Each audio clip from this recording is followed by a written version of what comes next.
Testing. Testing. 1 2 1 2. Test test. Is everything working? Are we live?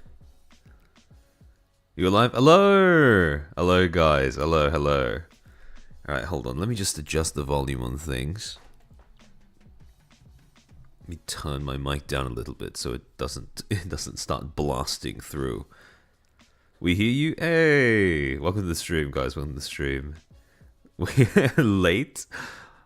Hold on. Some of you may have clocks that are probably like a minute early or something like that, because I swear I was on time on my end of things. Evening, Chairman. Evening, Matthew. Evening. We alive? Mercurius, thank you for the 5 gifted memberships. Welcome to the 5 new footstools. Thank you for supporting the channel for as long as you have. It's on time. Literally after the stream about VCOD. Oh yeah, no, I saw that. I saw the update that Shy Lily posted. It was actually quite interesting to look at some of the changes that they made. Thankfully, they fixed the lose when you have an empty hand problem, and now you can actually do stuff with the VTuber cards that you draw halfway through a round, which is two of the biggest complaints about the gameplay. I'm excited to see the fact that they've made it available via. I think they said that they made it playable online, so I'm keen to give that one. Another go, just to see how the new gameplay handles. What a wild 24 hours. Yeah, no. To be fair, I do think that the rules are. I mean, how do I say this? When I read through the rules, the new rule set, I don't know if they made it more comprehensible, but they did add more stuff.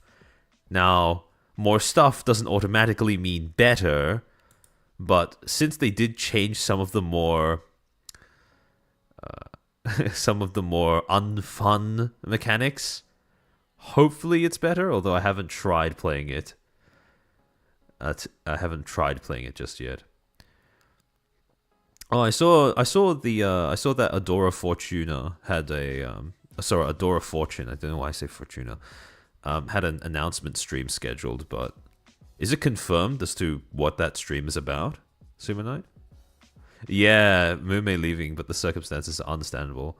I was watching it happening yesterday, and I switched over to Rima and Parrot's sort of impromptu post announcement discussion.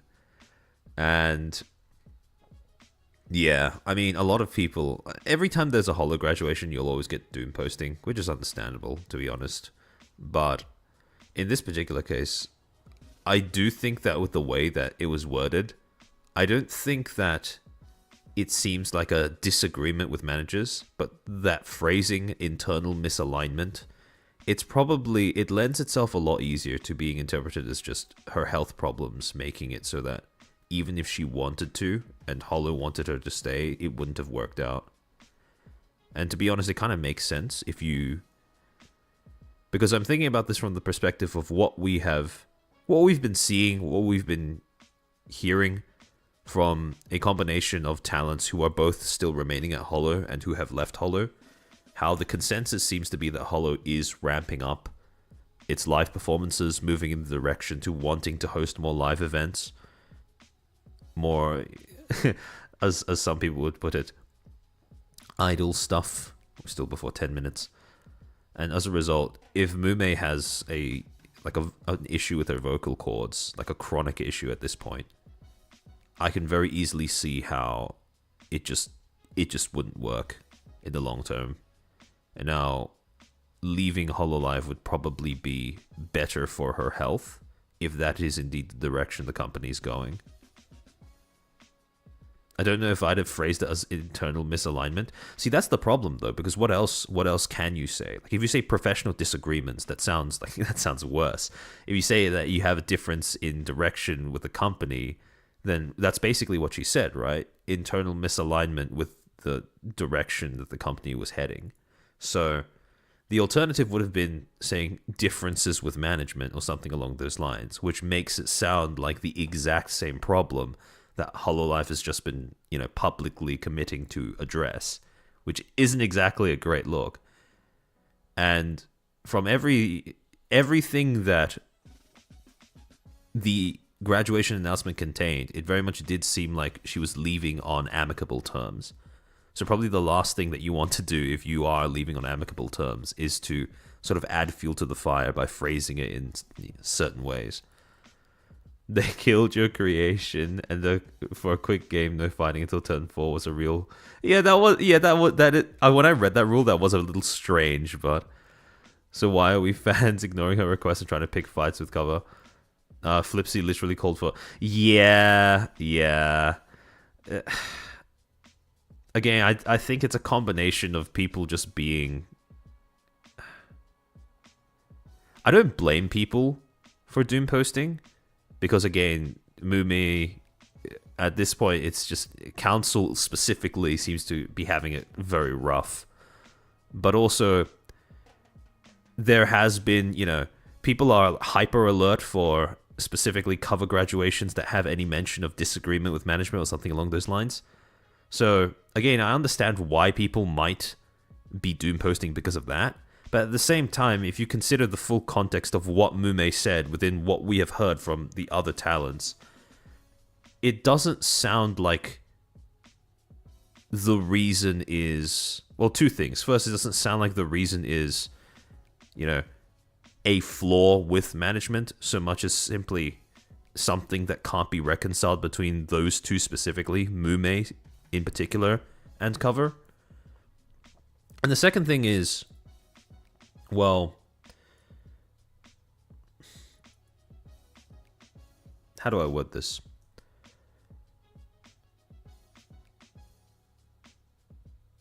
Mume was part of the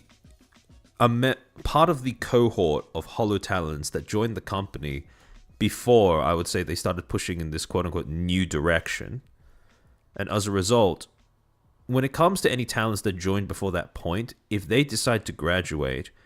I think that it is reasonable to conclude that it was more a difference in direction and, not signing up for the way that HoloLive is evolving, expanding, compared to any sort of unfixable issue. Like, there are certainly issues at Holo, or there were, as confirmed, being acknowledged by Yagu earlier this year. Now, how those issues are being fixed or being remedied, we don't know. We can't really keep track of that besides just trying to look at things from an outside perspective. But they did acknowledge it out loud. They did commit to fixing it. So I'm more inclined to give them the benefit of the doubt because of those two things. Also because of the fact that, it was Yagu acknowledging that problems are happening behind the scenes. But I would be considerably more concerned if it was someone who joined, say, post-Advent that was graduating. Because those would be the people who have signed up for the quote-unquote new direction that HoloLive is moving in.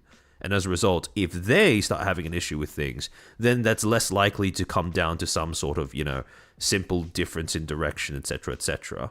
These would be people who are probably aligned with Holo's new direction and also alienated by something happening on the inside in that particular scenario.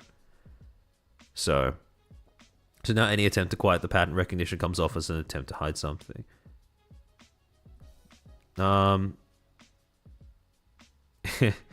a lot of people do demonize pattern recognition. And again, I think that if you simply try to stigmatize people from leveraging their pattern recognition, it's a bit of a silly thing to do. And again, that's why I say that I understand the doom posting, because at this point, it is a result of pattern recognition where you have a lot of talents leaving because of, differences with management or differences with company direction or internal misalignment, as was stated in this particular case. But there is a little bit of case-by-case nuance that I think is worth noting as well, because post-Shion graduation, or even, how do I say this?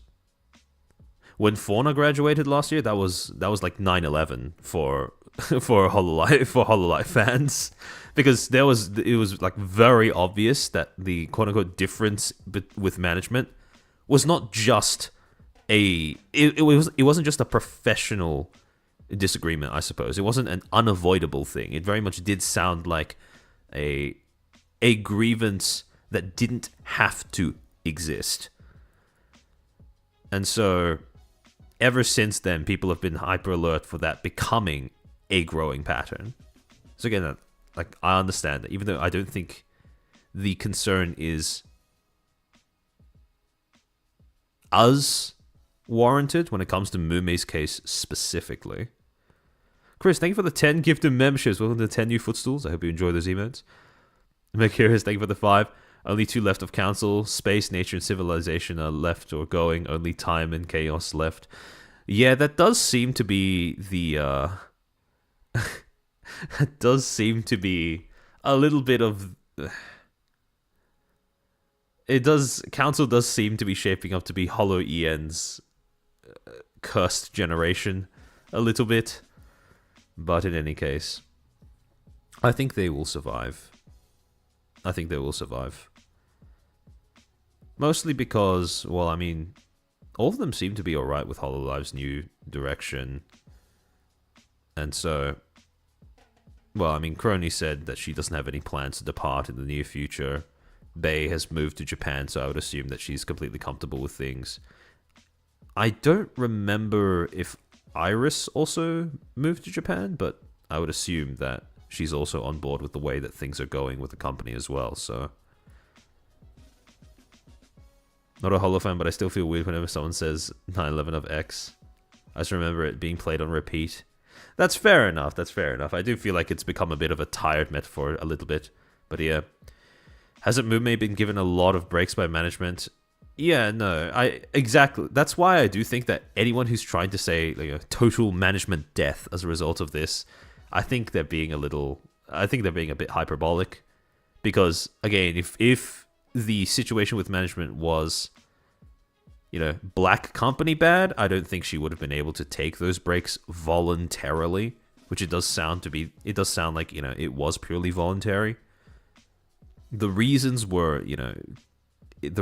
quite sad to hear, but it was still voluntary, which I think it's important to keep track of that, so that yes, doom posting is fine, but at the same time, the line across which it becomes hyperbole should still be recognized as well.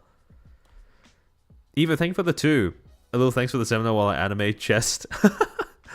I hope that your animation of the chest goes well. I hope you have a bountiful harvest.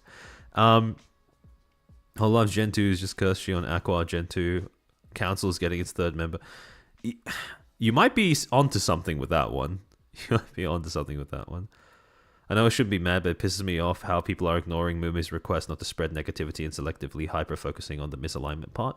To be honest, again, I can see why people get irritated at that, but it's the same thing that happens with every single corporation. Like, it's just natural. You can't have a graduation announcement like this, especially after you had multiple ones beforehand that seem to have the same reason.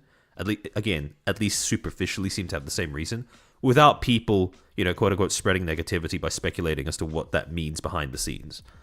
Like, that's just normal human reaction. And as for selectively hyper focusing on the misalignment part, again, the reason is, prejudice is what happens when you don't bother fighting your pattern recognition. And up to a certain point, you shouldn't, in my opinion. And at this point, focusing on that is, again, understandable, seeing as how a recurring reason has been some sort of, difference in direction, disagreement with management, etc., etc., etc. Okay, just thinking about the 2. Chairman, where's your avatar? We haven't switched over to the slides yet. Although, we probably could at this point. It's the go-to phrase that's vague enough that you can't draw any conclusion. And again, I do think that's deliberate on Holo's part. Hold on, let me make sure that I have the slides on. Apologies for the scuff. So, yeah, I was going to say, the thing is, when you use that as your default reason, difference in direction especially, rather than disagreement with management, it is pretty much the go-to reason. It is the go-to reason for, just expressing why someone's graduating, because I think it is objectively the best reason that a company can give for somebody parting ways with them. Because in that particular case, any negative press, and this has been brought up by other people before, any negative press is tanked by the company, not the individual talent. So for all intents and purposes, they can leave and pretty much nothing will happen regarding them. They'll still have all of their goodwill intact. Everything in that case is fine. It's the most neutral reason possible. The only reason why it's been, I suppose, it's been regarded with suspicion is because, again, the number of times that people have seen that being used as a reason. All the same, too much reliance on pattern recognition turns into collective guilt, which you brought up last stream as a bad mindset. Yeah, no, I agree. Yeah, no, you are absolutely allowed to criticize it, just as people are allowed to, doom post. But yeah. Again, understandable, but I understand if you're annoyed by it as well. Neither of those two are. I do think that being annoyed is a valid reaction. I'm just trying to contextualize it.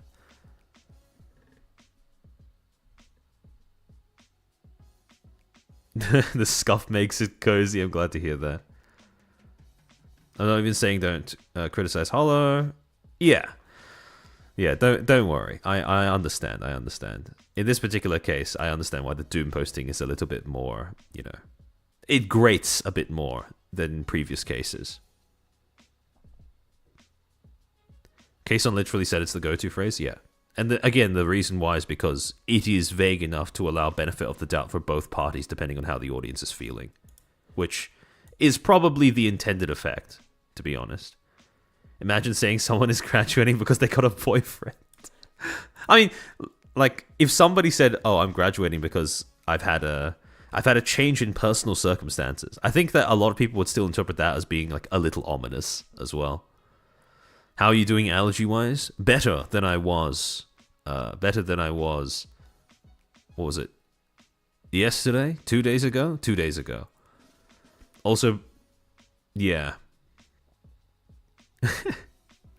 Master M, we'll be touching on that a little bit. So, to actually get into the main meat and potatoes of the stream, little bit of a not disclaimer, but just a forewarning for people who tuned into this specifically because of Hasan.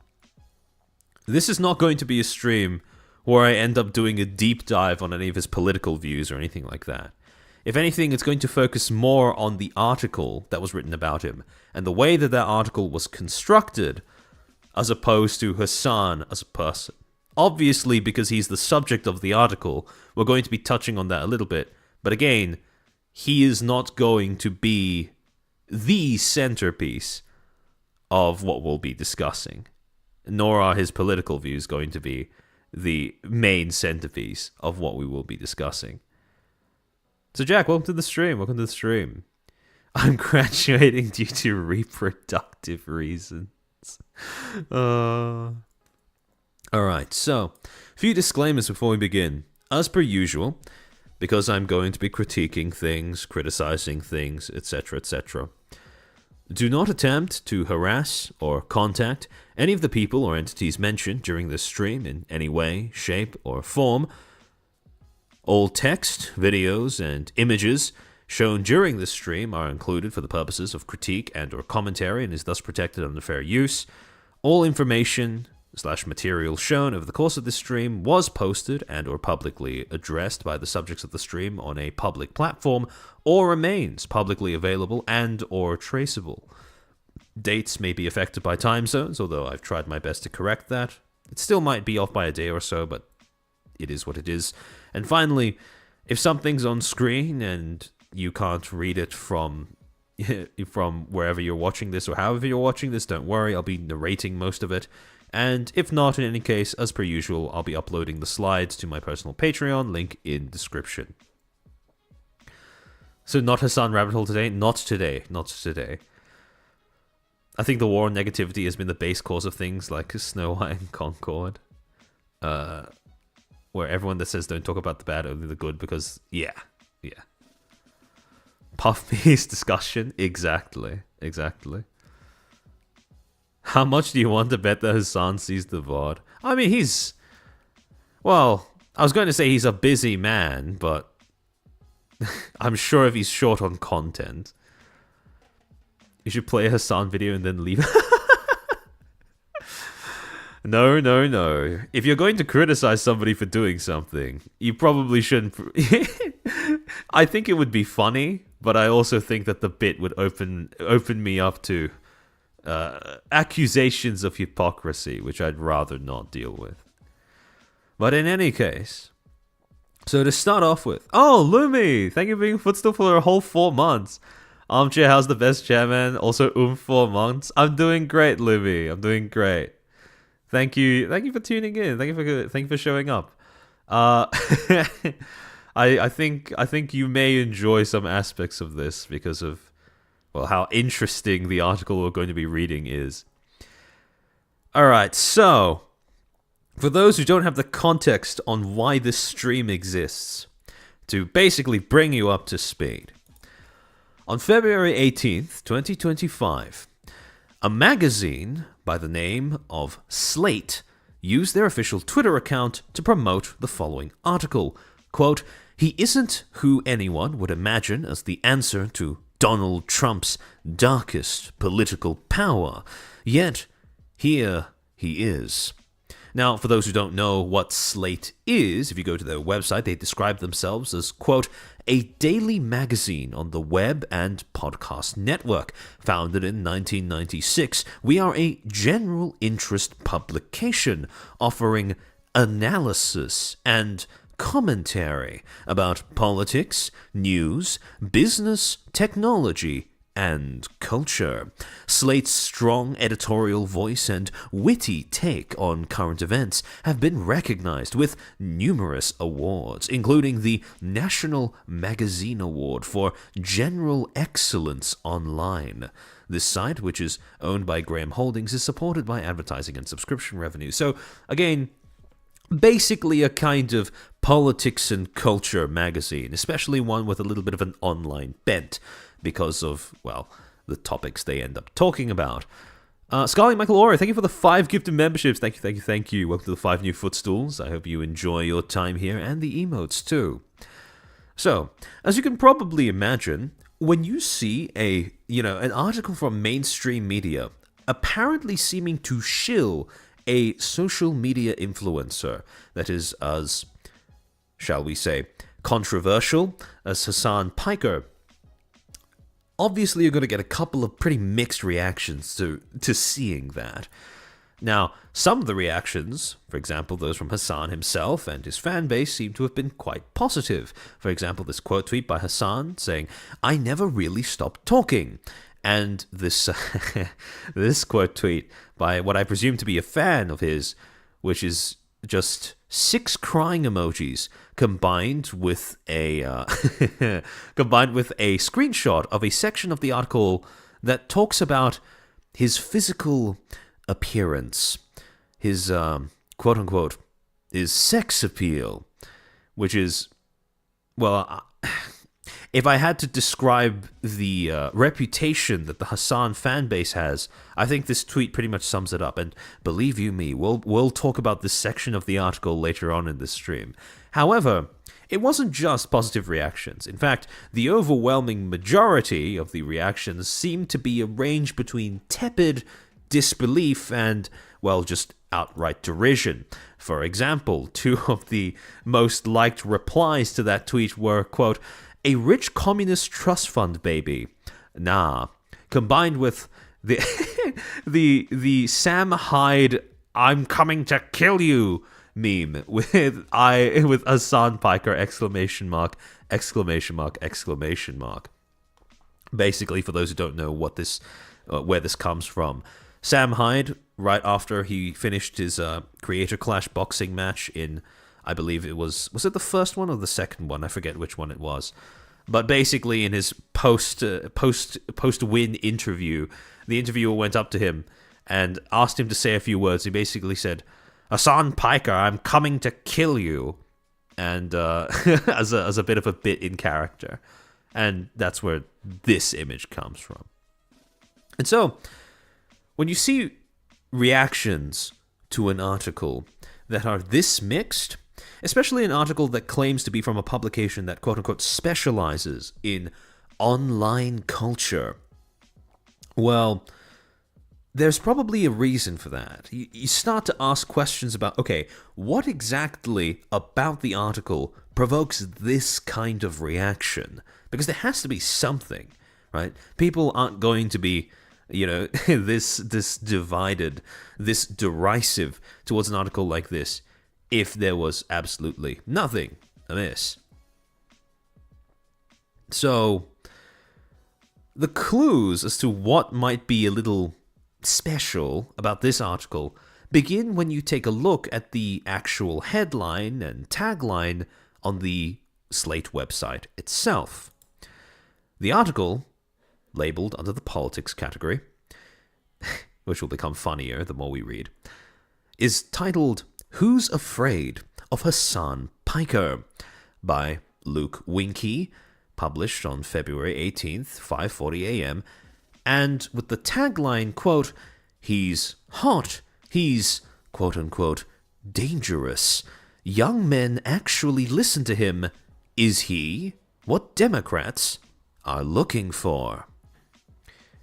And the reason as to why this article comes off a little interesting, and you can see that just from the tagline itself, is, well, a premise that I can sum up in just one sentence.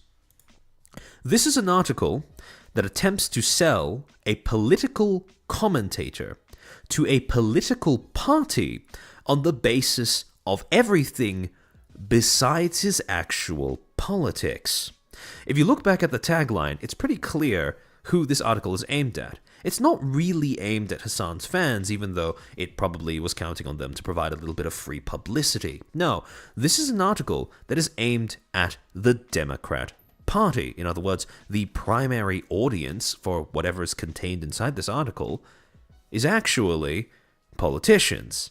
This is an article that attempts to sell Hasan as an online content creator as a sort of solution to a problem that this political party has been facing. And so, one of the first things that I want to get into is the difference between, well, difference or lack thereof that exists between puff pieces and hit pieces, because we have looked at hit pieces on this channel before. And the thing is with puff pieces is when you really break it down, they aren't really all that different. Well, for the starters, they do have different purposes. For example, with a hit piece, the main purpose behind a hit piece is to preemptively poison the well. So basically, you try to influence, establish a reputation for the subject in a negative light so that people who are not as familiar have a negative first impression, and people who are more familiar probably have their the article would attempt to skew their perceptions in a more negative direction. However, with a puff piece, the objective is more to build reputability. Basically, just to retroactively color and characterize the subject of the article as being more respectable, more worthy of praise and good high regard for people who are not as familiar with it as of yet. However, when you actually look at the mechanics, basically how they work, they are pretty much identical, right? Because they both revolve around a kind of subtle massaging of public perception surrounding something. Hit pieces are stories that attempt to skew public perception of someone or something in a negative manner, whereas puff pieces are a story that attempts to skew public perception of someone or something in a positive manner. And as a result of this level of similarity, when you are dissecting a puff piece, you can pretty much follow the exact same framework, the exact same baseline components. You can break it down to the exact same base components that you use when you're analyzing a hit piece. For example, to start off with, both of these articles, because of how much they are beholden to public opinion and the need to shape public opinion on something, they both start from the same fundamentals that any piece of journalism starts from: news values.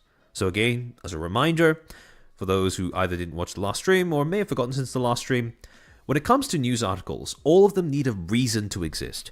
And that reason to exist is usually summarized in the form of appeal or a way in which they try to appeal to the audience's interest in whatever they're talking about. And these appeals can be summed up in 8 different values that articles need to have in order to essentially earn the right to exist in a publication or to warrant publication in the first place. These news values are as follows: impact, meaning something or someone that affects the world at large. Timeliness, which is something that happened recently. Prominence, someone or something that is renowned or infamous. Proximity, something that is immediately relevant to the reader. Unusualness, which is basically self-explanatory, what you don't see every day. Conflict and controversy, whatever incites discussion or disagreement among people who read it. Human interest, celebrating humanity and human achievements. And finally, cultural currency. Basically whatever's trendy and popular at the moment that the article is published. But curious, thank you for the 2. My reaction to that tagline. Don't worry, a lot of other people had the exact same reaction. Southside Slider, thank you for being a Footstool for 2 months. Love and hate are the 2 sides of the same coin. Pretty accurate. Pablo, thank you for being a Footstool for 1 month. Puff Piece, the Money D Houthi saga. I see what you did there. Not sure which one applies here, cultural currency. See, that's what we're going to get into. So, when you try to apply these news values to this article, right? Who's afraid of Hasan Piker? It's probably easier to identify which news values don't really apply to this, or at least don't apply to this particular premise.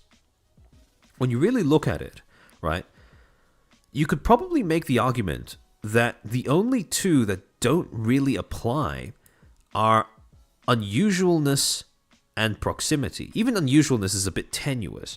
However, the main news values that this article seems to appeal to are a combination of impact, timeliness, prominence, conflict and controversy, human interest, and cultural currency. And Prince, you said in chat that you're not quite sure how, which ones apply here. Well, to go through the article itself will reveal quite a lot. But if we just look at the premise, right? If we just look at the premise of, here's this influencer that seems to be quite popular at the moment. Here's why this political party, the politicians who are part of this party, should, pay attention to what he has to say. The reason why is, well, just basic outline of why these news values would apply. Impact, well, despite the fact that Hasan he has a reputation for being an interesting commentator, he is still someone who has quite a large viewership, and as a result, his impact is primarily manifests in the form of his online relevance as a content creator. Timeliness, well, this article was published about a month after Trump's inauguration, also the final stamp on the defeat that was the Democrat Party in the 2024 US election. Prominence, well, same thing as the impact. It all comes from his online popularity. Conflict and controversy, it's Hasan, so pretty self-explanatory. Human interest, we'll get into that in a bit. And cultural currency, again, same thing. It all comes from the fact that he is a popular online content creator. Gabriel Barbero, thank you for the 5. Did you watch the EFAP episode on Hasan? Oh, yes, I did. Don't worry. In any case, to go into more detail as to how exactly these specific news values apply to the article in the way that it is written, we'll start with impact and timeliness. So, you can kind of start to see how exactly Hasan as a subject appeals to these 2 particular news values, starting from the lead of the article. So in other words, the very first sentence and the follow-up paragraphs in the article. Quote, "It is January 19th, the last day of Joe Biden's presidency, and the eve of a new one no one can quite fathom yet. And Hasan Piker is preparing for the end of the world." So immediately he kind of tries to drum up and dramatize and hyperbolize exactly what's going on. So you can probably tell what kind of political leanings this journalist has himself. You know, the whole phrasing the end of Joe Biden's presidency as, you know, something that is akin to the end of the world, something no one can quite fathom, despite the fact that presumably more than 50% of Americans can quite easily, you know, imagine at the very minimum what that presidency would look like. So again, really building up the stakes of what exactly has just transpired, right? As he almost always is, Piker is live on Twitch. He is at home in West Hollywood, in a secondary bedroom that he has turned into a broadcasting booth. The boiling overhead studio lights illuminate the scene. Piker is in the center of the frame, his peripheral vision swallowed by 3 chunky computer monitors. Behind him is a clutter of socialist potpourri, Cuban and Gazan flags draped over. I almost slurred the flags and draped in a really awkward manner. Over a mini fridge packed with Dr. Pepper Zero Sugar, a cardboard cutout of Bernie Sanders blocking sunlight from a window, and a plastic purple skull capped with a furry Soviet Ushanka. There's not much left to be said about the dawn of the second Trump administration, so Piker ends his stream in relative silence, watching highlights from the weekend's Saturday Night Live. The thousands of viewers in his chat off to the screen on his right, pump out more messages than anyone can possibly read. A few moments later, Piker bids them goodnight. Quote, "I'll be suited up and booted up to cover the Trump inauguration, the first day of the apocalypse," Piker says. Quote, "I love you all, and I'll see you tomorrow." So, essentially, what we can kind of see from this is that the impact is admittedly a little played up, right? Trying to make out this change of power as the end of the world, an apocalypse of sorts, right? But also, the reason why this article appeals to timeliness is because it was presumably written, and it was published just a month after, the inauguration of Trump. Like I said before, something that kind of acted as the final stamp on the failure that was the US Democrat Party's 2024 election run. And as a result, the thing that makes this relevant in terms of happening recently, as of the publication date of the article, was the fact that now this was a time where this political party needed to question its methods. If you lose an election, probably a good idea to start thinking about what you did wrong.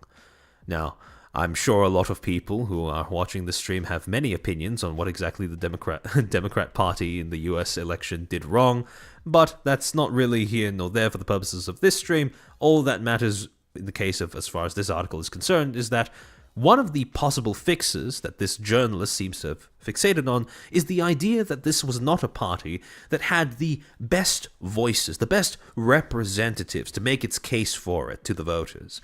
And the apparent solution has been Hasan Piker. Now, as far as prominence and cultural currency goes, the next following paragraphs of the article go into extensive detail trying to explain to the people reading what it is about Hasan that makes him relevant to the discussion at all, why a politician should even bother knowing his name. Quote, "For nearly a decade now, Piker, who streams under the name Hasanabi, has been one of the most famous political commentators in America. If you're a certain type of mainstream liberal, or a not very online moderate or conservative, for that matter, you may not have heard of him.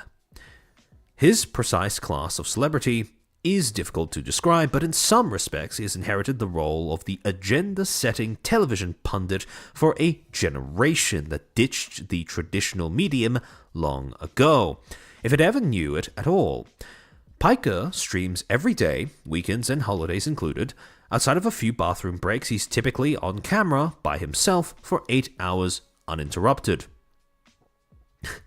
Neat that they say outside of a few bathroom breaks. Tens of thousands, sometimes many more, follow along. Other channels on Twitch, the Amazon-owned live stream platform, tend to focus on Fortnite stunts and other video game feeds.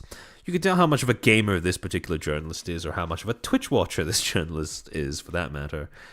Piker doesn't play too many games live. Instead, for the most part, his broadcast consists of him clicking around the huge number of tabs compressed at the top of his Chrome browser.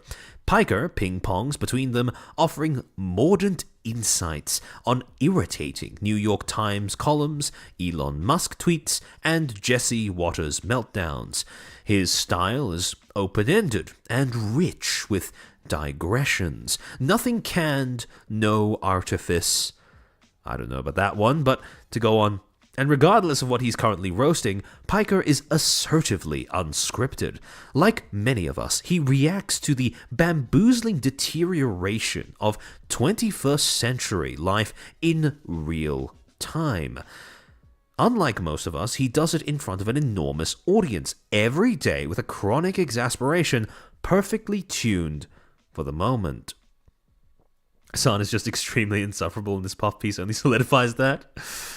Well, you can kind of see where that comes from immediately from these two paragraphs. Again, when it comes to trying to outline Hasan's prominence, there are two things that this article fixates on. One, how long he's been doing this, and two, exactly how many people seem to tune in to him doing this. Thousands online at once, right? So basically trying to establish not only why he is relevant to, the discussion of how the Democrat Party could make themselves more quote-unquote relevant to their voter base, but also why he is culturally relevant to politics at all, or at least the article tries to do that. And it keeps on going with the next paragraph as well. Quote, "It's been a winning formula, and Piker seems to conquer a new benchmark every year. In 2020, back when he was still getting his feet wet on the platform, his stream peaked at 230,000 concurrent viewers while he covered Biden's slim victory over Donald Trump, making him sixth most watched source of election coverage across YouTube and Twitch. 4 years later, Piker broke that record when 313,000 people watched him analyze the defeat of Kamala Harris. In a digital news apparatus that is sharply breaking right, Piker is one of the only leftists standing.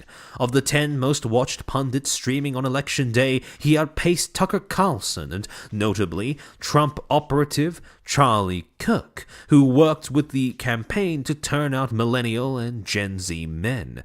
Many young male liberals, supposedly an endangered species, have determined that the more tempered and political avenues of left-leaning media, the nightly slate at MSNBC, the edgeless punchlines of late night, could leave them cold. Instead, they have found a common movement with this 33-year-old socialist dicking around on his computer. So, one thing that you probably have picked up on already in terms of the way that the article is written is the fact that part of the premise of making Hasan look relevant to the current state of politics is, well, in order to make him look relevant to this political party in particular, the article really needs to go all in on emphasizing exactly how dire the situation is for them. And part of that is achieved through this constant attempt to make it seem like, an end-of-world type scenario, right? Here in a digital news apparatus that is sharply breaking right. This whole, many young male liberals, supposedly an endangered species. This whole idea of, and the previous attempt to reference Election Day as being an apocalypse of sorts, right? So really drumming up, exactly at the same time as trying to emphasize how prominent Hasan is in the streaming scene, trying to really build up exactly how monumental of a failure this particular election run is. And again, I understand making it out to be a failure, but making it out to be the end of the world, a little bit much, to say the least. And then, to keep going on, the article starts to go into specifically aspects of Hasan, not just as a streamer, but as a person that might make him worth paying attention to. And this is where the glaze goes into overdrive. Quote, well, here is Piker. He stands 6'4".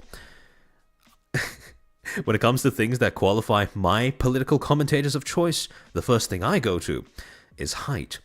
With a sharp jawline and ripples of coiled muscle, he is conversant in bodybuilding, gaming, anime, professional wrestling, and every other interest that tends to make up the media diet of boys a certain age. Now, I don't know about you, but the article just said that he doesn't play games on stream that often, if often at all. And when it comes to him being conversant in anime, I don't really know about that one either.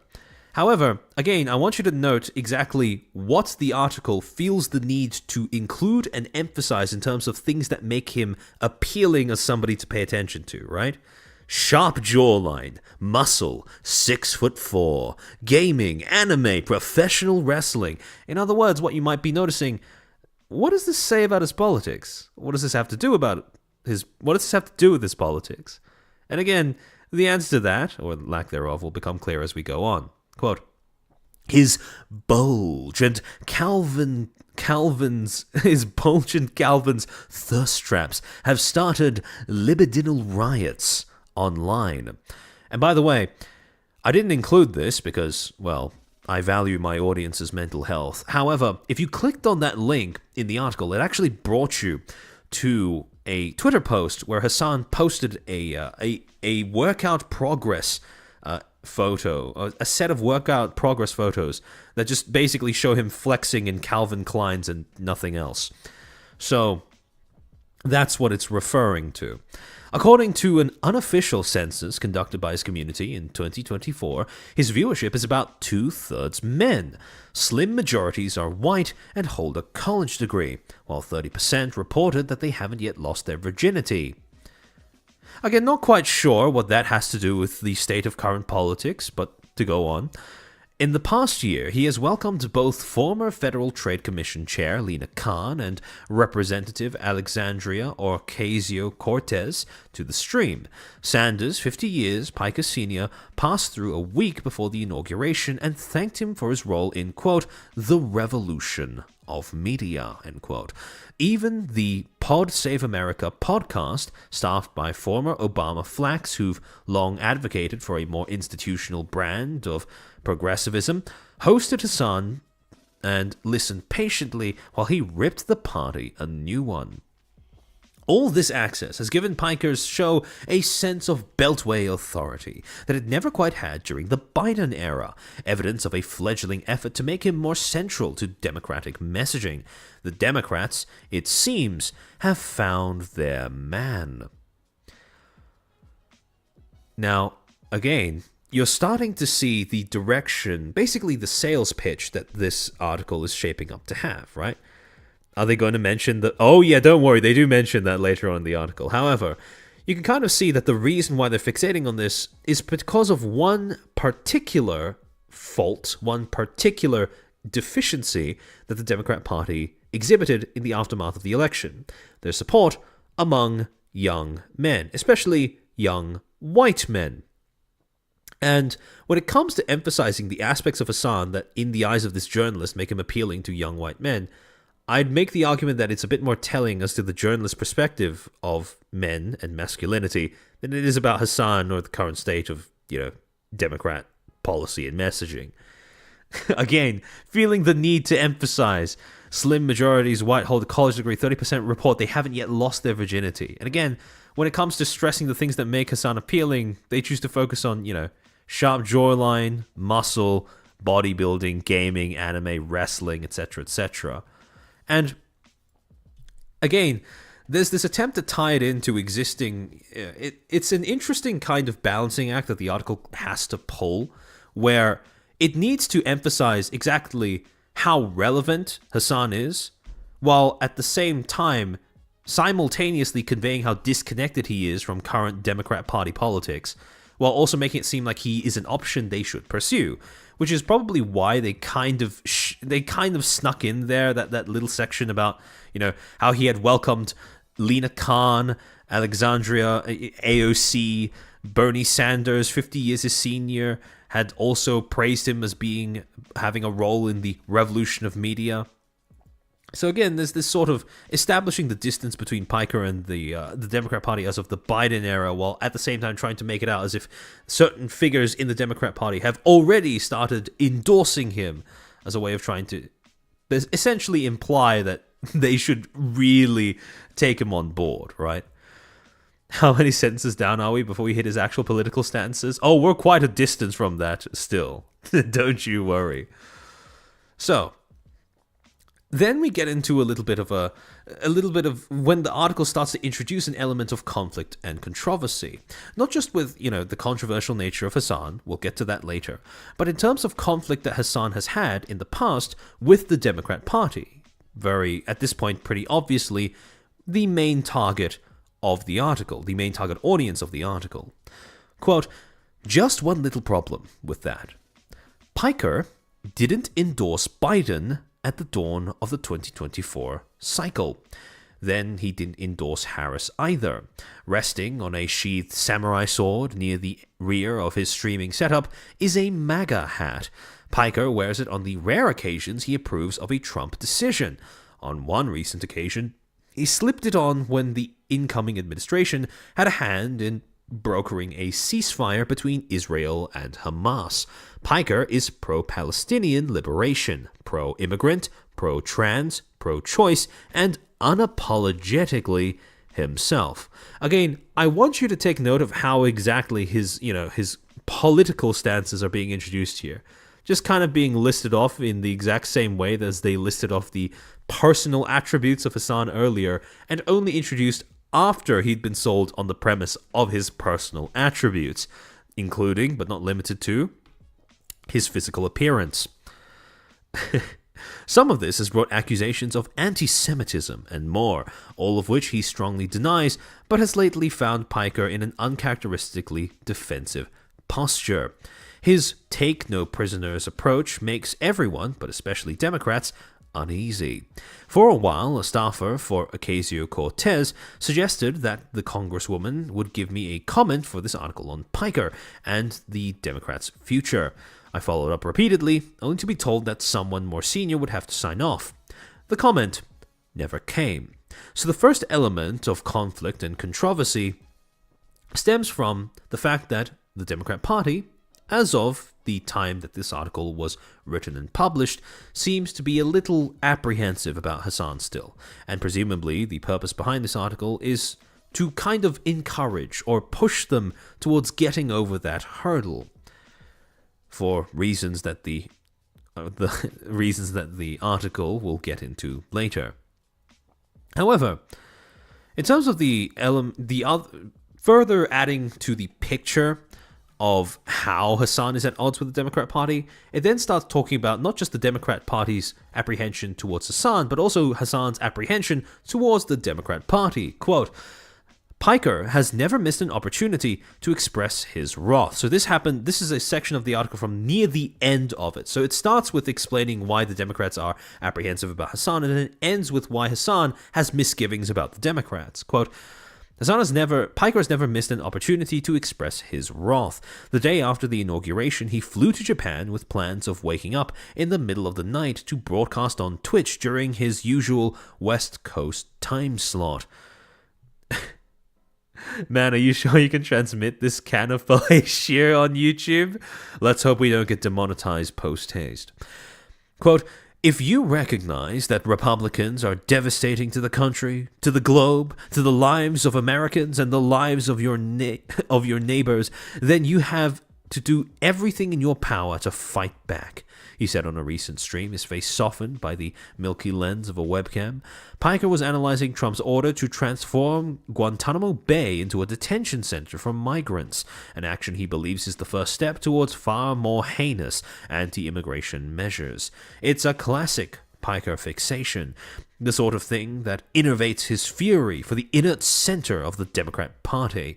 To him, ceding any policy territory to the conservative elements of your coalition is death. It only provides cover for the Republicans to push further, to savor more cruelty, to inflict more pain.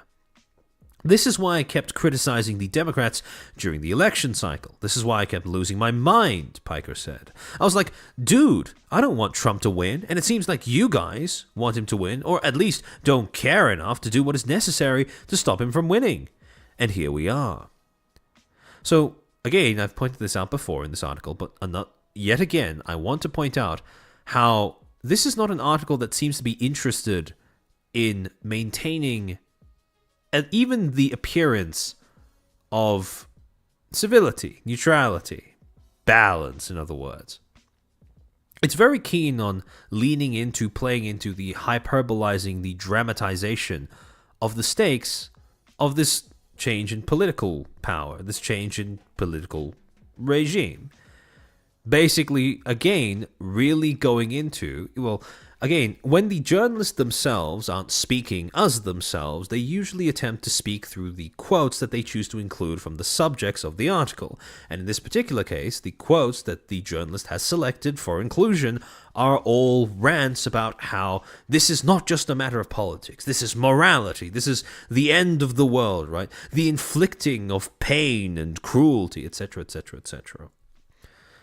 Again, really playing up the stakes, making this something that isn't just an issue of politics. And when you're considering how the state of modern politics has kind of slipped thoroughly into this incredibly polarized spectrum, how all political discussions seem to be incredibly adversarial on both sides, articles like this they're a good part of the reason as to why that's the case.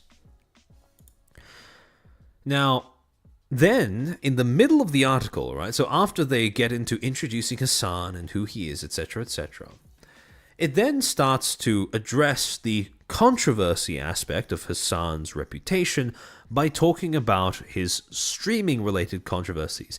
And this is where we get into the Monkey D. Luffy saga that Hasan had a while back. Ollie, welcome to the stream. Last year, Piker briefly considered quitting his streaming career. Fat chance. He thought about going back to school, earning a PhD, and never again worrying about the scrutiny on his life or his politics. Piker began to feel this way after October 7th, an event that forced him and every other pundit politics are so volatile that a sneeze could set off a chain reaction of cataclysmic proportions. I mean, that's how a lot of people want you to feel, right? And admittedly, that is the way that the discussion around politics has degenerated over the past, I would say, like the past decade or so. But in any case, again, like I said, articles like this don't really do much to help that. Don't really do much to facilitate any sort of civil or rational discussion.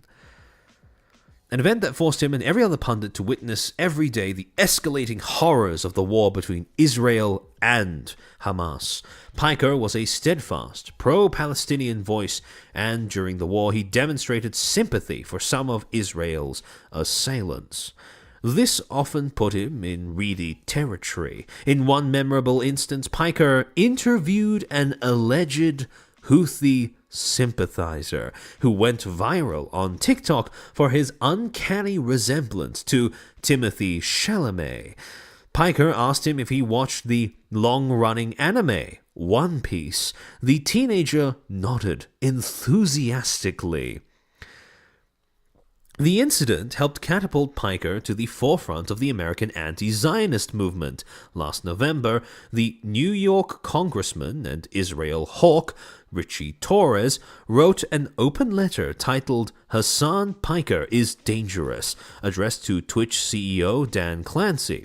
Torres called Piker the quote-unquote poster child of a surge in anti-Semitism since October 7th, contending that the streamer holds a deep-seated animus towards Jews. Quote, Why is Twitch so untroubled by Hasan Piker's troubling Jew hatred, he wrote. If the KKK or the Third Reich were a social media platform, it would be Twitch.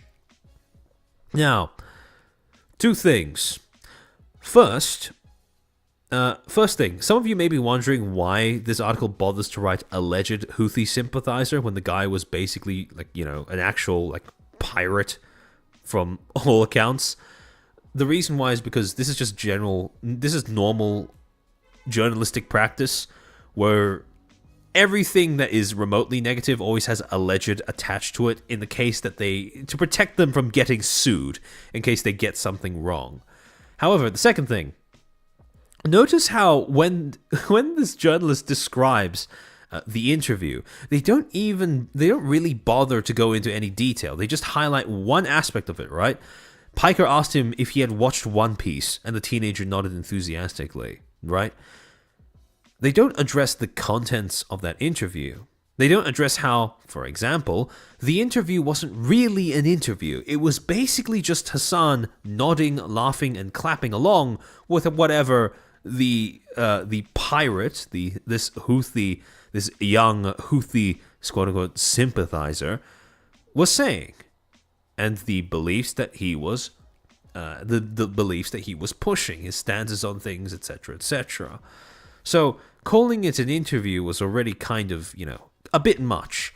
However, the other thing is, the way that this particular section of the article is written, right? This put him in really territory. In one memorable instance, Piker interviewed an alleged Houthi sympathizer. And then without going into detail as to what that interview consisted of, and then instantly the beginning of the next paragraph jumps to, the incident helped catapult Piker to the front of the American anti-Zionist movement. The implication here is that just having this interview with a Houthi pirate was enough to propel him to the front of the American anti-Zionist movement. Whereas, in actuality, that is very much not the case. One, it was the fact that the interview was conducted in the manner that it was, excessively sympathetic in the sense that there was zero pushback to anything the Houthi pirate was saying, any attempt to be critical of the claims, of the manner in which the questions were asked and responded to.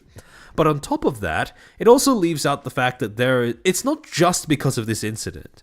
It's because it lines up with a pattern of behavior in terms of what Hasan has been saying on stream that makes it perhaps less of a surprise that people would go on to accuse him as anti-Semitic. Now again, whether you agree with those accusations or not, the fact is that Hasan, over the course of the past few months, hasn't exactly made it difficult for people to call him an anti-Semite, for reasons that the article will get into in a second. It's because under US law, it's a necessary disclaimer. Until somebody's found guilty, nobody's proved yet, but he says he is sufficient to block a defamation suit. Yeah, basically. Quote, and then it goes on to explain, give more detail regarding this, this anti-Semitism spat that Hasan had with mainstream media. Quote, Piker was used to the routine drama of internet fame, but censure from an elected official was a different beast. Fox News, a story published after the letter outlined Fox News, in a story published after the letter, outlined a lengthy taxonomy of Piker's takes on Gaza. Among them, that sexual violence that occurred on October 7th didn't quote-unquote change the dynamic of the conflict for him, that Hamas was a quote-unquote lesser evil than the Israeli military.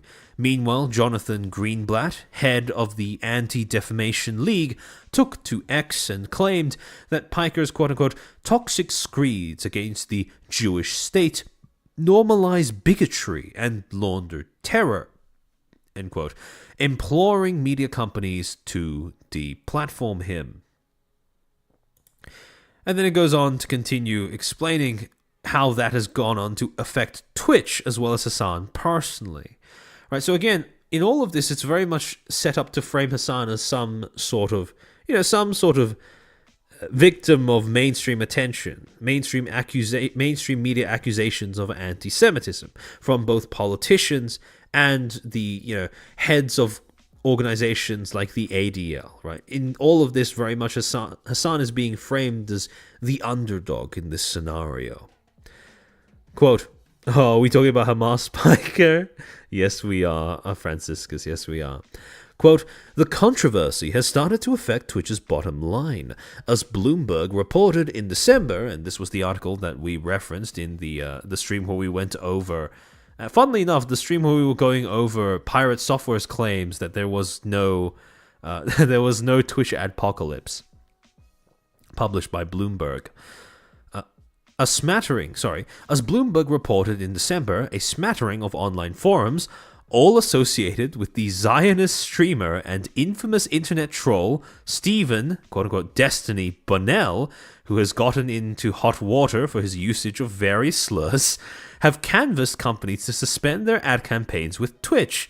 So far, JP Morgan, AT&T, and Duncan have acquiesced. Oh, hi, Speed Robo. Welcome to the stream. Welcome in. So, reading this particular paragraph, can any of you guys see what the article is kind of doing that might be a little, maybe a little funny in terms of the choices of information to include in this section of the article? Yes, Rushady, exactly. Destiny mentioned. Somehow it all ties back to Destiny. Hasan does it, and evidently puff pieces about Hasan are not immune to this tendency as well. The other thing, when describing Destiny, so not only is this article now attempting to do some sort of guilt by association type thing, where all of the anti-Semitism things are kind of being tied to, you know, what is it? How do they say? A smattering of online forums, all associated with Zionist streamer and infamous troll Stephen Destiny Bonnell. But also, when it comes to characterizing Destiny, Zionist, internet troll, and they just felt the need, those two things would have been enough to kind of go, oh, okay, this kind of gives a bit of a backgrounder on who the article wants people to perceive Destiny as. Like that, okay, kind of relevant to the discussion. I can see why that was included. But for some reason, the author, Mr. Winky, has also decided to include that little bit of gotten into hot water for his usage of various slurs. Like, again, why is that relevant to the topic of discussion, which is anti-Semitism accusations and politics? What does usage of various slurs have to do with any of that? Right? And it links to an entire article that was written not even specifically about Destiny's use of slurs on stream, but just Destiny as a streamer and as a political commentator. So again, there's this kind of... It's a very typical attempt to kind of poison the well. Again, I don't like Destiny either as a content creator or as a political commentator. But at the same time, if this is the degree of journalism that is dedicated to describing who he is as a person, well, you're not really trying too hard to do your job of accurately critiquing any of his positions or any of his or any aspects of his character. Got to paint the other side as bad? Yeah, exactly. And again, it makes it come off really petty if you're paying attention to what exactly the subject of the article is supposed to be about, which is Hasan and his political commentary, as well as his persona as an online political commentator influencer. And again, just not only do you have that guilt by association, but you have this petty poisoning of the well that is so characteristic of why modern day journalism is, for the most part, regarded by most people as just a joke. However, to go on. So, for the first time in his career, Piker is under siege. He maintains that the quotes circulated by Fox News were cherry-picked from the protracted monologues of his stream. As someone who has sampled the entirety of these broadcasts, which are all far too self-reflexive to ever be reduced to a single talking point, I don't know about that one, I think that assertion is largely true. Still, for as much as he told me it's quote-unquote not great to be roped in with racists and Nazis by the Israel lobby, Piker does find himself wondering if all of this fracas might signal a greater shift. If his presence is being taken as a threat, then perhaps the right people are feeling the heat. Quote, "There's no way Jonathan Greenblatt actually believes I'm an anti-Semitic person. I think I'm more dangerous," said Piker, who indeed has called out anti-Jewish conspiracies on multiple occasions. And in case what you're wondering, that links to, it's basically a tweet of Hasan saying, Jews don't actually own everything, in society, all the banks and media. It's all just a big conspiracy, etc., etc. So basically, the most milk toast, how do I say, milk toast retort to quote unquote anti-Semitic theories that you can get, right? If your project is to constantly propagandize pro-Israel position, someone like myself who is openly against anti-Semitism and works actively to educate people on dog whistles and also happens to be anti-apartheid is more dangerous, because I'm the one who's going to be radicalizing their nieces and nephews, and that's what's terrifying. Now, I want you to take note of something, right? In this particular quote, Hasan describes himself as a quote-unquote radicalizing influence, right?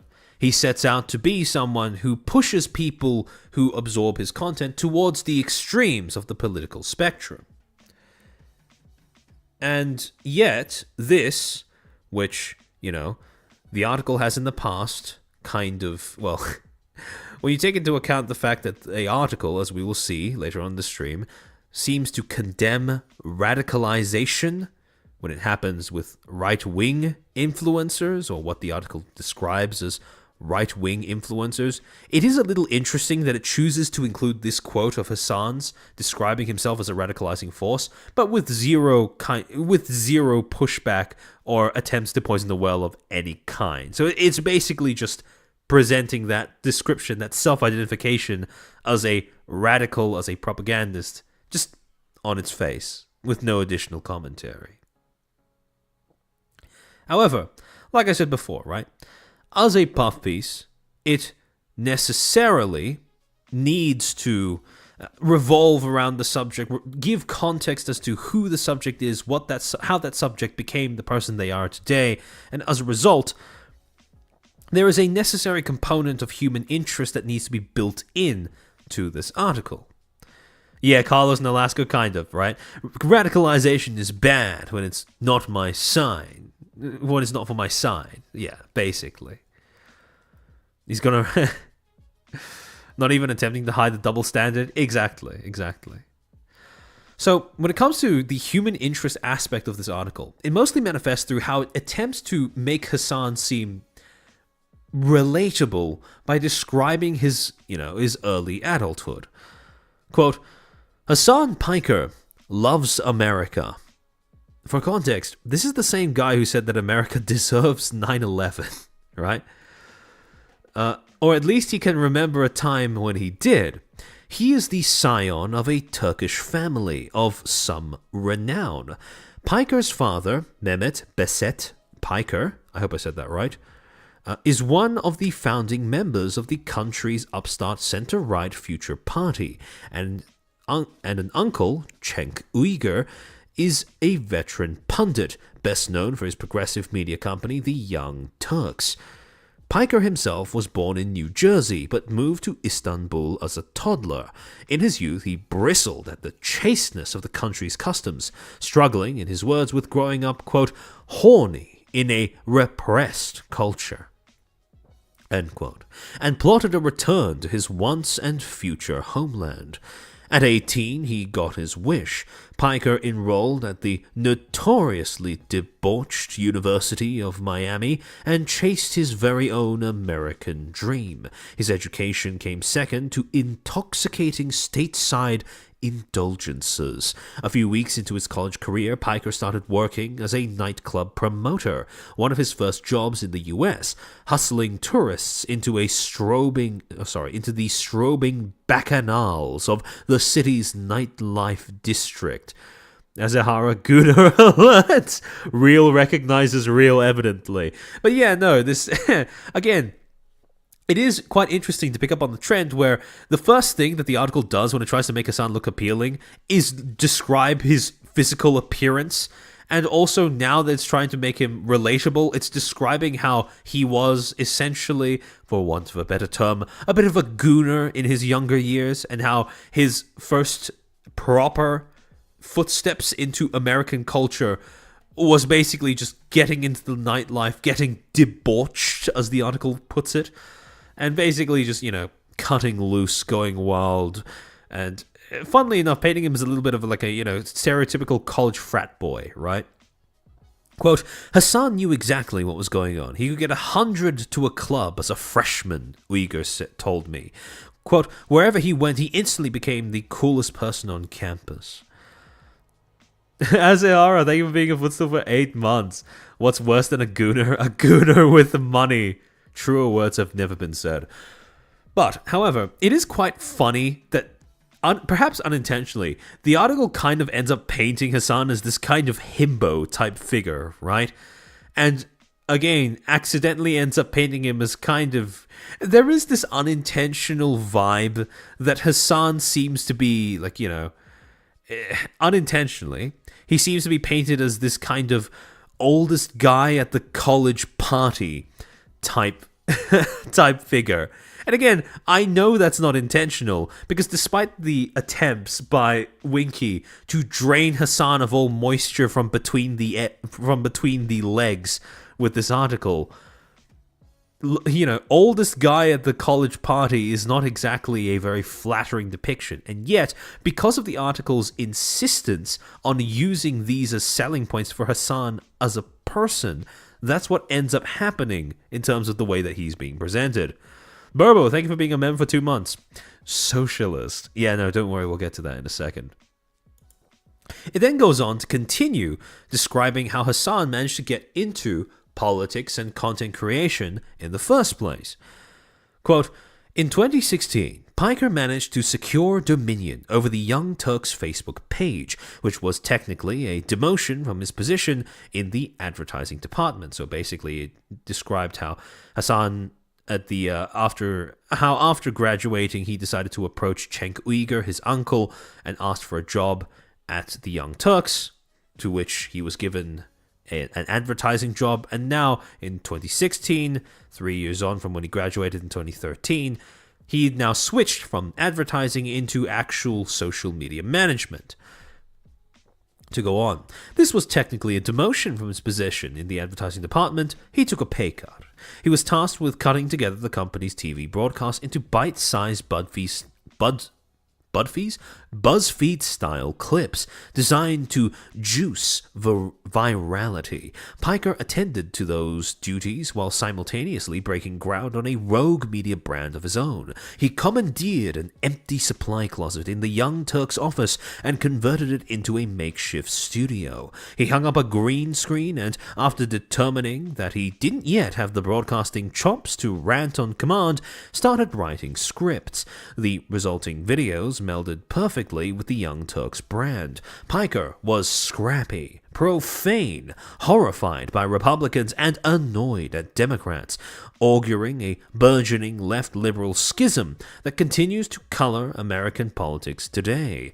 Piker began surreptitiously interlacing those uploads with the rest of the company's Facebook library.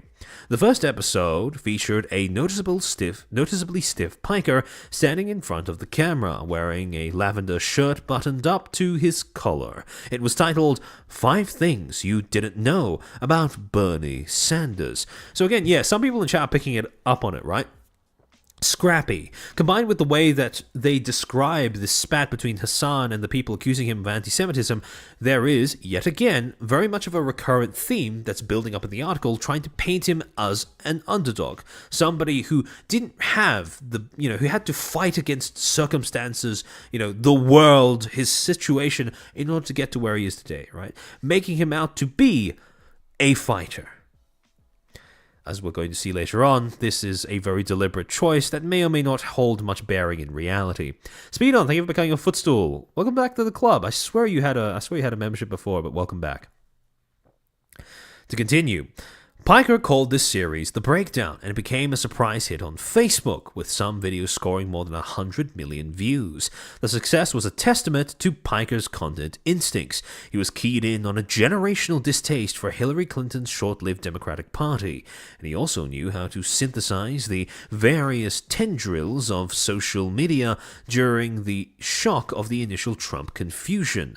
One of his most frequent targets was Tomil Lahren, an early mega star who was drafting in a similar wave of engagement on the other end of the political spectrum. The breakdown embedded itself in the bones of the Facebook algorithm, and Piker leveraged the virality to promote his own Instagram, creating a raft of fans outside official Young Turks channels. So, basically, this is explaining the origins of how he became, current day social political content creator star, right?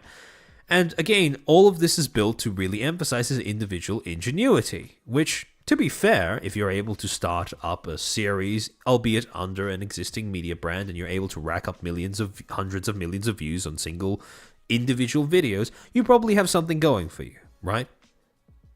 However, it then continues to, again, double down on the way that Hasan's character, Hasan's appeal, sex appeal, was established earlier on in the article. And this is the part that the the Hasan fan earlier on in the quote tweets to Slate's initial Twitter post, this is what they were screenshotting and talking about as well. Quote, "The attention clarified something else about Piker. He was hot. Classically handsome in a way that became fundamental to his mystique. Piker was a chubby kid in high school and continued to struggle with his weight throughout college, but after pledging himself to the gym in his early 20s, his body rewarded him. Piker shed 85 pounds, his shoulders thickened, his waist cinched up, and his striking visage conquered a certain corner of the liberal internet. BuzzFeed compiled a slideshow of Piker's saucy Instagram selfies, bequeathing him the nickname Woke Bae. What did I join into? As close as we can get to literary fellatio. Bequeathing him the nickname Woke Bae, Piker pinned the article to the top of his Twitter page with pride. He seemed to inspire an endangered masculine fantasy in the fragile months of Trump's first ascent, a hunky, progressive, proclaiming the virtues of the quote-unquote Women's March, standing against alpha wave alt-right figures. One of the photos included the BuzzFeed article featuring Piker with a doe-eyed model stare, dressed in a grey hoodie that reads, "I met God, she's black." Jay Doe, thank you for being a Footstool for 7 months. Is the author's knees going to be okay after this one? Not altogether sure. Perhaps the kneecaps themselves seem to be breaking in on themselves. I swear Hasan Piker fans are just drooling on him. Oh, yeah, absolutely. And evidently, that aspect of his appeal seems to be front and center in this article as well. And again, I want to remind you, this is an article that attempts to market Hasan as a political commentator. And so far, the most iconic parts of Hasan that it felt the need to drool over have been, his sex appeal. This is literally bad fanfiction smut language. Yeah, pretty much. Which kind of sums up the way that this article tries to sell him. Quite literally. Mercurius, think about the two. What is this communist fanfiction?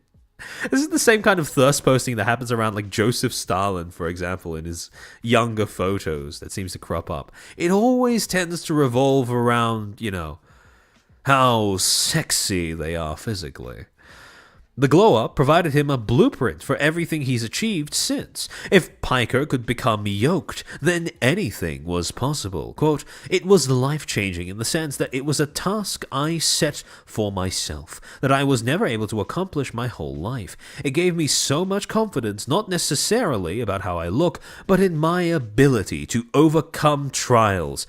Ah, yes. The classic, I didn't get ripped because it made me look better. I got ripped because I wanted to prove something to myself. And again, ordinarily, I would be more than willing to believe that the latter was more important than the former. But in this particular case, with the amount of, evidently, the amount of pride that Hasan took in people celebrating his physical appearance, I think it's not unreasonable to say that downplaying the initial reason behind getting ripped is perhaps a little naive. To continue, quote, I'm not necessarily the most skilled person at anything. I don't have a ton of natural talent, but I am super talented at working hard. And this is where the article attempts to tie it all together, right? Basically, it's trying to justify the fixation on Hasan's physical appearance, how he's fit, how he's tall, how he's muscular, by trying to make it into some sort of broader point as to how he's able to become that in a way that reflects his dedication to becoming a political commentator as well. How his physical appearance should be regarded as an aspect of his appeal that should be taken seriously because it reflects a dedication that goes beyond mere fitness, a dedication that extends to his need to nail his content niche, his political brand of commentary, his particular brand of political commentary. And so, for the article, as far as the article is concerned, Hasan's good looks are fundamentally inseparable from his political commentary. Now, again, I think that says a bit more about the journalist's priorities when it comes to, politics and the journalist's understanding of, masculinity and what kinds of masculine ideals appeal to men. I think it says more about the journalist's views on those subjects than it does about, how, again, the qualifications that Hasan possesses to act as a advisory voice to a political party. However, again, to really cap it off, right? At the end of this particular section of the article, Winky then goes on to essentially explain why, despite Hasan's critiques of the Democratic Party, and despite the Democratic Party's apparent aversion to Hasan, why there is a possibility of some sort of synergy or some sort of collaboration between those two entities. Zufield, I don't think this article is trying to nail anything, more like the author's trying to get nailed by the article's subject. Perhaps. Quote, Piker regards his Twitch broadcasts as a natural extension of the work he did on Facebook. Online leftism, especially since Biden secured the Democratic nomination in 2020, has earned a reputation for being dour and nihilistic, eager to cheer on the pratfalls of the Democratic Party. But since his move 4 years ago, Piker has shown a willingness to be a team player. He has hosted voter registration drives with Ocasio-Cortez and Ilhan Omar, and when he filled his 2024 ballot live on air, he reluctantly pulled the lever for Adam Schiff, who he referred to as Adam Shit, owing to his staunch pro-Israel stance. Now, what do you notice about the way that this particular section of the article reveals about the way that the writer perceives politics? Hasan Piker. Because it does, again, it's subtle. It doesn't state this directly, but there is a very specific way of characterizing politics, or a way of perceiving politics that seems to be built into the commentary of this section of the article, right? So when I say that, I mean something that the journalist is willing to say themselves as a quote-unquote neutral voice, as opposed to a quote from a subject of the article, right? Something about the way that Winky has decided to describe politics makes it very obvious that he views the way that people tackle politics, or he views the default state of politics as a very particular kind of thing. That politics suck? No, not quite. Exactly, Sharona Slave. He talks about it like it's a sport, right? eager to cheer on the pratfalls of the Democratic Party. So when the article seems to criticize, creators that lean in a certain direction of the political spectrum, criticizing this party, it makes it seem like an incongruous thing or something that is a little weird, when in actuality, that makes perfect sense. Just because you have a political position does not mean that you cannot have problems with the party that, apparently claims to advocate for those political positions. This is one of the largest problems with having a two-party system in your politics. Because, well, if your society is a democracy and it runs off of two parties, no shit, there are going to be areas where both of those parties fail to represent the interests of all of the voters that share a position that on the same political spectrum. So, again, it's kind of interesting. It shows a lot about the way that the writer perceives the whole of politics, in the fact that they feel comfortable using this sports metaphor, right? Because the critique of these influencers and, the explanation as to why these influencers should or shouldn't be listened to, it doesn't revolve around their points. It doesn't revolve around policy. It doesn't revolve around rhetoric. It doesn't revolve around principle. It revolves around teams, right? Hasan has shown a willingness to be a team player. Now, again, if he wanted to go in on how Hasan's individual positions are, how they make him appealing to the Democratic Party or trying to justify it. If he wanted to go into more depth on selling Hasan by his political positions, there wouldn't be so much of an emphasis on either, again, his physical appearance, right? How relatable he is as this kind of archetypical masculine frat bro from his youth. And also, there wouldn't be so much emphasis on this whole, look, even though he's scary, you can still work with him because he's willing to be a team player, right?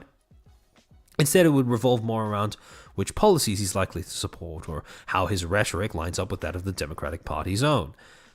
But again, the fact that this is built from the ground, from a fundamental foundation of politics is a team sport first and, everything else second,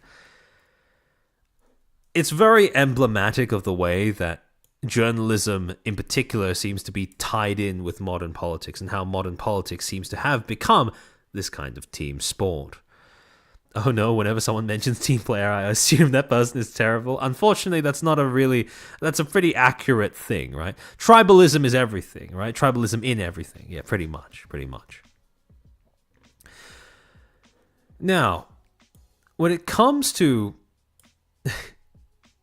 Now that we've gone through how each of those individual news values, right, those individual appeals to audience interest are present in this article, the next step in understanding how exactly a puff piece works is by digging into the mechanics of the thing, right? So not just, which parts of the article appeal to which news values, but how individual sections are constructed in order to give a particular perspective to the audience on the subject of the article.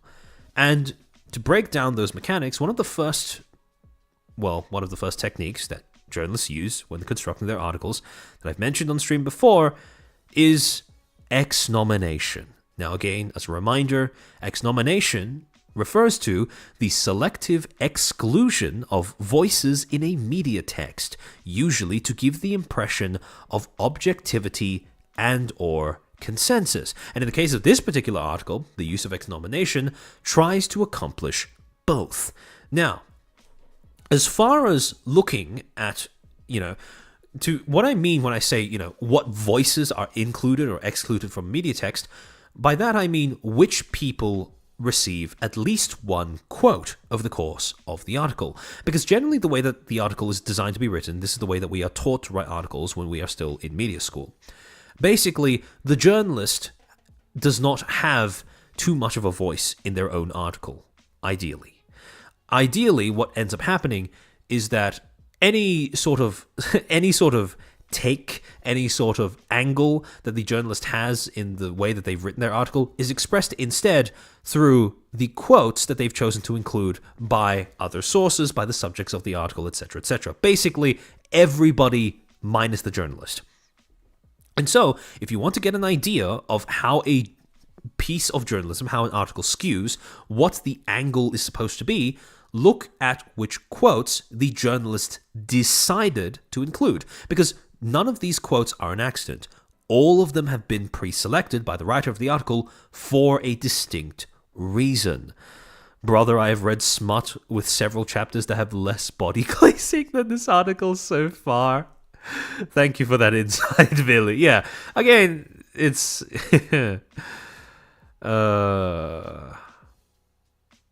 as far as puff pieces go, this is one of the more viscous ones. Rio, I'm taking this as we are not supposed to be able to figure out that the journalist wants to bang the subject of the article. Yeah, kind of. So, when you look at the entirety of this article, essentially, there are a total of 9 different voices that have been included in the article. And of these 9 voices, they include a quote from Bernie Sanders, a quote from Hasan himself, quotes from, sorry, give me a second to read this, Cenk Uygur, Hasan's uncle and owner of the Young Turks, a quote from Felix Biederman, is that Biederman? No, sorry. Biederman, a friend of Hasan's and host of a podcast. A quote from Ben Shapiro. A quote from Taylor Lorenz, an author and journalist who covers internet culture.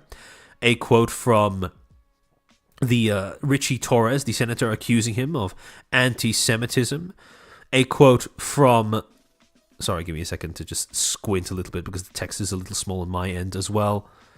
A quote from a random Redditor or random Redditors describing why they started watching Hasan or why they like watching Hasan. And finally, a quote by Jonathan Greenblatt, the head of the ADL, describing him as an anti-Semite. Now, generally speaking, when it comes to the journalistic principle of balance, what that means is you are supposed to, as a journalist, when you're writing an article, try to aim for a degree of objectivity, right? So if you're going to include quotes/voices from one perspective on the subject, you need to include an equivalent amount or something approaching the same amount, or at least a little bit of that amount from the opposite end of the aisle, right? So people who have a different perspective on the subject of your article. You need to include both. And generally speaking, when you look at these 9 voices that have been included in the article, 6 of them are, positive, speaking out in favor of Hasan in some manner, and 3 of them are, speaking out negatively of Hasan. Now, few things. First, technically speaking, this is a ratio of 2 to 1, right? In terms of how many of the quotes are positive versus how many of the quotes are negative. That in and of itself, not too much of a problem because this still has some semblance of balance in the sense that you at least have some form of representation for both forms of, both kinds of perspective on the sun, positive and negative, right?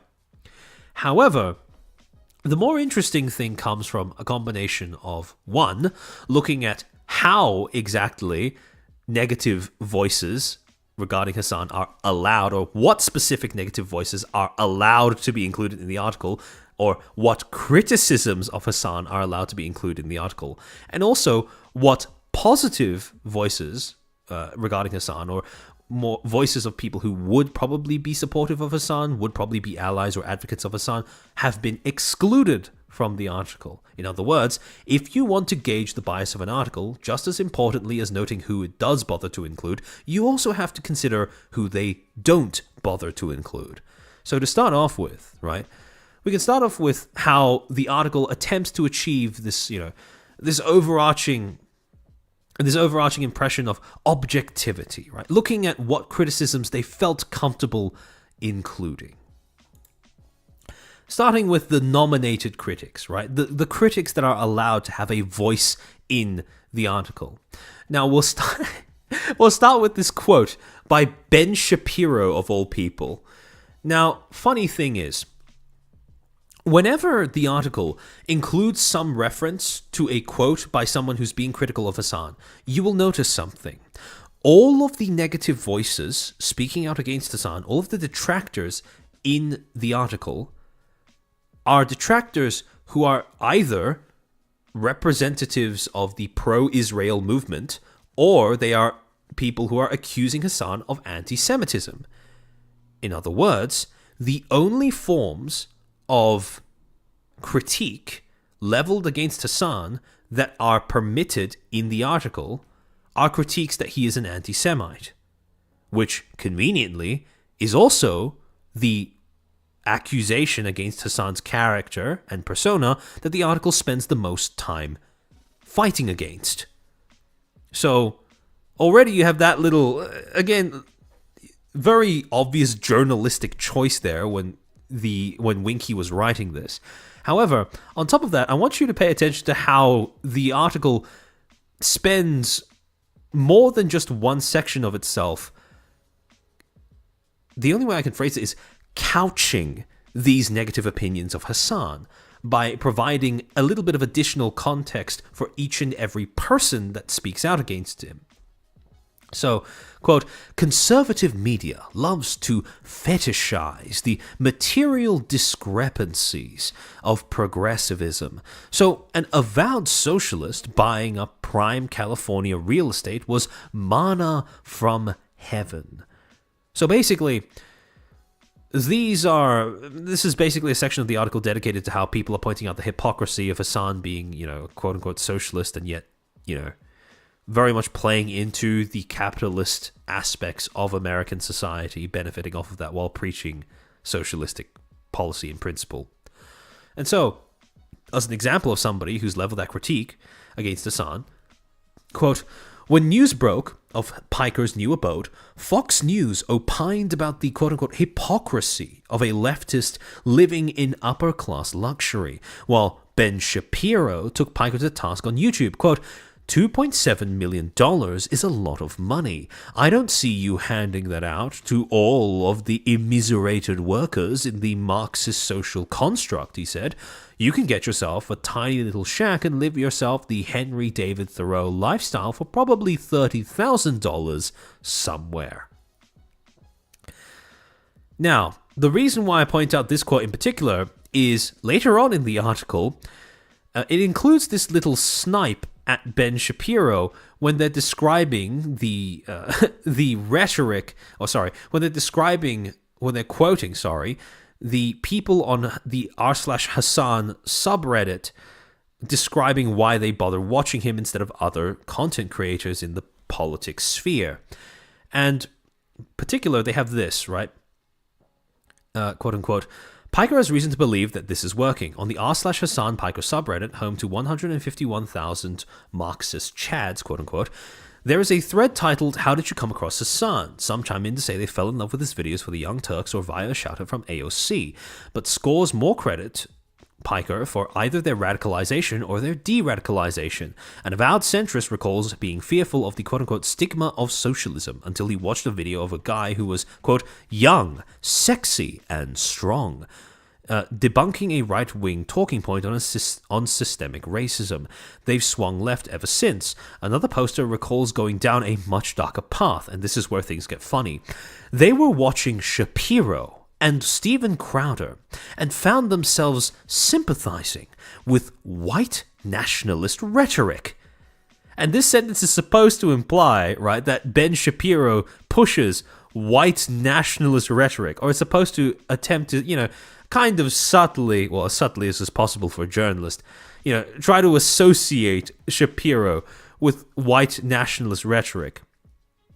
Now, I don't know about you, but for those who didn't know, Shapiro is Jewish.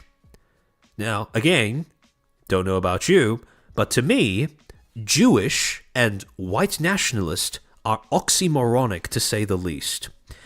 So this kind of, this weird guilt by association for that claim specifically is, again,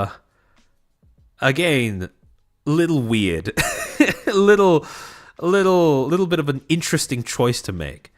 And again, this is something that happens in every single instance where someone is allowed to be included in the article with a critique of Hasan, right? Where, for example, even if you look at the other nominated critics, like, for example, Richie Torres and Jonathan Greenblatt, sorry, it's the same. They always have this little qualifier either preceding or following their critique of Hasan that adds some sort of context to why they are, people who should not be trusted, right?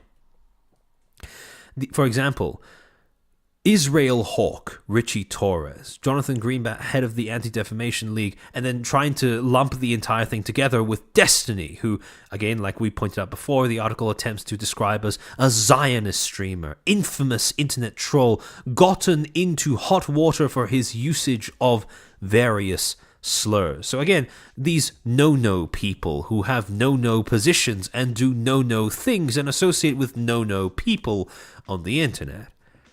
However, the more interesting thing comes when you're looking at who they didn't include, which critics they didn't include in the article. For example, well, actually, I'm curious. From your perspective, right, of people who have presumably heard of Hasan Piker before, seen other people criticize Hasan Piker before, especially in terms of how he does his content, which critics of his do you think would probably have opinions that are worth documenting but haven't shown up in the article? Not so little character swipes before the quote seems to be standard operating procedure. Unfortunately, yes, yeah. Because there are critics of Hasan that they could have included, but for some reason they chose not to. One pretty big and obvious one in particular. Sorry, give me a second. I'm going to take a break to hydrate real quick.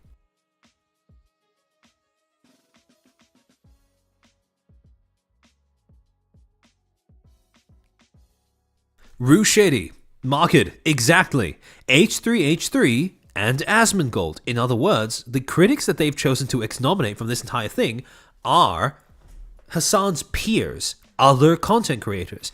If you keep track, each of the three people who were allowed to criticize Hasan Piker in the article, right? They were a U.S. Senator, the head of the ADL, and Ben Shapiro, who is, I would make the argument, pretty mainstream, influencer, content creator, whatever. I don't think Ben Shapiro is really internet aligned in the same way that Hasan is. On the other hand, Asmongold and Ethan very much are. And so you have this weird kind of framing where all of the people criticizing Hasan happen to be mainstream aligned people. And conveniently, the angle of the article is that Hasan is effective because he caters more to the online version of things. And so it is rather, again, convenient that all of the critics happen to be people who could very easily be portrayed as out of touch or disconnected in some way from a relevant audience because of the fact they lean more towards the more mainstream political side of things. See, these critics, on the other hand, these are people who are more on par with Hasan. They cater to, well, not the same audience demographic per se, but similar audience in the sense that their audiences are primarily online. These are content creators who grew up, built their careers on the internet, who are very accustomed with the ins and outs of the internet. And as a result, critics like this would probably be more worth listening to in terms of what they call out regarding Hasan. Because this is one content creator talking about another content creator. And some of the things, well, yeah, some people are pointing out other people as well. Sargon of Assad, right? Not Assad. Akkad. So, again, they chose not to have these individual content creators critiquing Hasan because one of the reasons I suspect they didn't want to include this is because their critiques are not as simple as just Lamau, lol, anti-Semitism, right? Their critiques of Hasan branch out to how he radicalizes his audience, he refuses to engage in good faith debates, how he seems to have a tendency to default to character assassination rather than attempting to engage with the rhetorical, engage with the actual points that someone is making rhetorically. And again, all of these are points that would probably factor into how someone assesses the validity of his political commentary and critique, and especially his ability to convince others of his own political views, rather than lol Lamau, ma anti-Semitism. And yet, again, the creators, the critics that would be most likely to level these critiques, who have publicly leveled these critiques against Hasan, have been entirely omitted from the article. And then we get to the people in the article whose voices have been included because they are advocates for Hasan. Now, I don't mean advocates in the sense that they approve of everything he does, but I mean people who are more likely than not to speak up in defense of something that he has said or a position that he holds, or people who have even had positive interactions with Hasan in the past. Now, again, because this is a puff piece, most of the voices that have been included in the article are positive in nature, are advocates for Hasan, because you want to achieve that impression of consensus, right? You include the negative for objectivity, you include a majority of positive voices for the impression, to create the impression of consensus. However, if you look at all of these people who have, spoken up in favor of Hasan, you have, mainstream journalists, you have friends of his who are podcasters, you have other, you have established politicians, you have his uncle, Cenk Uygur, and you have people on the internet, his viewers, right? Random Reddit people. Who's missing from this list of advocates, or even list of people who've interacted with him in a friendly manner or in a positive manner? Yeah, not objectivity theater. Yeah, exactly. That's a good way of describing this. Wildcard answer, since I've seen the videos come up on YouTube a lot. Nux? Yeah, exactly. They could have included Nux, but they didn't. Of all the people who they could have interviewed, they could have reached out to, they could have included quotes from. Okay, yeah. Trash taste. Horse guy. Yeah, they haven't included any quotes from his peers. Whether that be, peers in the sense that they operate in the similar content niche, Vosh, or Shoe on Head, because I know that both of those have talked about Piker before. Or, in a weird kind of way, not even content creators that have interacted with him in a positive manner. For example, Friendly Geordies, Jordan Shanks, and Boy / I Did a Thing. All three of these content creators have interacted with Hasan positively. All three of them have, and to varying degrees, expressed, defended some of the positions that Hasan has expressed, some of the ones that are perhaps, not as radical, not as insane, I suppose. And again, these are other creators who technically they could have reached out to. They could have tried to grab some form of comment or critique or input from. And when it comes to, why they didn't, one of the reasons why I suspect they might not have looked to contact these people in particular, aside from the fact that they're Australian, not American, all three of these content creators have been extremely critical of mainstream media. And while Slate does position itself as a sort of, online publication or online-centered publication, it is still mainstream media. So it is quite interesting that despite the fact that these are other content creators who share similar political leanings on certain issues and positions, who have interacted with Hasan positively in the past, how they were not, they apparently didn't bother to contact these people for comment of any kind. However, there is another group of people who Winky could have potentially contacted for comment, right? People who probably would have been advocates for Hasan, probably would have been supportive of the direction in which Hasan's content or career has progressed, but is quite conspicuously missing from the list of voices that have been included in the article. Does anyone know who I might be referring to or what I might be referring to? I'll give you a clue. They bothered to include Cenk Uygur. That might hurt the author's chances of getting laid because suggesting that there are less bonkers options. True. No, Gabriel, not Twitch staff. I can't take the name Wiki seriously. No, not Frogan.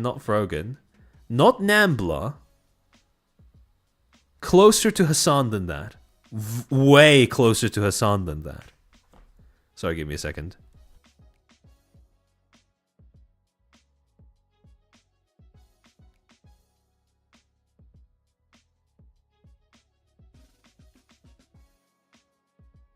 Akorig, Anna Kasparian. Okay, we're getting closer. We're getting closer. Not quite. Goon Clancy. No. Not someone who's affiliated with Twitch. No. Gabriel Barberio. Now you're getting really close. His mom. I don't know who associates with Hasan. This isn't even an associate, no. His uncle? No, they do have quotes from Cenk. Ludwig? No, not quite. You guys were getting close when you started suggesting his mom. Exactly. His immediate family, right? His mom and his dad. Because there are 2 points in this article that they reference Hasan's immediate family, but the only person who they bother to include quotes from are Cenk, his uncle. In this particular section, when they're first introducing Hasan as a person, you might remember they said, quote, Piker's father, Mehmet Beset Piker, is one of the founding members of the country's upstart center-right Future Party. And yet, beyond this little tidbit about his father being one of the founding members of that party, there is no other word as to who his father was or what the party does. There is no other information about that particular figure in his life. And this is in spite of the fact that in the next section where they describe how Piker's, youth, how Piker developed in his youth into being a political content creator, and commentator, they say, quote, like so many other millennials, Piker first experienced his first brush with left-wing politics via The Daily Show and other Bush-era satire, but he does not exactly remember himself as civically engaged. Quote, I was a dumb college kid, Piker said. I was just happy to be in America. He didn't declare a major at Miami, but after transferring to Rutgers at his parents' behest, Piker secured degrees in political science and communications in 2013. And again, kind of odd, because yet again, the article brings up Piker's parents. And evidently they did have quite a bit of an influence over his life, and I would assume his development, because he was only able to grab a degree in political science and communications, basically what his job is now, because they asked him to transfer to a different university. He did so at their behest. And so for people who were this influential in Hasan's life and development, it is a little weird that they don't have a quote. It is a little weird that the article includes so little information about them. And again, part of the reason, I suspect, is because of the article's need to achieve consensus. Now, when I say consensus, I don't just mean consensus in terms of everybody with a voice agrees on the same things. I also mean consensus in the sense of maintaining a consistent impression or a consistent portrayal on the subject of the article. There are 2 premises to this article that are taken for granted and assumed to be something that doesn't need to be elaborated on. One is that Hasan Piker, as a content creator, brands himself as a democratic socialist, and 2, that position and branding makes sense. And the reason why I suspect they didn't include any further information, especially about Hasan's father, is because that information does not gel well with those 2 premises. That information does not aid in creating a consensus around that little bit of information. Because if you go look up Mehmet Beset Piker, especially in relation to the future party of Turkey, you get brought to a page presumably made by the party Gelek Partisi, I don't know how to say that, where it has a profile of Mr. Piker, Hasan's dad, party board member, founders board member, combined with a resume describing what makes him qualified in order to serve as a founding member of this party. And this is where we get into some information that kind of doesn't really gel well with Hasan's identity or his self-identification as a democratic socialist specifically. Quote, born in Istanbul to a family that migrated from the Greek city of Dirama, Dr. Mehmet B. Piker graduated from, I don't know what that is, something Cecile, 19 May's primary school, after graduating from Istanbul Boys High School. He graduated from Bogazici, I don't know how to say that, University in 1977, and from Istanbul University Political Sciences in 1983. He graduated from the Faculty of Information, Department of Public Administration, after conducting his doctoral thesis research as a Jean Monnet Scholar at the London School of Economics. He received his doctorate from Istanbul University in 1991. In his professional life, Dr. Piker worked in various fields at Sabancı Holdings, including the Planning and Law Department for 24 years. He served as Vice President, Sabancı Holdings, Ankara coordinator, and served as a board member in various corporations.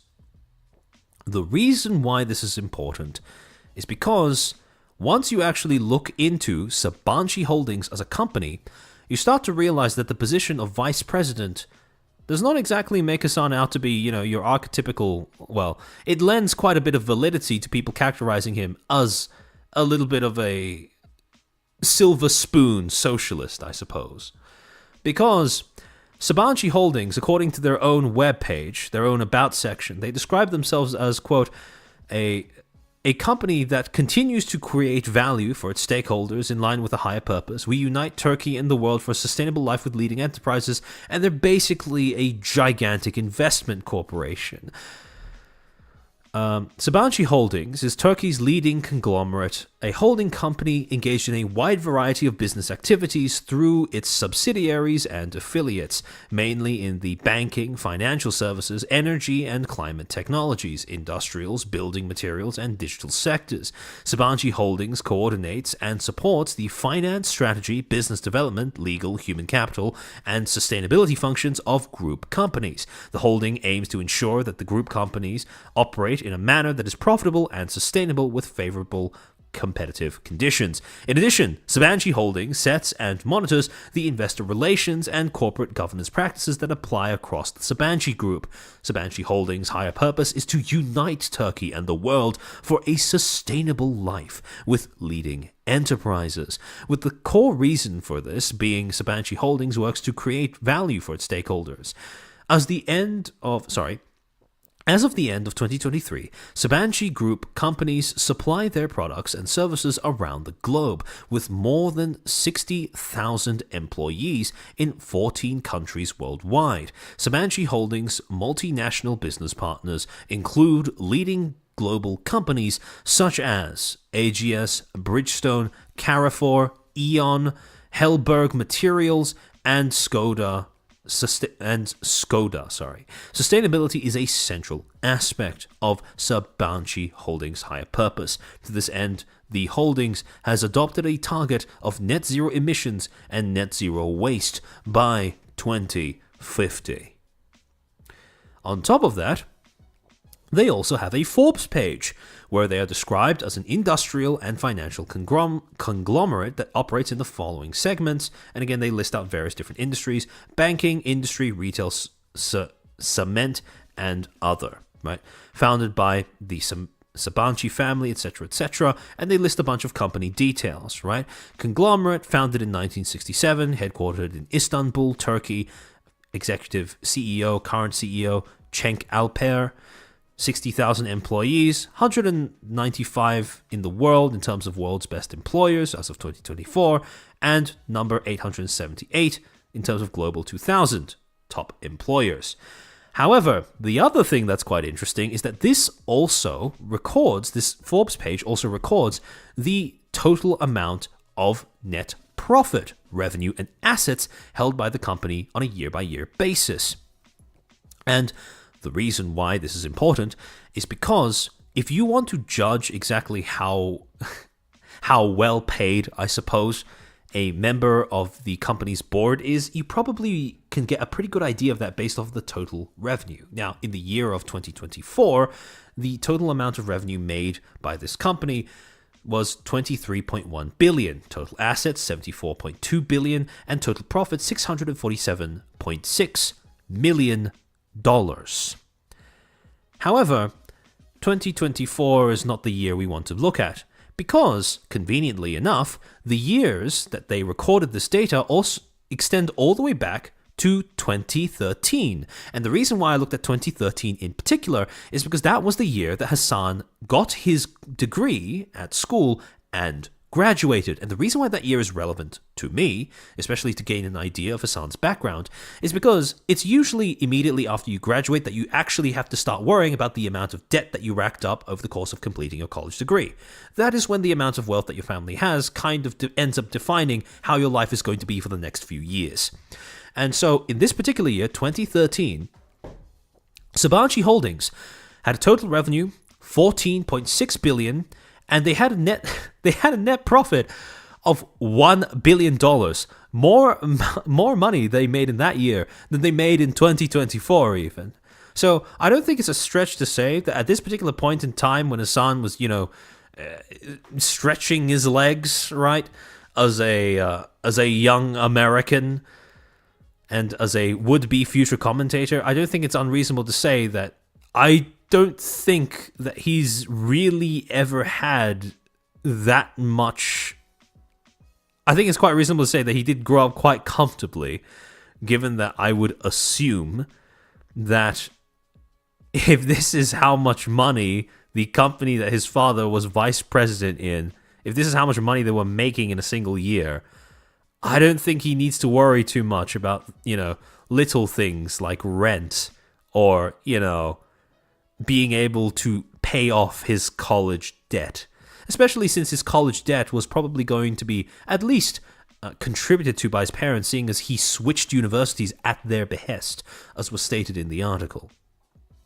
And so some people may question, why is this relevant, right? Because what does this say about his politics? And to that, well, the easy answer, the gotcha answer is, what does his looks have to do with his politics? But on the other hand, the actual rhetorical response to that, like actually bothering to engage with that argument, what does his father's wealth have to do with him as a political commentator?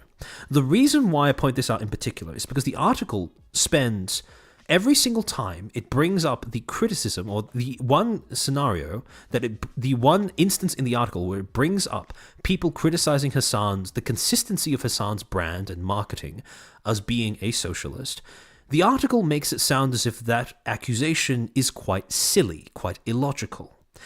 Whereas in actuality, part of the reason why it manages to get away with that is because it doesn't bother to include the other information about Hasan, about his family, that would go quite a long ways towards making that particular critique of Hasan's branding and the consistency of Hasan's persona, thus his effectiveness as a political commentator.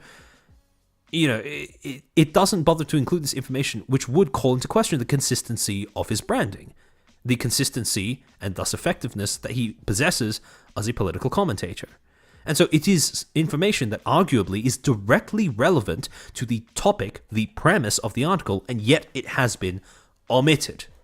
Because, again, why bring up that his father was the founding member of Turkey's center-right Future Party, but leave out the resume that made his father qualified to hold a position like that?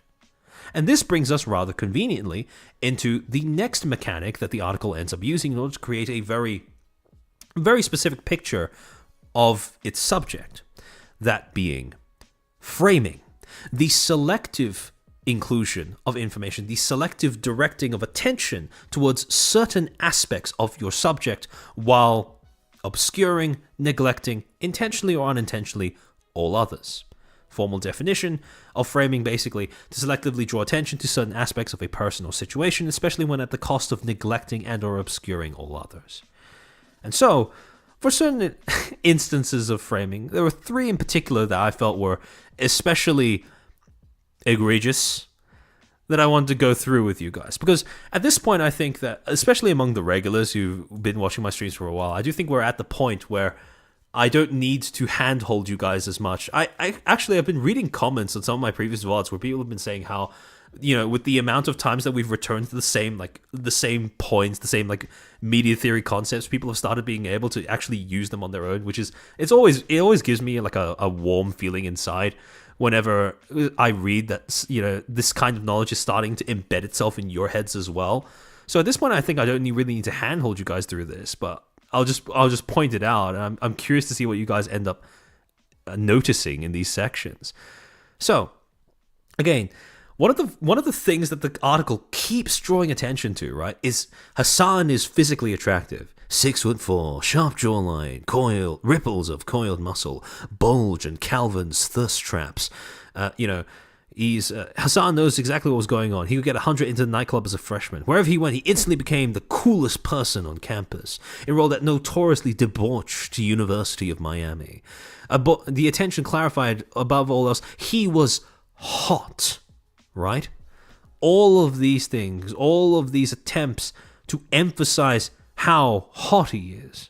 But what does it leave out? What does this not talk about? What does it draw attention away from? To be fair, university education in Turkey is much cheaper than in the USA, so I don't think the student debt is quite as concerning as it would be for an American. That's true. However, the base point, I think, still stands. Where is the socialist money? I want a local road maintained here in the Philippines. Yes. Because Hasan is a rich kid. Exactly. So, again, there is this fact that there is a combination of his political commentary. There is pretty much no mention of any of his political commentary, like, at all across the entire thing, right? Because it is basically just, Hasan hot, right? Hasan has a bunch of, Hasan's fans revere him because he is the archetypical, he is a physically attractive, he's fit, he's healthy, he's charismatic, he has money, etc., etc. People view him as an aspirational person, right? With no consideration as to his actual utility as a political commentator, because there is very little time devoted to actual political commentary. And this is only amplified in terms of how the article basically sidesteps the main criticisms of Hasan as a content creator, as a figure, as a commentator, by simply tunnel visioning in on the whole anti-Semitism thing. And so, when you look at, for example, when you look at all of the criticisms, it all focuses on, anti-Semitism, right? All of these people who conveniently are all happen to be mainstream media figures, right? Talking about how he is an anti-Semite, etc., etc. Not at all bothering to touch on anything relating to, his online presence, how people who are also other content creators have criticized his way of conducting himself, etc., etc. And that leads us to the next thing, which are criticisms of Hasan that are not related to anti-Semitism. The only one that they bother including, even barest mention of, is the whole hypocritical socialist thing. And in this particular section, right, there's something that the article does which is quite funny once you actually start noticing it. Quote, conservative media loves to fetishize the material discrepancies of progressivism. So an avowed socialist buying up prime California real estate was manna from heaven, and then they have the Ben Shapiro quote. But what is more interesting is the paragraph that follows it, which we didn't read before. Piker wasn't fazed. Months later, he posted a video of himself at a car dealership purchasing that $200,000 Porsche. Quote, wait till they find out that I'm never going to fucking drive it, he said, as a fresh wave of outraged MAGA acolytes filled his mentions. Again, very deliberate wording, right? Acolyte. Cult-like, portraying it as some sort of cult, as if the way that the article is portraying the Democrats and the other side of the political spectrum, or even Hasan's own fan base, isn't culty at all. Quote, does a socialist revel in his abundance expose a political contradiction? Perhaps. But Piker has also correctly identified that in 2025, when Trump of the Manhattan penthouse can be twice enshrined as a working-class hero, those contradictions are not nearly as relevant as they used to be. Piker is a young man responding to his enormous windfall in a way that is extremely relatable to other young men. That is, more than anything else, has proved to be invaluable in his cause. So, 3 things here. First, this article, very subtly, kind of slimily, is trying to draw a little bit of a false equivalency between Piker and Trump, both in terms of the kind of fan base that they have cultivated, right? Or the fact that they are regarded as working class heroes, right? Basically, what the article is trying to do is go, okay, why are people so up in arms about Hasan, whereas Trump, despite being a billionaire, is regarded as a working class hero? That doesn't make sense. In actuality, there is something very specific about Hasan that is not shared with Trump that explains why people view his lavish lifestyle as an inherent contradiction. Anyone have any ideas as to what what that might be? Because again, the article deliberately states, right, is that a political contradiction? Perhaps. The correct answer is yes, that is a political contradiction. But again, whereas the article attempts to have this kind of, it attempts to imply this sort of, oh, so what if Hasan is rich? Other people are rich and they're still regarded as working class heroes. Why does that work for Hasan? Yugure-chan, he never worked? Correct, exactly. Trump is not a socialist. In other words, the reason why this is contradictory specifically for Hasan is because of Hasan's specific personal political positions and branding. Hasan brands himself as a socialist. Donald Trump doesn't do that. The other quote-unquote right-wing figures don't do that. Nobody else who, again, people see as working-class heroes despite being rich, do that. None of them brand themselves as socialists, but Hasan does. And that's why Hasan catches flack for living a lavish lifestyle in a manner that is not shared with other people who happen to be political commentators but are more rich. See, the way that the article was worded, they were trying to imply that, oh, people don't mind when, other political figures are rich because they're right-wing. No, in actuality, the real reason why people don't mind when it comes to other political commentators is because they're not socialists. They don't call themselves socialists. They don't try to cater to an audience that are consistent of socialists or Marxists or communists. And as a result, there's an inconsistency that they don't share. And this is something that people have been articulating, vocalizing, pointing out for ages, including friend of the channel, Permaband, Ban Min. She pointed that out in the quote tweets to the original Slate article on Twitter as well, when she stated, I guess amongst a crowd of two-faces, Hasan would be considered quote-unquote powerful, because his two-faced behavior is excessively powerful compared to many. And then she included that that photo of Hasan wearing the Make the Rich Pay t-shirt, while contrasting that against the headlines of him buying a $4 million a $2.74 million home in Hollywood with a $200,000 Porsche that, in the article itself, he admits he wasn't even going to drive when he bought it. So, again, when people accuse him of being a champagne socialist, this is why that accusation is relevant. Yes, it may not have anything, it might not be a critique of his policies, but it is certainly a critique of how consistent and thus effective he is as a public figure who is supposed to be a political commentator. If you want to get into democratic politics, you're going to have to make sure that you are a compelling person to listen to. And being a hypocrite does not make for a very compelling figure to fall behind. I'm giving that. Yeah, this is what happens when you hold a silver spoon in your mouth for so long that your lips start to go chrome, right? And then we get to the third instance of their use of framing.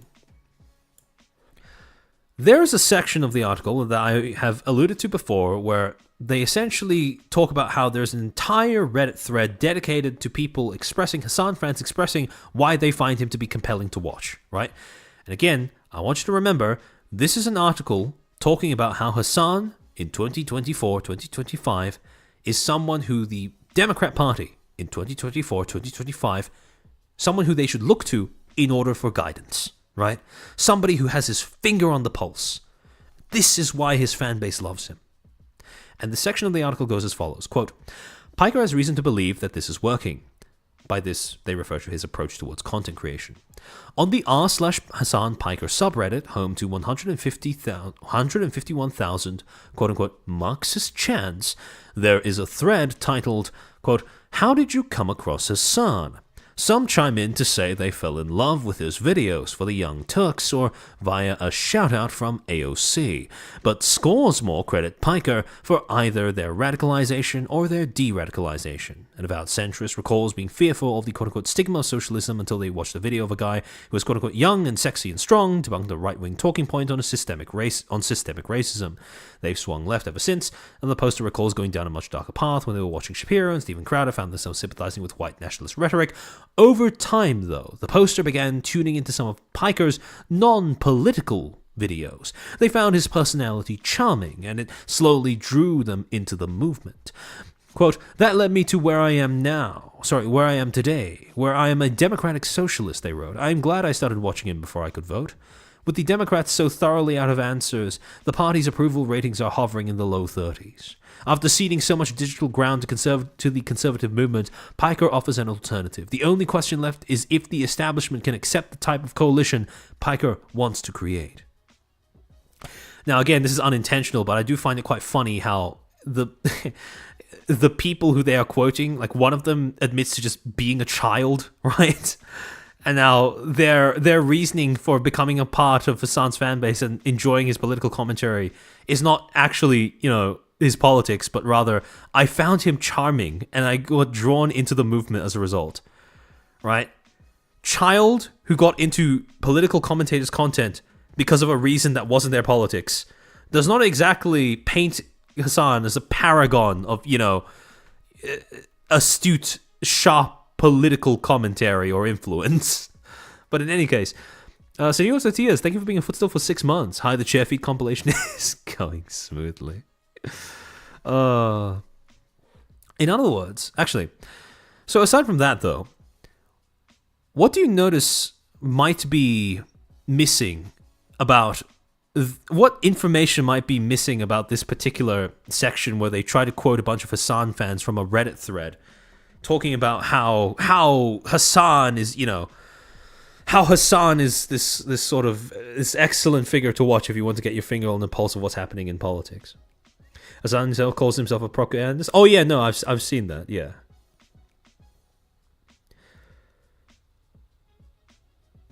FBI open up.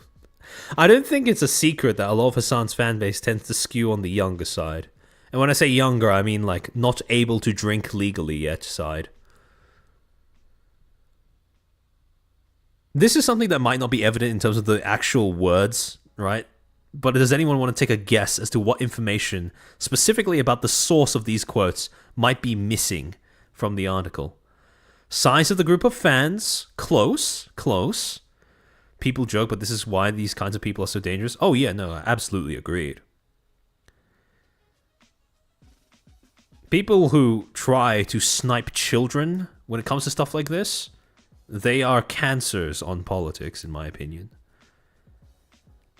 Size, demographics, location. Yeah, the demographics, although kind of unwittingly they showed that when they quoted, I'm glad I started watching him before I could vote, right? It's in Reddit. The thread. Okay, there we go.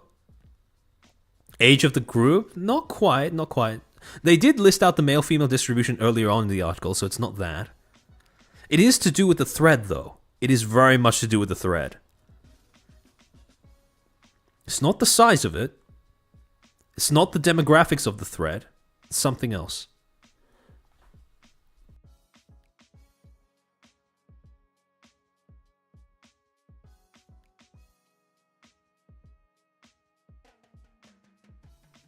The commenter?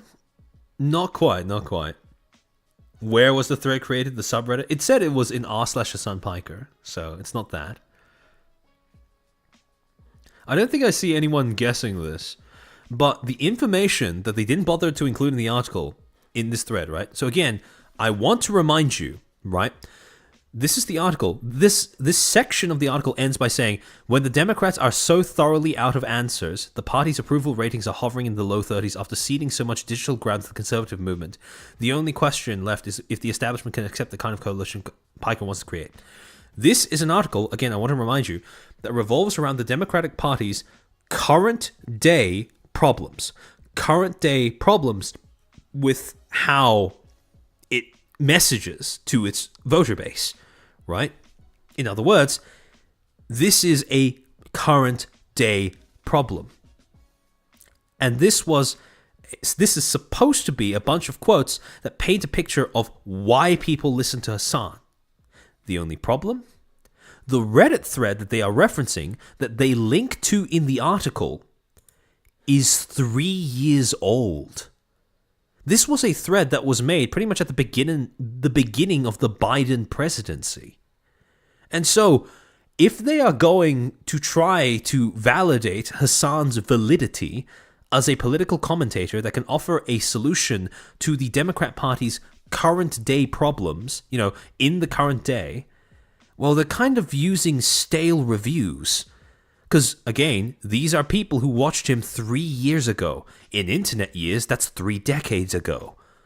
So, if you want a good handle on the reasons as to why people take him seriously or why people enjoy his content, I'd say pulling from a Reddit thread that was made 3 years ago that didn't even crack 1K upvotes, I'd say you're kind of cherry-picking a little there. You're kind of scrounging for scraps if that's the goal of this section of the article, if that's what you want in terms of quotes to validate your opinions. Because, I'm not going to lie, if I was someone who was in charge of determining social media strategy for whether it be a political party or any other kind of organization, and I asked someone to do research on why a certain influencer's audience likes him, pays attention to him, why he's still relevant, I would not ask for opinions that are 3 years old. No fresh sources, SMH. Yeah, pretty much. Prince, thank you for the 100 ARS. Why is everyone that praises Hasan younger than 16 or gay? That's a good question. That's a good question. Did the journalist not do his due diligence, or did he know exactly what he's doing? What I suspect he was doing is he probably Googled something along the lines of why I watched Hasan, pressed enter, and then went with the first thing that came up, regardless of how old or stale the actual comments were. So, yeah. Chair, unless you're that good at your job. I'm not. The funny thing is, this is evidently research that the journalist has already done themselves. Right? Because this is a link that they put in the article. So evidently the journalist doesn't have any problems with showing that this is where they're getting their opinions from. But at the same time, right? The fact that this seems to be the extent of what they're willing to do, that is what bothers me. Because, it's not that hard. If you want to get reasons as to why people in Hasan's chat like watching him, just link to a particular stream or VOD where there is a timestamp, like a fucking comment that scrolls past where someone's, explaining why they bother watching him. Or go to a YouTube video that he posted on his YouTube channel. Go into the comments of that and pull a comment out of there. Just don't grab something from more than 2 years ago. It's not that hard.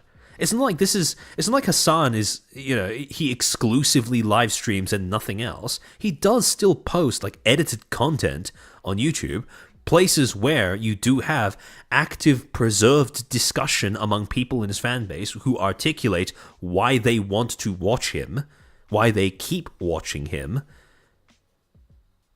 The journalist just didn't feel like doing that in this case. Or maybe it was just because the quotes from this thread were too juicy to pass up.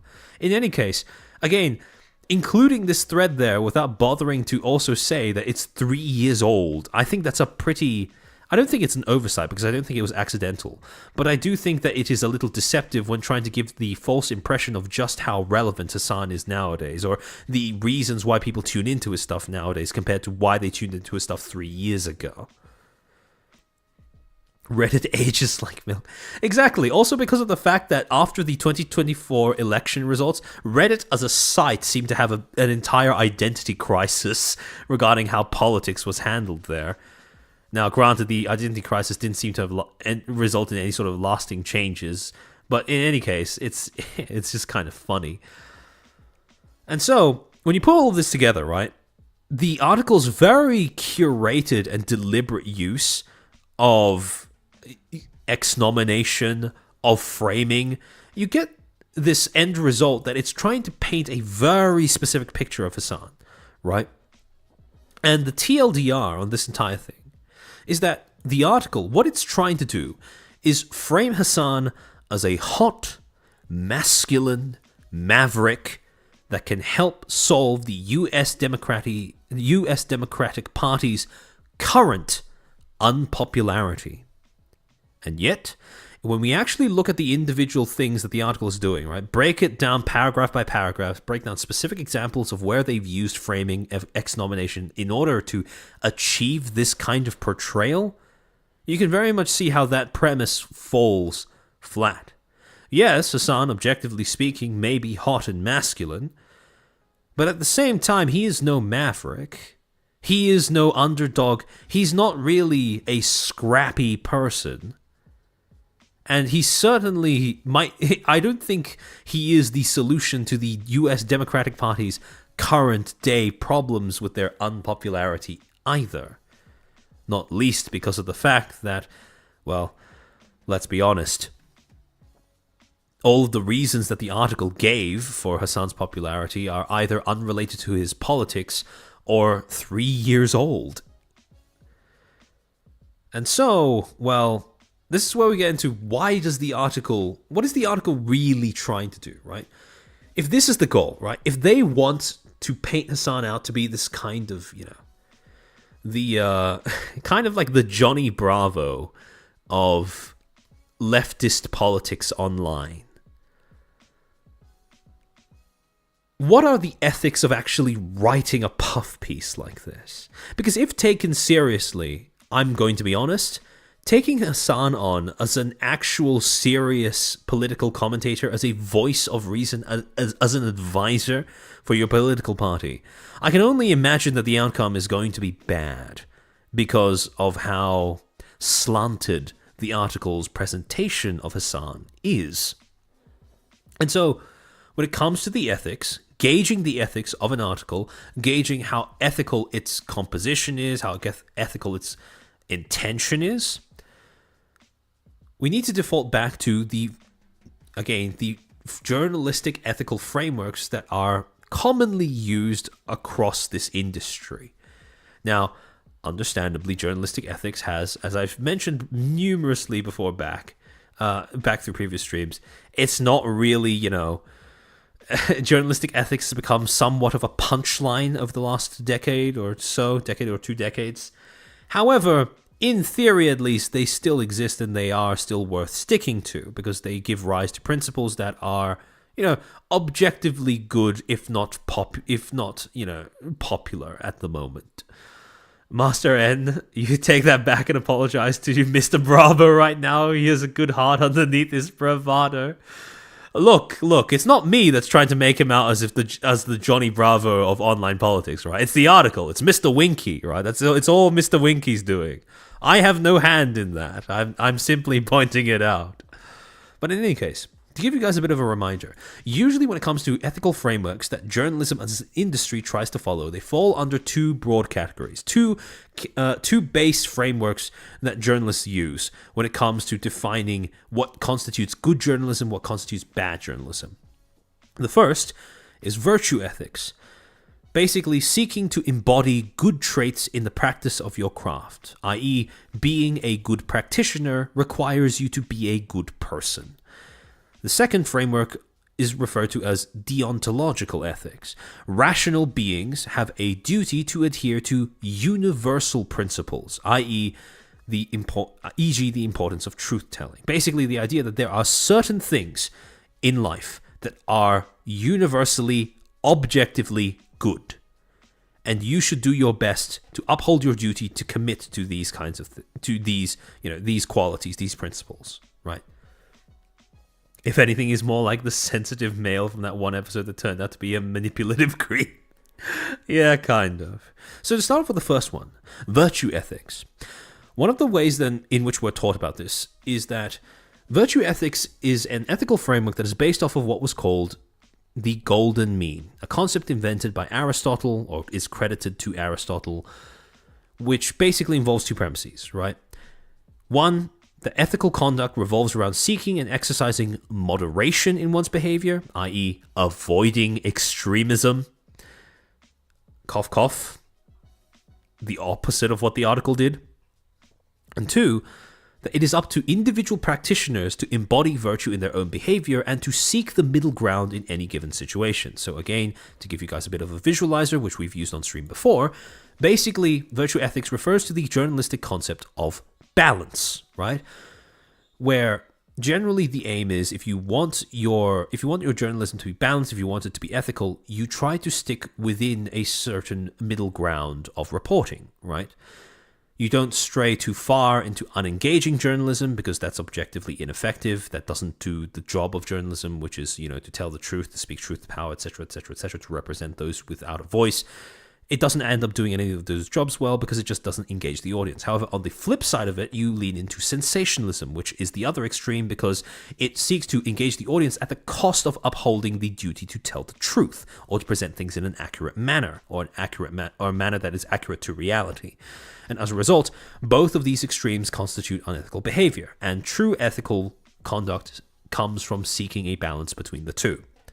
Now, because of the nature of puff pieces, because it requires you to kind of mold reality so that it fits your hyperbolically positive portrayal of your subject, puff pieces inherently skew more towards sensationalism than they are towards, ethical journalism. They can still be ethical, right? Or mostly ethical, but they do skew in one direction. Now, generally speaking, what will cause a puff piece to move further in the direction of sensationalism will largely depend on the subject of the piece, because the more work you have to put in as a journalist to obscure certain aspects of your subject to make them more palatable, to make them more respectable, the more the puff piece has to skew towards sensationalism. Because if you have a subject that does not allow for neutral portrayals that happen to be positive, you are going to have to make that portrayal a good deal less neutral in order to make it look more positive. And that is why when it comes to this Slate article, instead of being the normal, inhabiting the normal area on the spectrum that your average everyday puff piece would occupy, because the subject is Hasan, and Hasan is a radical figure, he calls himself quite proudly a propagandist. As a result of all of that, it has to skew further towards sensationalism. Because without skewing towards sensationalism, it can't possibly obscure the things that make him unpalatable while building up the things that do. And that's when we get into the next ethical framework, which is deontological ethics, or referred to as duty ethics. In other words, duty for its own sake, right? You do certain things because they're just inherently good, right? Again, two premises. First, that there exist universal principles and universal sins that transcend context. For example, truth-telling, universally good.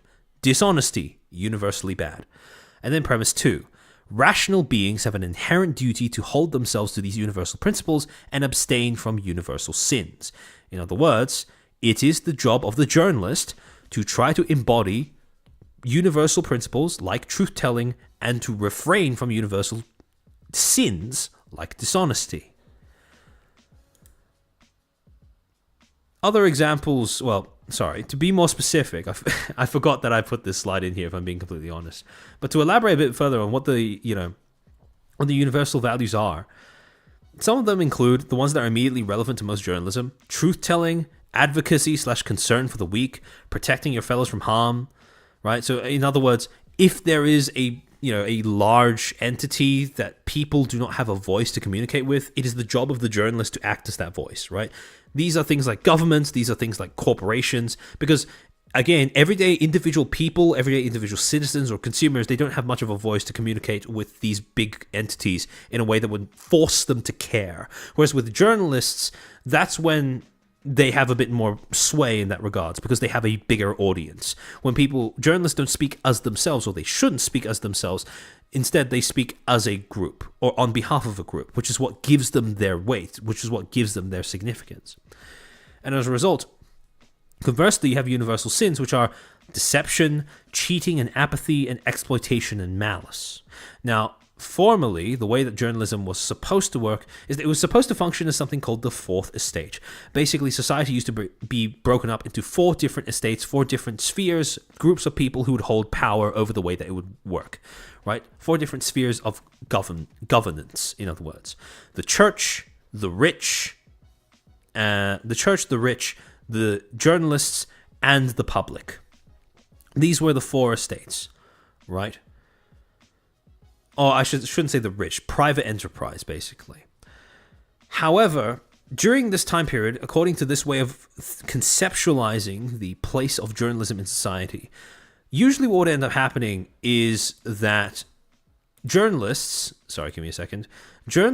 would end up essentially allying themselves with the public so that together they have a larger voice in the eyes of the government that could essentially have equal pull to the church or private enterprise. However, as things have progressed, what has ended up happening is that instead of what has happened there, now you have more of a relationship where journalism has departed its previous alliance with the public. So now, instead of journalists allying themselves with public concerns and talking points, what ends up happening is the public is kind of stuck on their own, trying to get a voice to government, get a voice to corporations. And now the government is purely influenced only by rich individuals who have replaced the church, corporations, and the news media who are advocating now for their own agendas. And the problem is, now those agendas include those of the rich individuals combined with the corporations that own those news outlets. So now you get this kind of incestuous loop with news media where, again, an article like this which came out of Slate, it's not made for the public. It's not made on behalf of the public. It's not expressing opinions that are held by the general public. It's certainly not written for the benefit of the general public. And it's purely this self-contained loop between representing Hasan's interests according to whatever agenda is set for the publisher already, and attempting to communicate all of this stuff to the US Democratic Party. At no point in this little incestuous sphere does the public become relevant to the discussion at all. And so, as a result, this kind of journalism fundamentally fails to live up to deontological ethics because it doesn't bother adhering to the whole truth-telling thing, because even though it doesn't lie, the way that it presents information is designed to be deceptive. And also on top of that, it doesn't hold up to the fundamental principle of speaking truth to power. Yes, it is speaking to power, but I don't think what it's speaking is truth. What it is speaking is something else. A stance that is not held by the general public, is not held by, an oppressed audience that doesn't have a voice, but rather only serves to essentially platform the rich, promote the rich, and certainly Hasan falls into that category, right? The rich, the powerful, the wealthy, to other people who are rich and powerful and wealthy. It is a self-contained environment. And so, we get into the final tool of the big 3 that these articles tend to use. Framing, exnomination, and finally, agenda setting. A term used to refer to attempts by the media to dictate and or define the priorities of society and the general public. Basically an attempt to set in stone, prescribe talking points, for the public, as well as what people are going to be thinking about for a certain period of time. Because this is genuinely what news media does, right? So you will have news corporations that get together, actually create a written list of topics and agenda that they want the public to be talking about, thinking about, stuff that they plan to cover, and they will all coordinate to run stories about this at the same time. They will be different stories with seemingly different angles, written by different individual journalists, but they will all be about the same thing. They will all coalesce into the same discussion, the same topic. And it will revolve around this same, news media will all revolve around the same topic for a set amount of time, a predetermined amount of time. Now, one thing I want to sort of really hammer home is just because there is a discussion doesn't mean there is a choice. And the reason why this applies to news media in particular is because very often what these news outlets will do, in a very similar manner to what I described earlier with exnomination, how it is designed to give you the veneer of objectivity. Agenda setting is very similar, where these articles, right, the way that they strip the public of choice is that they give the impression of organic. It essentially astroturfs like a subject for public discussion, right? Because it gives the impression that it is an organically emerging talking point, organically emerging public concern, matter of public debate, etc., etc. Because these news articles, these news outlets will publish journalists that seemingly hold different opinions on the same thing. However, where it denies the public choice is in the fact that despite these different opinions, there are only a predetermined set of topics that these companies will all be comfortable covering. The choice is not what stance you have on this issue. The stance is whether you discuss this issue and what issues you give up on discussing in favor of this one. What do you pay attention to is the actual choice that is being made for the public, not what your opinion is on this issue, just what the issue is in the first place. And so, when you look at how framing and agenda setting work together in particular, you get this idea that framing is telling the audience what to pay attention to, whereas agenda setting is telling the audience what to prioritize. This is what you guys are going to be talking about for the next few weeks. This is what you guys should be thinking are important. And the thing is, that agenda is not set by the public. It's not even set for the public interest most of the time. It is purely based off of the individual interests of the news organizations in question and the people who pay them. Their sponsors, their advertisers. And again, I can't really get across enough how mainstream news media, traditional news media, is designed to be nothing more than a tool to box in the general public's perception of reality. It really doesn't do anything besides that. Because if you want truly unconstrained discussion, you just have to go with what people are talking about on their own terms. Because you cannot rely on the media to refrain from obscuring certain topics that may be very relevant to public interest in favor of others, which may not be as relevant to public interest, but are more relevant to private interests of the people who run these organizations and those who pay them. Billy, thank you for the 5. The illusion of choice. Also, Fion. Thank you for keeping the tradition alive, Billy. It's always nice to see those around. And so, the thing is, right, when you look at this article about Hasan, the things that it does, right, the way that it tries to create this admittedly very skewed representation of Hasan's competence as a political commentator and his value as an advisory voice to an actual, real, serious, well, as serious as can possibly be, political party. The thing is, the thing that makes this article disturbing is that it's not alone. It's not an aberration.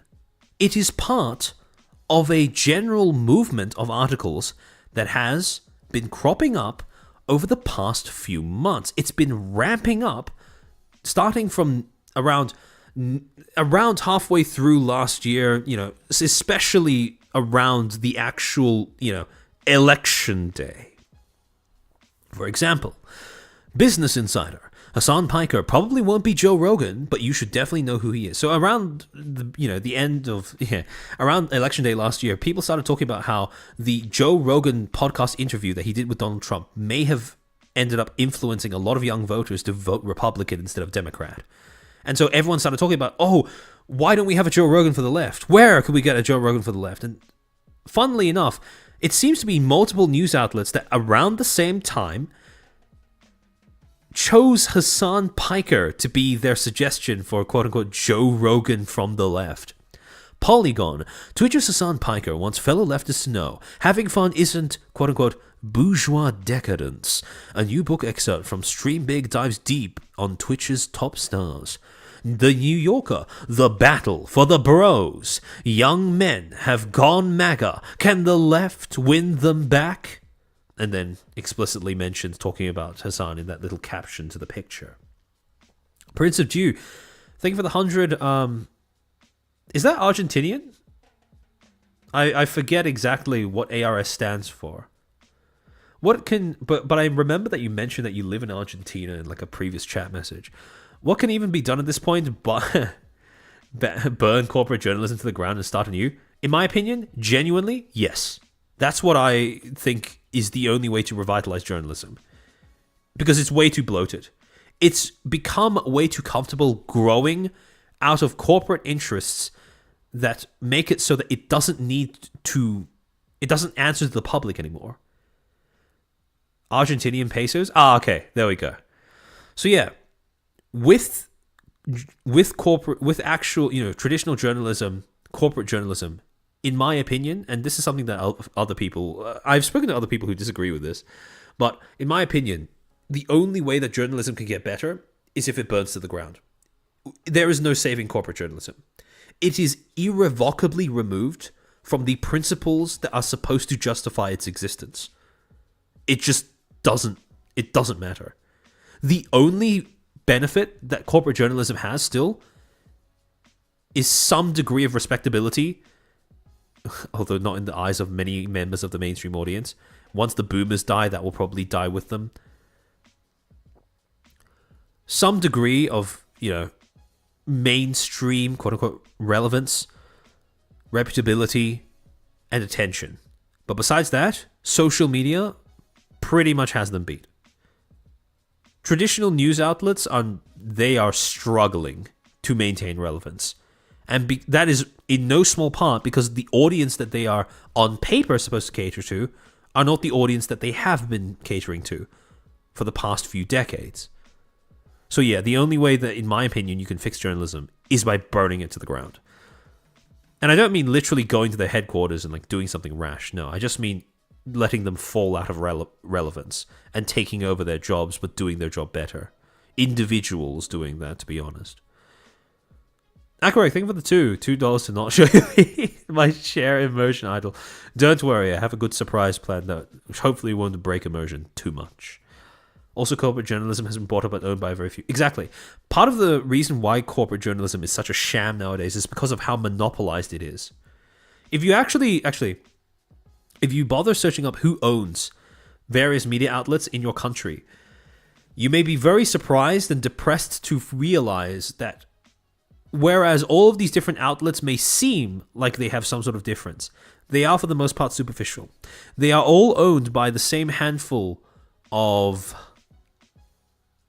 shall we say, millionaires, billionaires, billionaire families, very rich families that have entire media empires dedicated to serving whatever interests they have, right?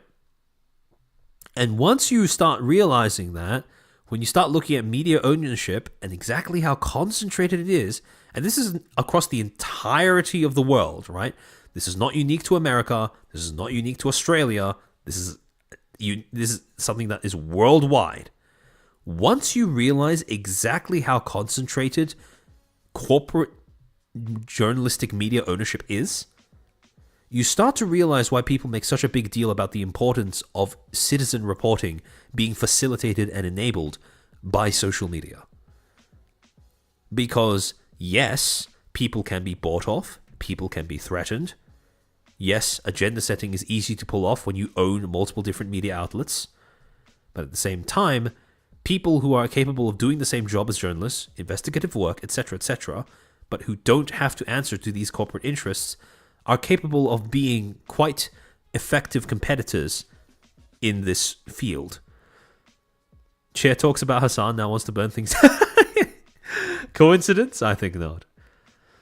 Ole social media may have bigger numbers, but I think they are still successful doing the agenda setting, even if they aren't winning on the framing part. Yes, they are, for sure, because algorithms will favor certain... I don't want to give across this impression that social media is completely free from these flaws or these practices, because absolutely they're not, right? Algorithms can agenda set just as well, if not better, than traditional media outlets.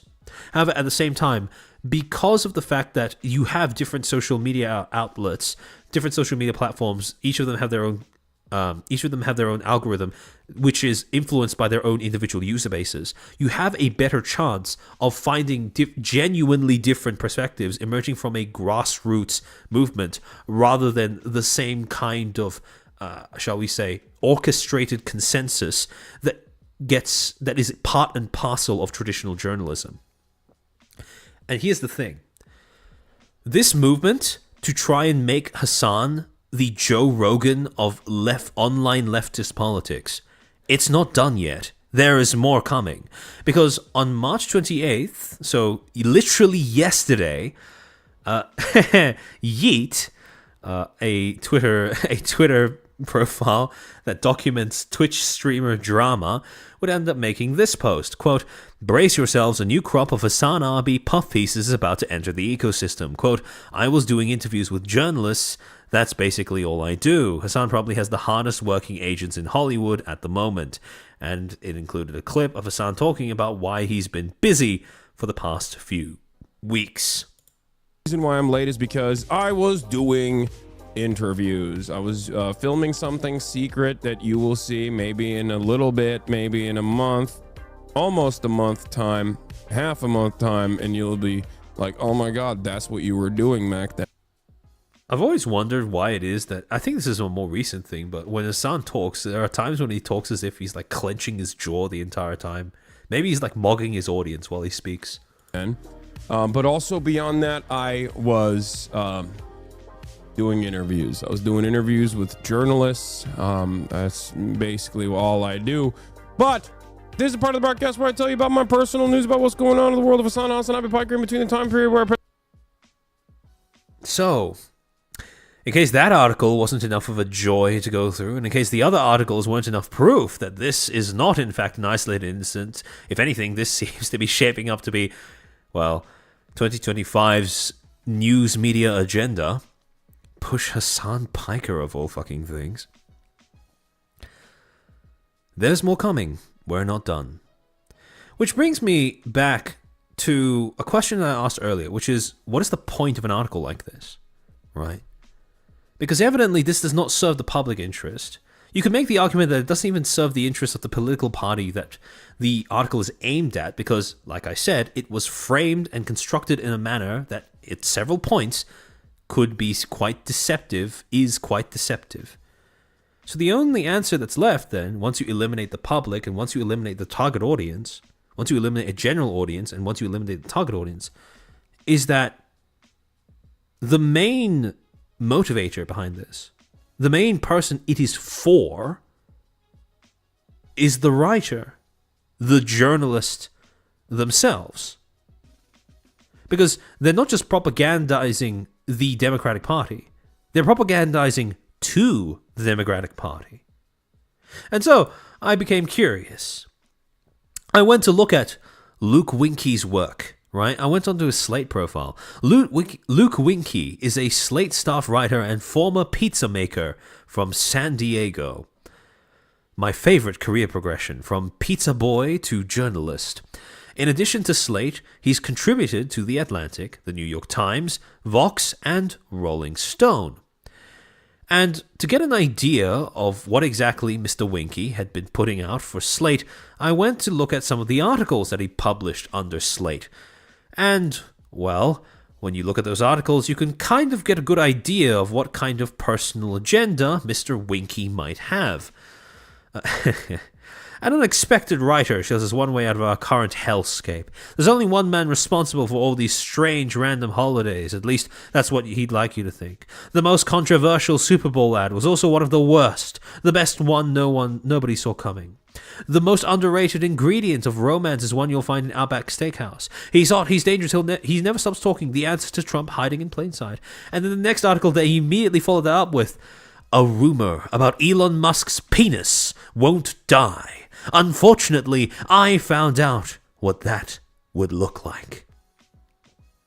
And obviously, when looking at Mr. Winky's work, when I wanted to get an idea of, what his angle is, I couldn't look at the immediate next article that he published after this glaze piece on Hasan titled "A Rumor About Elon Musk's Penis" and not click. I had to know what kind of hard-hitting, groundbreaking journalism Mr. Winky was up to.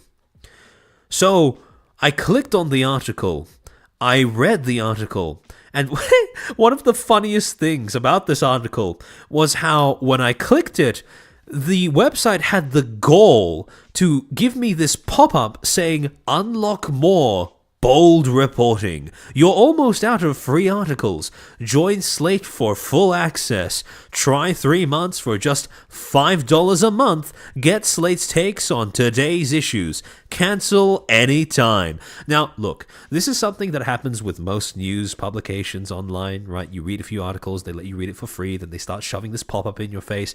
But, and this is just from a marketing perspective, surely, if you run a website, there should be certain articles that you allow users to access for free where you disable the option for this pop-up to come up.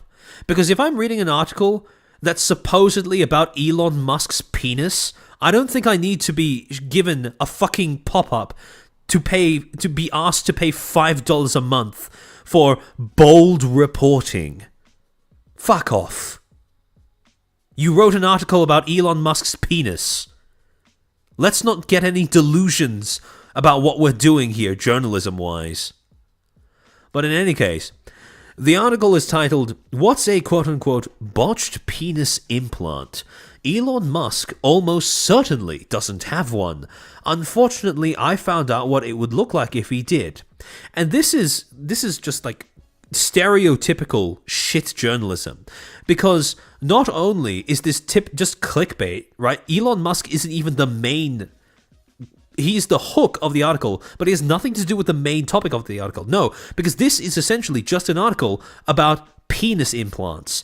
This was an article that the guy wrote, Mr. Winky wrote, about penis implants and what happens when they go wrong. And they just had to shove Elon Musk into the tagline to make sure that they had something to pull people in. Because rage baiting about Elon is popular nowadays. This is why journalism is a fucking joke. This is why if you ask me to pay $5 a month for this, I'm going to fucking laugh you out of the room. And just to get an idea, so again, I read the entire article just to save you guys from doing so. Essentially, it starts with a lead, a hook, talking about how just internet celebrities, for example, Iggy Azalea, made a post alleging that Elon Musk had a penis implant, right? And then from there, it segues into saying, it basically ends the first paragraph of the article by saying, "Oh, but this is just a rumor. This is untrue. Elon Musk doesn't actually have a penis implant. There's no evidence to say that. On the other hand, I did use this as an opportunity to look up, read up on what exactly penis implants are and how they work and what could go wrong." And the rest of the article is basically the journalist, Mr. Winky, talking about what he learned about, what happens when you try to put, various materials in your own Winky. So after reading that, I think quite understandably, I wasn't exactly my opinion of the standard of journalism was not exactly very high. And so I started looking at other articles that the journalist has written. And after I started looking at some of the other articles that they wrote, it started to become a little obvious that maybe, just maybe, they have a little bit of, shall we say, a little bit of a personal vendetta against certain political positions and against certain political figures, right? Because not even, like, just over 2 weeks after they published that article, which was basically an article about penis implants that they used Elon to clickbait, they posted another article on Slate Plus, the official premium version of the website, where they said, America is under siege by a surprising force. Losers. And then they included a photo of Elon Musk and Javier Milei, while Elon Musk is like holding up a chainsaw. So I think at this point it's pretty obvious this is a journalist that doesn't even bother trying to hide the fact that they have a personal vendetta against certain figures, certain positions, certain political movements. They aren't even bothering to hide the fact that they have, they're not trying to mitigate their biases. They're not even bothering to hide that they have an agenda. And so, again, upon looking at all of this, I can only come to one conclusion, and that is that the article that they wrote was not really in the interest of the Democratic Party. It certainly wasn't in the interest of the general public. It was purely something that they wanted to do for themselves. And the main thing that I want to emphasize, the main thing that I want to reiterate, something that I have been taught, having transitioned from being taught how to do journalism to actually using that knowledge to analyze how that is actually done in the real world, like outside of the ivory tower that is a university, I have come to one underlying conclusion about journalism that has colored my ability to understand it since. And that is, if nothing else that you take away from today's stream, that journalism serves zero purpose when the only voice it represents is that of its writers. If you are writing a piece of quote-unquote journalism because it is something that you want to be signal boosted, you want out in the public consciousness, you want being discussed, if it's your pet issue, then that doesn't deserve a place in a publication. Make a blog. We have social media now. Keep that confined to your own spaces. And if that means you're out of a job, well, you probably weren't built to be a journalist anyways. If you can't help but shove your own personal agenda into your work as a journalist, if you take pride in being able to do that, if you revel in being able to do that, you do not deserve a spot in that industry. And the fact that the industry has been so tolerant of that, so willing to tacitly encourage that, or even blatantly encourage that, is part of the reason why the entire industry is currently busy collapsing in on itself. Journalism is fundamentally a practice, an industry, a field that should ideally exist for the purposes of representing those who cannot represent themselves. And a writer that cannot speak for anyone but themselves, is not willing to listen to, represent, research the voices of others, that is a writer that is does not deserve the moniker of journalist. But yeah, oh wow, shorter than the gorilla. Yeah, this topic is a pretty short one, pretty concise one, to be honest. Again, because we're just dissecting the article itself. A lot of the criticisms that I have of it are pretty self-contained in the sense that they are not really that much. There's not like any new kind of theories or concepts or anything that I haven't talked about on stream before. So I think I wanted to keep this one short and sweet. Also because there are only so many different ways that you can say journalism's stupid, and here's why, right? After a certain point, it becomes repetitive, and I didn't want this to become too repetitive. Only decent article he did is probably the John Cena one, and I bet it's still shit. The irony of a pizza boy calling others losers. Well, that's the thing, right? The problem with journalists, a lot of journalists in like these big publications, something that I often see is that they are very commonly, something that I see in these journalists is that they have this perverse elitism about them where they could very well be people who came from like, you know, the lowest rungs of society, you know, in terms of, you know, and I mean lowest rungs not in the sense that you're worth less, but in the sense that you have to put up with more shit, right? Like retailing or being a pizza boy or whatever, right? Like they go from these careers where they have to eke out a living doing the most menial labor, and then they become a journalist. And for some reason, once they become a journalist, all of a sudden they seem to lose touch with the average person, with the working class. They take on these airs as if they are morally superior to the people who they are supposed to be writing for. And that's what I find to be so perplexing and so exasperating about so many of these journalists. It's such a thing in like game journalism as well, not just in like usual not just in mainstream. Oh, Kendra Kendrillion, welcome to the stream. Welcome Raiders. Welcome Kendra Raiders. I'm ranting about journalism because funnily enough, we just finished the planned yapping portion of the stream where I was going through that article that Slate wrote about Hasan Piker. But yeah, basically, so every time I try pulling out one of these articles from like, you know, a game journalism publication or even just, you know, I make the mistake of reading political commentary from a journalist at a big publication. And it's the most condescending shit that you've ever read in your life. As if the average person who could be reading their article are just like the adult equivalent of kindergarteners that don't know what's best for them. Oh, silly gamers, not knowing when you have peak in front of you for the low cost of $60 to $100 for a shittily made game. Like, it's so exasperating to read because like you are one of us. You were one of us. Like you worked a job the same way as literally everybody else. Just because you're a journalist doesn't mean you're some sort of like enlightened guru that now gets to talk down to everybody else. Like I never understood where that overarching tone of superiority came from.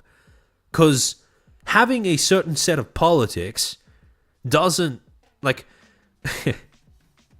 having a certain set of politics doesn't make you inherently superior to somebody else. And also, just because you're the one writing these publications, just because you're the one who gets to lick the corporate boot from the closest up to it, doesn't mean that you are somehow more enlightened than the rest of society. If there was any one thing that I could eradicate from journalism in a bid to fix it, it would be the underlying attitude of elitism that infests the industry. Because holy shit. Actually, you know what? To be honest, again, this is experience from doing the degree.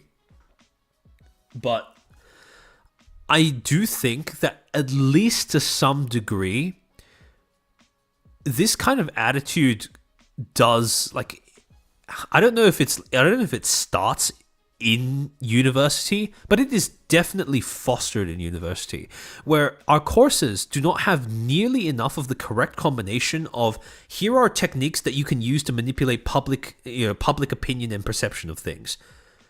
There is not, see, we have a lot of that in our courses, right? We have a lot of, these are the various techniques you can use to, framing, exnomination, yada, yada, yada, agenda setting. These are all the things that news media can do in order to shape public perception of something. This is what you need to learn how to do in order to get a job, in order to do things correctly. Oh, this is unethical, but everybody does this, right? But the problem is that's not nearly enough offset with you are just like everybody else. Yes, you're learning about this. Yes, you have words to describe that phenomenon now, but you are no less susceptible to this than literally anybody else. And it just creates like the most it's especially when you're in final year, right? and you talk to all of these other people who are doing a media degree simultaneously to you, and some of them have the most casually dismissive... I hate using the word attitude because I feel like it just means nothing nowadays. But there's no other word that I can use to describe it. Like, they just have the most casually dismissive attitude of what the average person who hasn't done a media degree thinks. Like, I'm convinced that some of these people who graduated from my cohort legitimately view people who did not go into university as like cattle. And I have no doubt that it sticks as some of them end up making their way into like these publications and become journalists. And it's just such a... Every time you see this happening, especially when the journalism, quote unquote, is not executed in a way that's like honest or like tries to actually do something productive, which is pretty much any kind of journalism besides like investigative journalism at this point. It's just such a... It's so... Like, once you see it, you can't unsee it. Kendra, we all knew that. They're journalists after all. Remember that one journalist that started subtly talking about his fetish, type of woman when reviewing Stella? Yeah! Like, too many journalists nowadays have gotten overly comfortable with writing articles purely for themselves. And I'm not the first person to complain about this. I won't be the last person to complain about this. This is something that plenty of other people have complained about for ages before I did this stream. Right? Actually, Legendary Drops is a YouTube channel that does, like, reviews of, actually, interestingly enough, I'd say that he does reviews critiquing the PR strategies that a lot of these games and the journalists that talk about them use when promoting those games, funnily enough. And he's just got such a great, he's very articulate. He's not somebody who has done a media degree, so he doesn't have that kind of university brain rot. But he's just a great source for someone who's capable of articulating in a very measured manner what gripes he has with the current state of games journalism and the gaming industry. And one of the things that he has reiterated year after year, time after time, video after video, is that whole thing of journalists don't seem to be writing for their audience anymore. He questions whether journalists even have an audience anymore because of how much their articles tend to be this kind of Ouroboros of this Ouroboratic filleting of the journalists themselves, using their publication as a platform to do so. And it's just such a waste. Like, why learn these skills about how to, shape public opinion if you're not even going to pair even the barest amount of attention to public concerns? And the problem that I see with a lot of these journalists is they act as if public opinion is this sort of blank slate that's just waiting for them to go in and mold and massage to a shape of their liking. When in actuality, that's not how it works, right?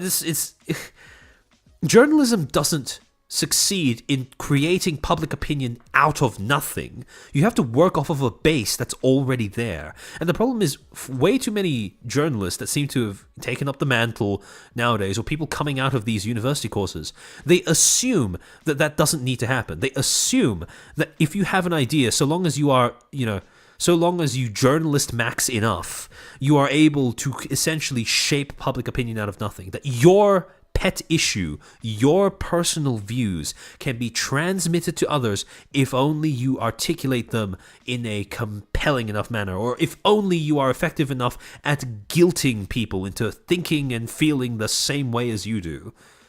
And obviously, once you get out into the real world, that's not how things fucking work. Because yes, journalism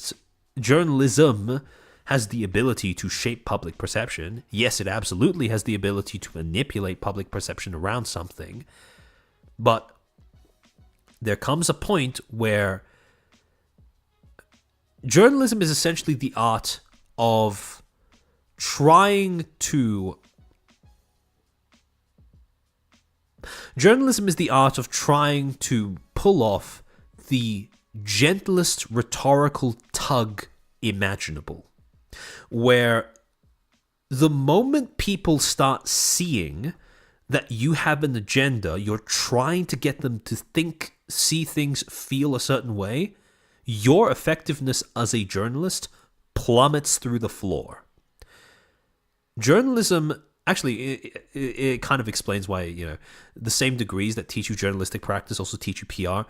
In a very similar manner to PR, journalists are most dangerous when people don't see their influence.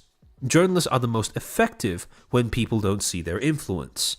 If you are a journalist and you are doing your job correctly, your articles should be able to come off as completely neutral, as if you, as the writer, did not have any influence in the viewpoints being, included, even though very obviously that's not the case, right? In an article that has been constructed effectively, it is perfectly capable of conveying an angle, an opinion, a perspective, without ever giving the audience room to realize that everything in that article has been curated on purpose by another person.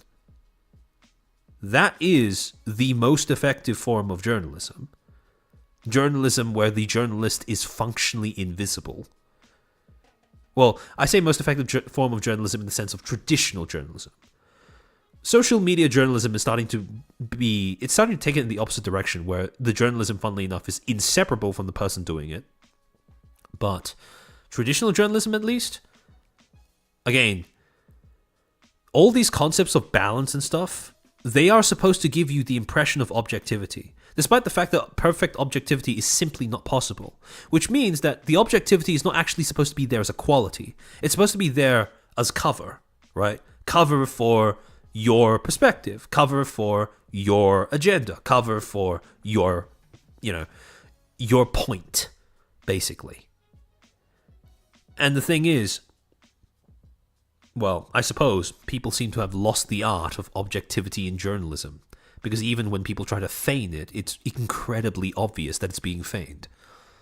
I think that those people who took useless college degrees, I think these are people who took useless college degrees and we are feeling the effects once those people are in the workforce. Yeah, kind of, a little bit.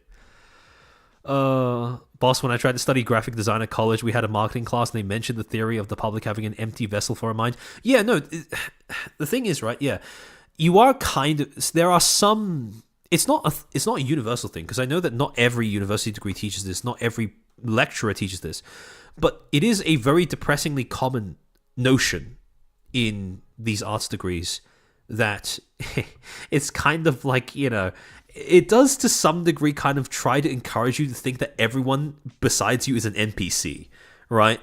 You go through these arts degrees, they tell you about how smart you are, how important arts is in shaping society, in how, sciences allow you to work with numbers, but arts allows you to work with people, like all that kind of cliche bullshit. And then, unfortunately, that also coincides with the belief that everyone else is, like you said, Prince, like an empty vessel waiting to be filled, right? Which, it makes for a very condescending perspective on average people who did not go to university. Like, actually, even me saying that is kind of like not that kind of reminiscent of the bias, because average people, I would assume, don't go to university includes people who are just as quote unquote average. They just gone to university. Like, there's no difference.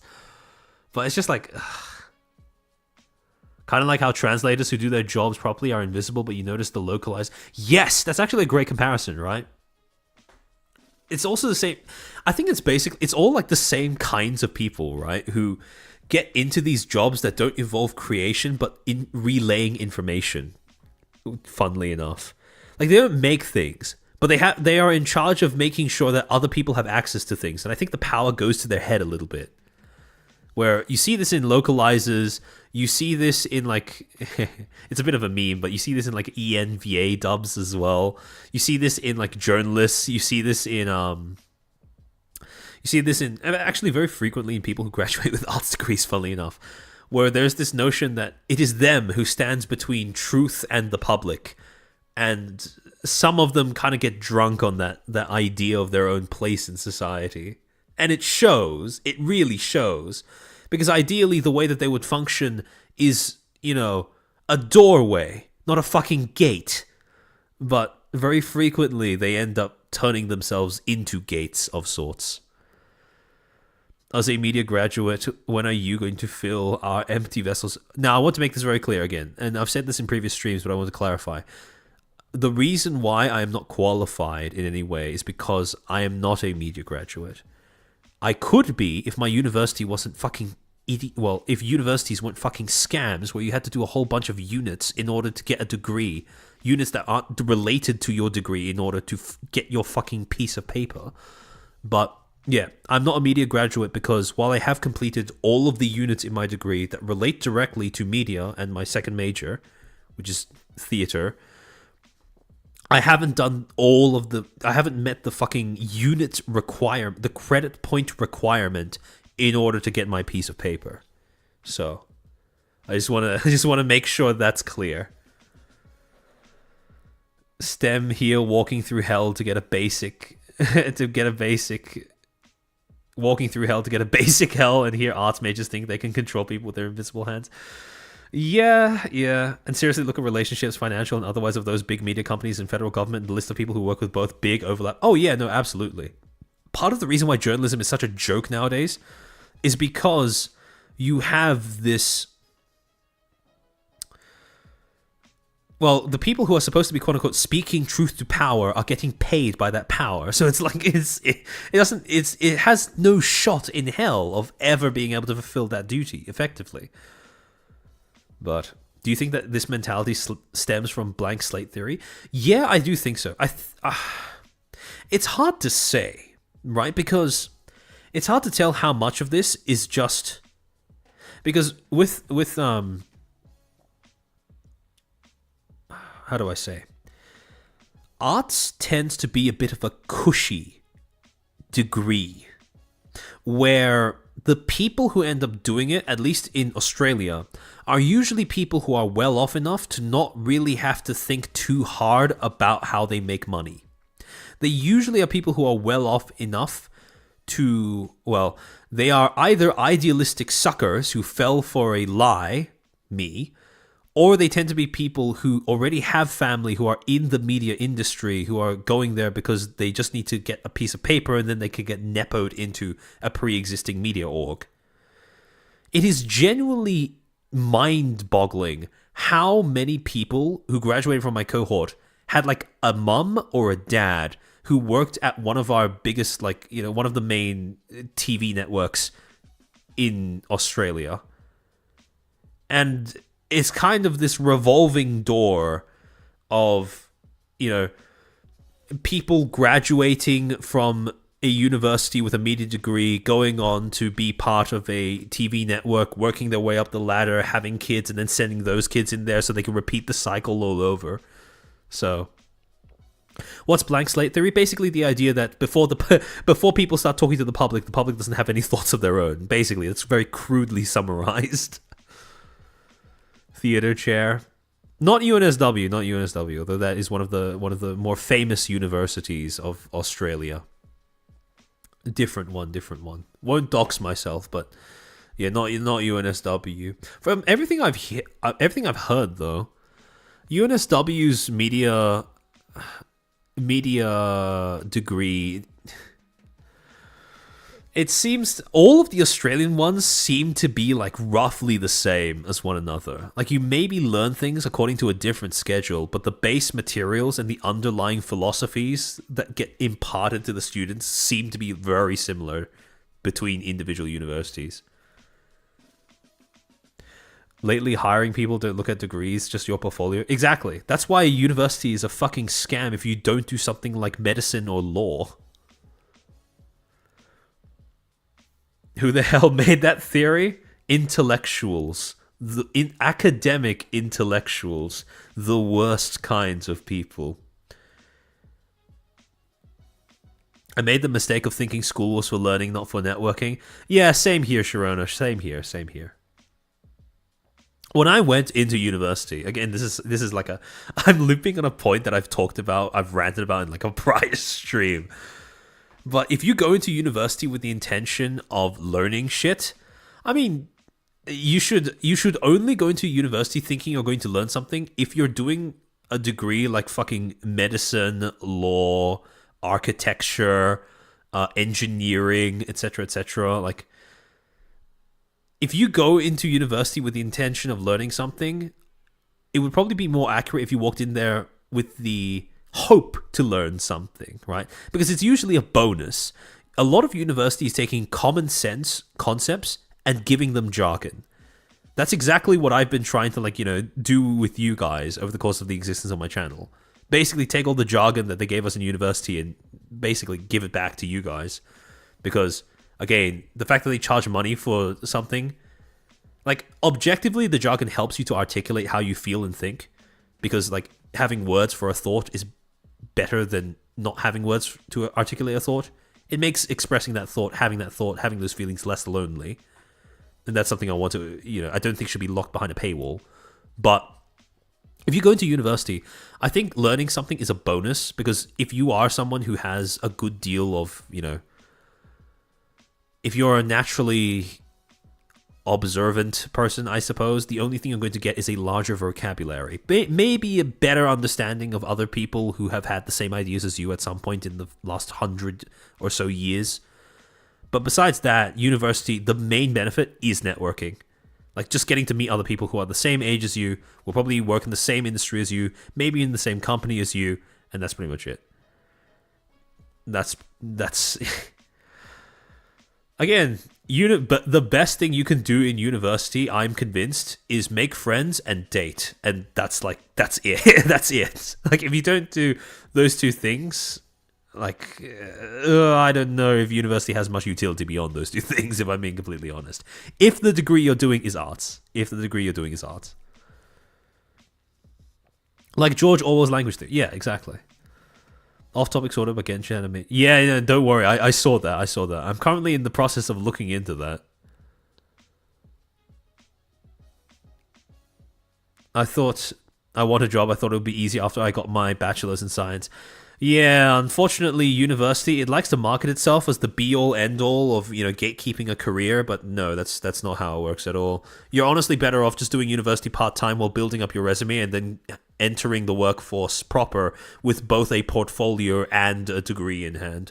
Because nowadays, nobody gives a shit, especially in media. Like, very few people who aren't mainstream media outlets will give a shit about whether you have a piece of paper saying that you went to university. They more care, can you edit a video? Can you make shorts? Do you understand basic PR strategy? Like, what have you done with your past few years of living? What have you made? What have you created? Have you made anything? And that's pretty much it. Because very often a pitfall that I see a lot of people graduate from university with is they graduate university and they haven't made shit. They haven't made a podcast, they haven't made videos, they haven't made reels or shorts or crafted a social media strategy for anybody. And so when they leave, they have this piece of paper and like nothing else. And nobody gives a shit about that. I mean, this guy was a piece of flipper, true. You're right. But again, we don't know how Mr. Winky got into Slate, right? I don't want to put it past I wouldn't put it past any media org to simply recruit somebody because lol Lamau nepotism hire or lol Lamau crony hire. University equals unlimited access to a bunch of depressed young women with daddy issues. You joke about that, but unironically, I'm trying to think about... I have never met... Actually, it kind of makes sense, right? Because nowhere besides university will you meet such a high concentration of young men and young women who have mommy or daddy issues, respectively. And I suspect that part of that is because of the whole, universities where you finally get to break away from your family. A lot of people get the chance to finally be independent, etc., etc. And as a result, a lot of them are also doing so as a way of escaping or putting off dealing with a cocktail of issues that may have been left left as a result of the way that they were parented prior to reaching that degree of independence or whatever. But at the same time, it's kind of...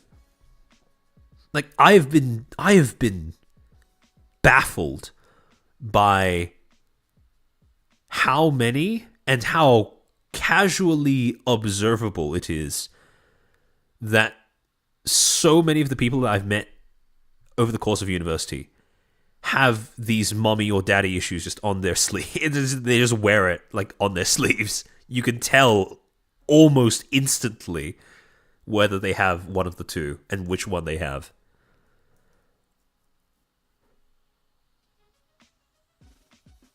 Help, chat chairman is calling me out.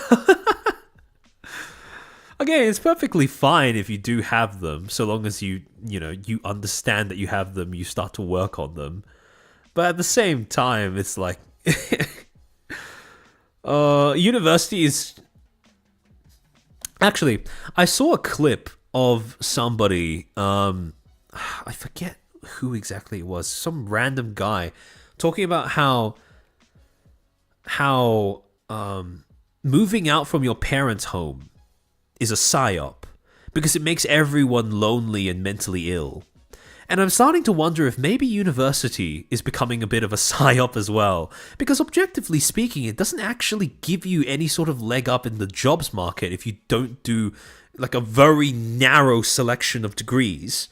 Outside of that very narrow selection where they still seem to have genuine utility within their respective industries, every other degree just seems to be icing on the cake for people to socialize with one another and wait until they can get Nepo hired somewhere. But aside from that, what does university actually do? It gives you stress because you now have to, you have to meet a whole bunch of, exam criterion, etc., etc. In many cases, it isolates you from your family because people view this as part of the part and parcel, and they view this as part and parcel of it. To separate from their families, become quote-unquote independent during this time. So they end up moving out of home, often moving overseas, and essentially being surrounded by strangers and nobody else. They have to build up their social circle, their support network from the ground up all over again. And they get put into debt. Debt to who? Debt to the government. And sure, maybe this is an quote-unquote interest-free debt. But the debt gets adjusted for inflation. At least here in Australia it does. So you still have that just sitting there. You get put into debt by your government. So what exactly is the benefit of it? Why can't you just do a trade certificate? Why can't you just build up a portfolio if you want to get into a media industry? What purpose does university really serve as an institution nowadays? And as time goes on, I'm becoming more and more sympathetic to the perspective that it is just one big psyop at this point. It's not interest-free yet, don't worry, I know.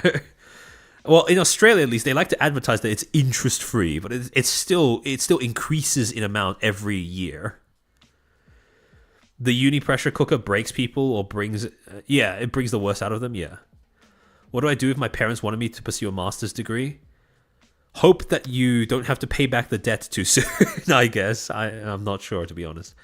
Again, it depends on what your degree is. Some master's degrees have genuine utility. Some master's degrees result in you becoming an anime girl on the internet. They're not made equal, and it's very much dependent on the individual person who ends up pursuing them, but... What do you think of Menhera mental issues and depression becoming marketable trait for VTubing? I think it's just a natural process of it's a natural result of the kind of audience that VTubing attracts, combined with the shit posty nature of Western VTubing in particular. So yeah, Azahara, I saw on your Twitter that you said you just finished paying off your loan. Zero utility, yeah. I'm a hairy Asian. Can I be an anime girl on the internet? I don't see why not. The anime girl pipeline. It's become a meme, but again, if you look at the sheer amount of anime girls who have, in this industry, who have staggering qualifications, it's insane. But Curious, thank you for the 5. I majored in English literature and history. It was so helpful for going for jobs. I'm sure it was. My accounting degree is a scam then. You know, the only degree that I think people should have higher barrier to entry in is teaching, like education. Because if you don't have teachers that are really know the stuff, what the fuck are you doing? And unfortunately, at least in Australia, that's not the case. Funnily enough, teaching is the lowest common denominator type degree that people do, because the barrier to entry is so fucking low. I never really understood that. 10 years paying for something, and that at this point, if I just roll up the diploma and shove it you know where, I would get more use out of. Scarlett said that she has a master's degree. Well, case in point. If I had $1 for every single VTuber who has ever entered this space and or left this space who has a master's degree or even a doctorate, I would have enough money to pay off at least 50% of my student loan. It's real sad, yeah. Wasn't there a video of a female engineer or doctor with a degree going back to OnlyFans because she earned more for OnlyFans? Yeah, well, I mean, it's one of the few moments where I genuinely I have a bit of a society moment where I mean, you know, it's probably something that she's not too cut up about, but from the perspective of just general social cohesion and the well-being of society, that is probably not great for the long-term future of society. Currently in uni medicine right now makes me feel a bit safer. Yeah. Doctors are one of the... It seems like... Well, I would hope it's safer considering how much mental torment the degree is designed to put you guys through. But yeah, I would say at this point, doctor, lawyer are objectively some of the... Well, maybe less so lawyer, but doctor definitely seems to be one of the safer industries. Although that could very much change over time as automation becomes more of a thing. If the past 10 years has taught us anything, is that nothing is off limits for automation. Everything we thought was off limits for automation before was actually not. Voice acting, arts, you know, driving, etc., etc. It's not just menial tasks that can be automated. It's very much high skill labor as well. Even creative labor can be automated. So yeah.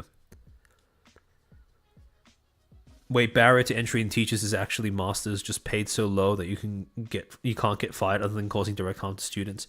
At least in Australia, I don't think that's the case. Well, I mean, barrier to entry to actually do a teaching degree in university. True, Philippines wanted to hire scientists and engineers, scientists and math, never know what happened to the news. Funnily enough, teachers have the lowest requirements in my country. They say, oh, you have low grades, be a teacher. Yeah, exactly. Like, why?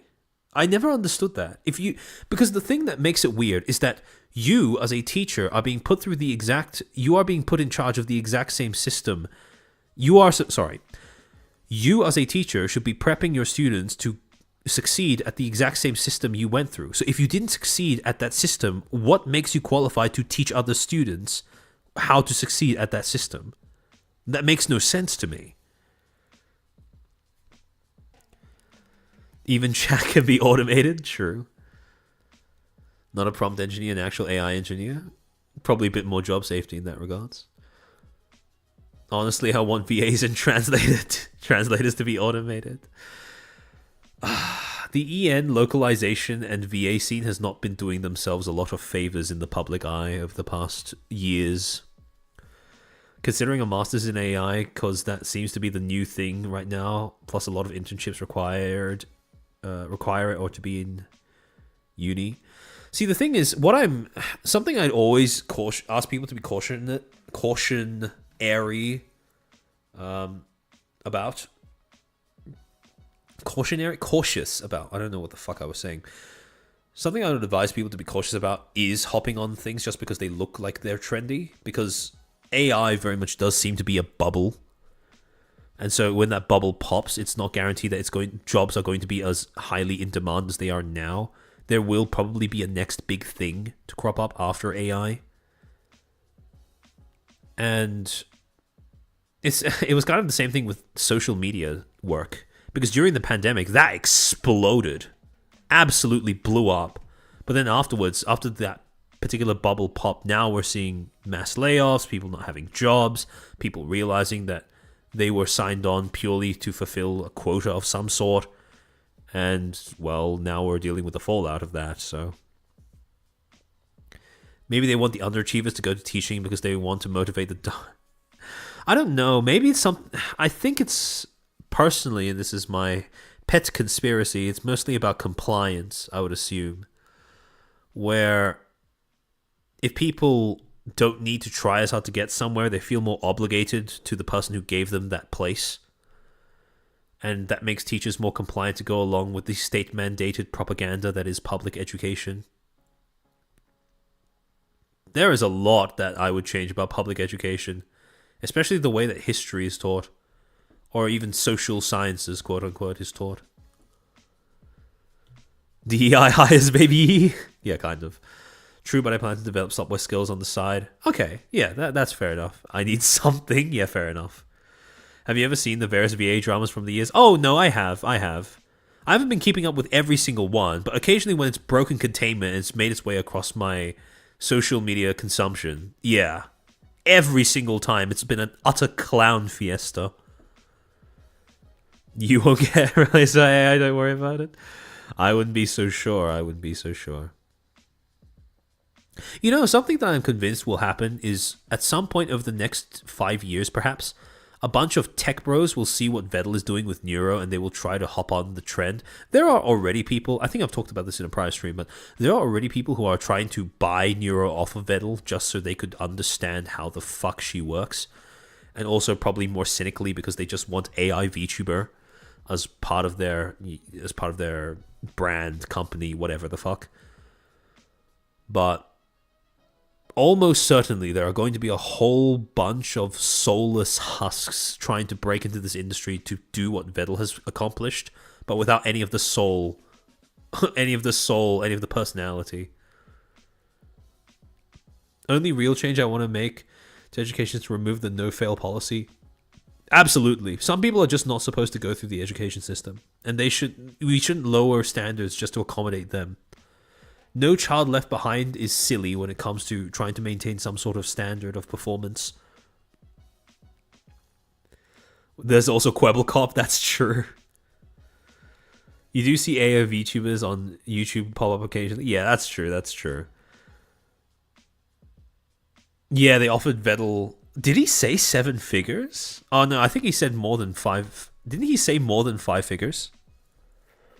It wouldn't surprise me if it was 6 figures or 7 figures, to be honest. Because how... Like, obviously you have the whole cynical, first functional AI VTuber, yada yada yada yada. Most popular AI VTuber, most sub to AI VTuber. AI VTuber who broke the hype train record. All of the stuff around the fact that Neuro is AI, right?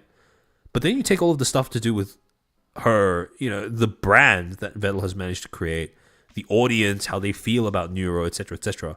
And once you start factoring in all of those things, easily has an asking price of 6 figures or more.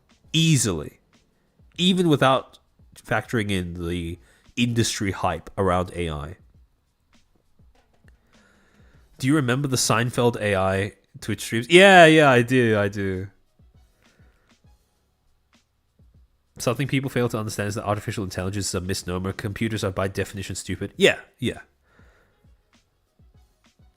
How would you remake Neuro without Vettel's tired data entry? Exactly, it would just be a soulless husk. Because part of the reason why Neuro's brand works so well is because of how it essentially completes and acts as a...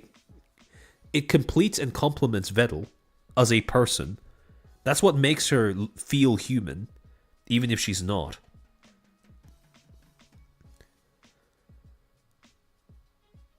Mercurius, we need fewer unis in Australia. Funnily enough, when news came out like the past 2 weeks or something about how the US was cutting $500 worth of grants, $500,000 worth of grants to Australian universities, and people started whining and screaming and whinging. I thought that was honestly deserved.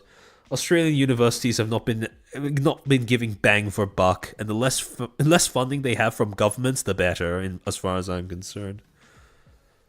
Because the problem with getting all of your funding from the government is that you have no obligation to provide a good service to the people who actually are supposed to pay you for their fucking degrees.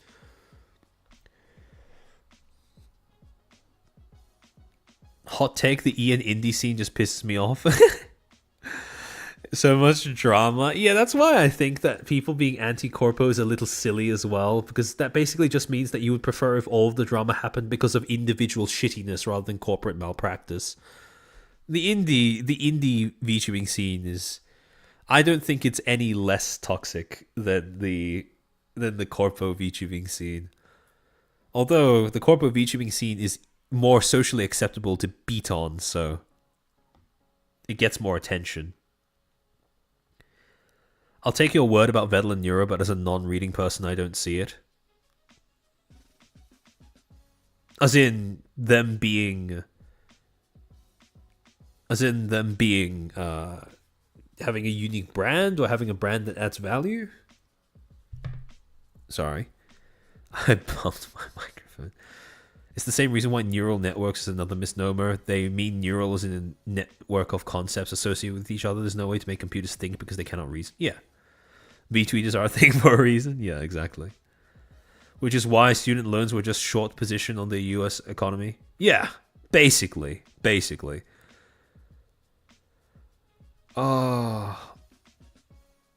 Genuinely, the entirety of your school life, in Australia at least, is built to groom you into wanting to go into university as a blind desire with no thought behind it.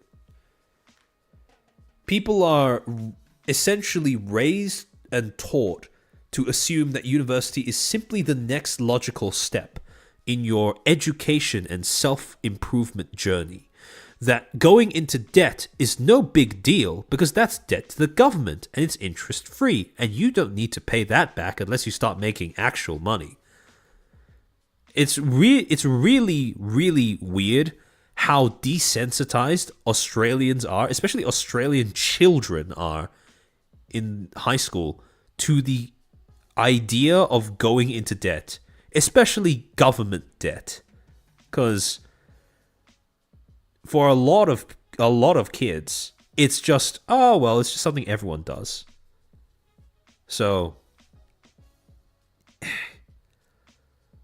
and I understand it's supposed to be, in zero interest. You don't have to pay it back immediately, only when you start making money above a certain bracket. But, well, it's still debt. It's a trap, really. That's how I've come to view it the longer time goes on. Also, bro, the indie EN scene means nobody stops you from being a public stupid figure. EN Corpo at least means... Yeah, in theory at least, if you're part of a Corpo, you have somebody whose job it is to tell you, don't do that, don't say that, here's how it can go wrong. Whereas as an indie, it's kind of just, well, if you mess up, skill issue. If you don't, good job. Yummy debt. Go to uni because you might die in the army. Yeah, it's ugh. Really not the best of choices there. There is no money, only credit.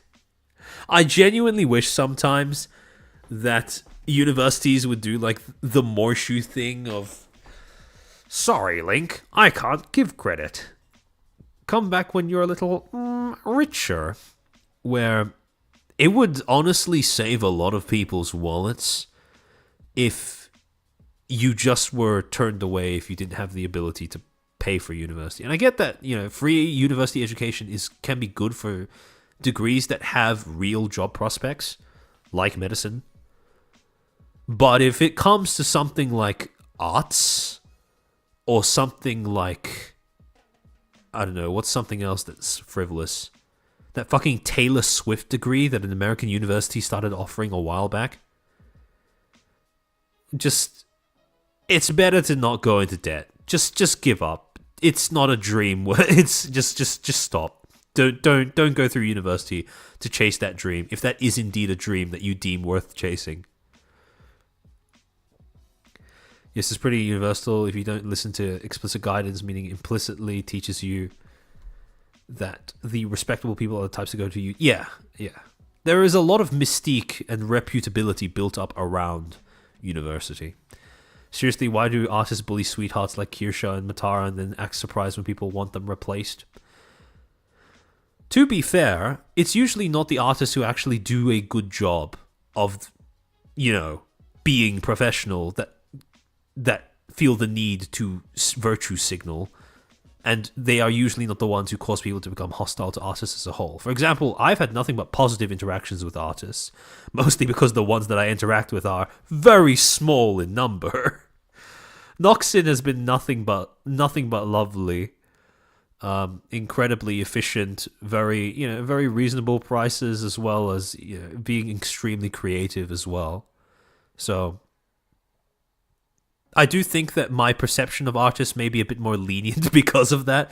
Also, the fact that Evo has shown up in chat, Aquarake, you've shown up in chat as well. So a lot of the artists that I interact with in this space, even the ones that I don't know personally from my offline life, all of you guys seem to be great. But the average stereotypical Twitter artist, I assume the reason why they don't seem to draw a connection in their mind between behaving obnoxiously and people wanting to replace them with AI is because a combination of two things.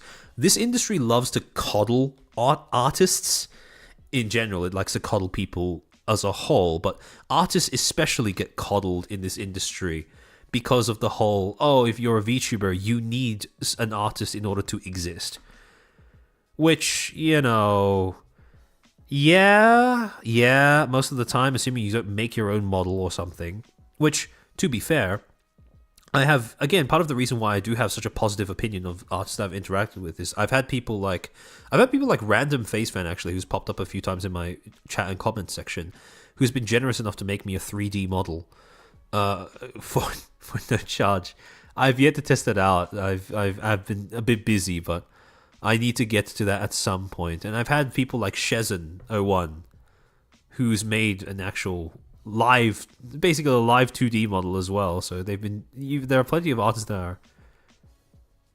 I've been very honored to have attracted artists who feel invested enough in what I'm doing to give me those gifts, the gift of that amount of time and effort, which to me is incredibly precious.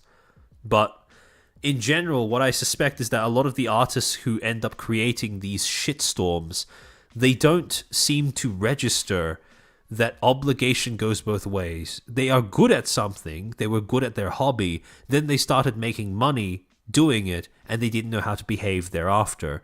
So they approached it with all of the pettiness and the how do I say, all the petty inconsistency of how you could get away with handling a hobby, but now people's money was on the line, and as a result, now you have this situation where the industry insists that artists cannot be in the wrong because every VTuber needs an artist, right? But then and again, that the only people who use that as a way of deflecting from their own incompetence are the artists who are unprofessional, who behave with poor conduct, who are shit stirrers, etc., etc. The good artists will never ever use that as a valid reason to respond to, as a valid way of responding to a customer critique. It's just the shit artists that constantly hide behind, VTubers wouldn't exist without artists, as a retort. I hate to admit it, as Ahara's right, AI is the future. It sucks. Yeah, kind of. That's why I became my own artist, mostly because most don't have the style I want. Yeah, you make your own style. Trust me, ex-artists who just tweet garbage takes are the exact same as V-tweeters. They can't make content, so they just give brain dead takes. Yeah. I also recently sent you the reacting drawing, by the way. Oh, okay. I'll go back and check my DMs after the stream. But yeah, it's the same artists who end up creating these shitstorms. The reason why they seem to be so against AI, I suspect there's two reasons. One is because they have a poor understanding of consequences as a result of their own actions, and two, they have a poor understanding of causality. Two is because they don't want causality. for their actions. So either they are completely unaware of how their actions lead to the consequences they are now suffering, the circumstances they now find themselves in, or they are all too aware and they just simply don't want that to be the case because they want to keep getting away with being shit people. Or, sorry, not shit, well, maybe not shit people, though quite a few maybe. Being shit workers, I should say. Because that's the thing about industry, right? If you don't meet a certain professional standard, if the standard goes up and you don't go up with it, well, too bad. You're fucked. To a certain extent, I can see why people can find themselves to be anti-union, because unions can, just as much as they can be an advocacy service for the workers who are part of it, if they end up becoming too powerful, what ends up happening is they start behaving like mafia, where it becomes possible for unions to stymie the standards that exist within an industry. Because if you have a monopoly on all the workers, then there's no real reason to improve the capacity or the standard of work achieved. But in VTubing, it's kind of the same thing. There is a little bit of mafia about the Twitter EN artist scene among the ones that are basically glorified V-tweeters. There is a little bit of, oh, I don't like you, so I hope I'm going to try and get every other artist that I follow or follows me to boycott you or whatever, or refuse your payment or refuse their services to you or whatever. And mostly it's not really a formalized union so much as it's a social one that resembles a union in some respects, but thankfully it's just in these tiny little pockets that don't end up mattering anyways.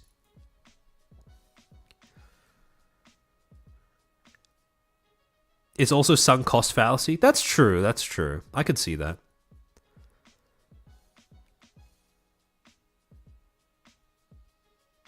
In the state I live in, teachers must join the teachers union, and because of that, teachers haven't gotten a raise in decades. Yeah. And if if the point of your union is to just keep things being the status quo, then why exist? What is the point of that union? That happens often. I'm going to threaten other artists that if they work with you, whom I hate, I will slander them and tarnish their reputation. Yeah, it's so stupid and petty.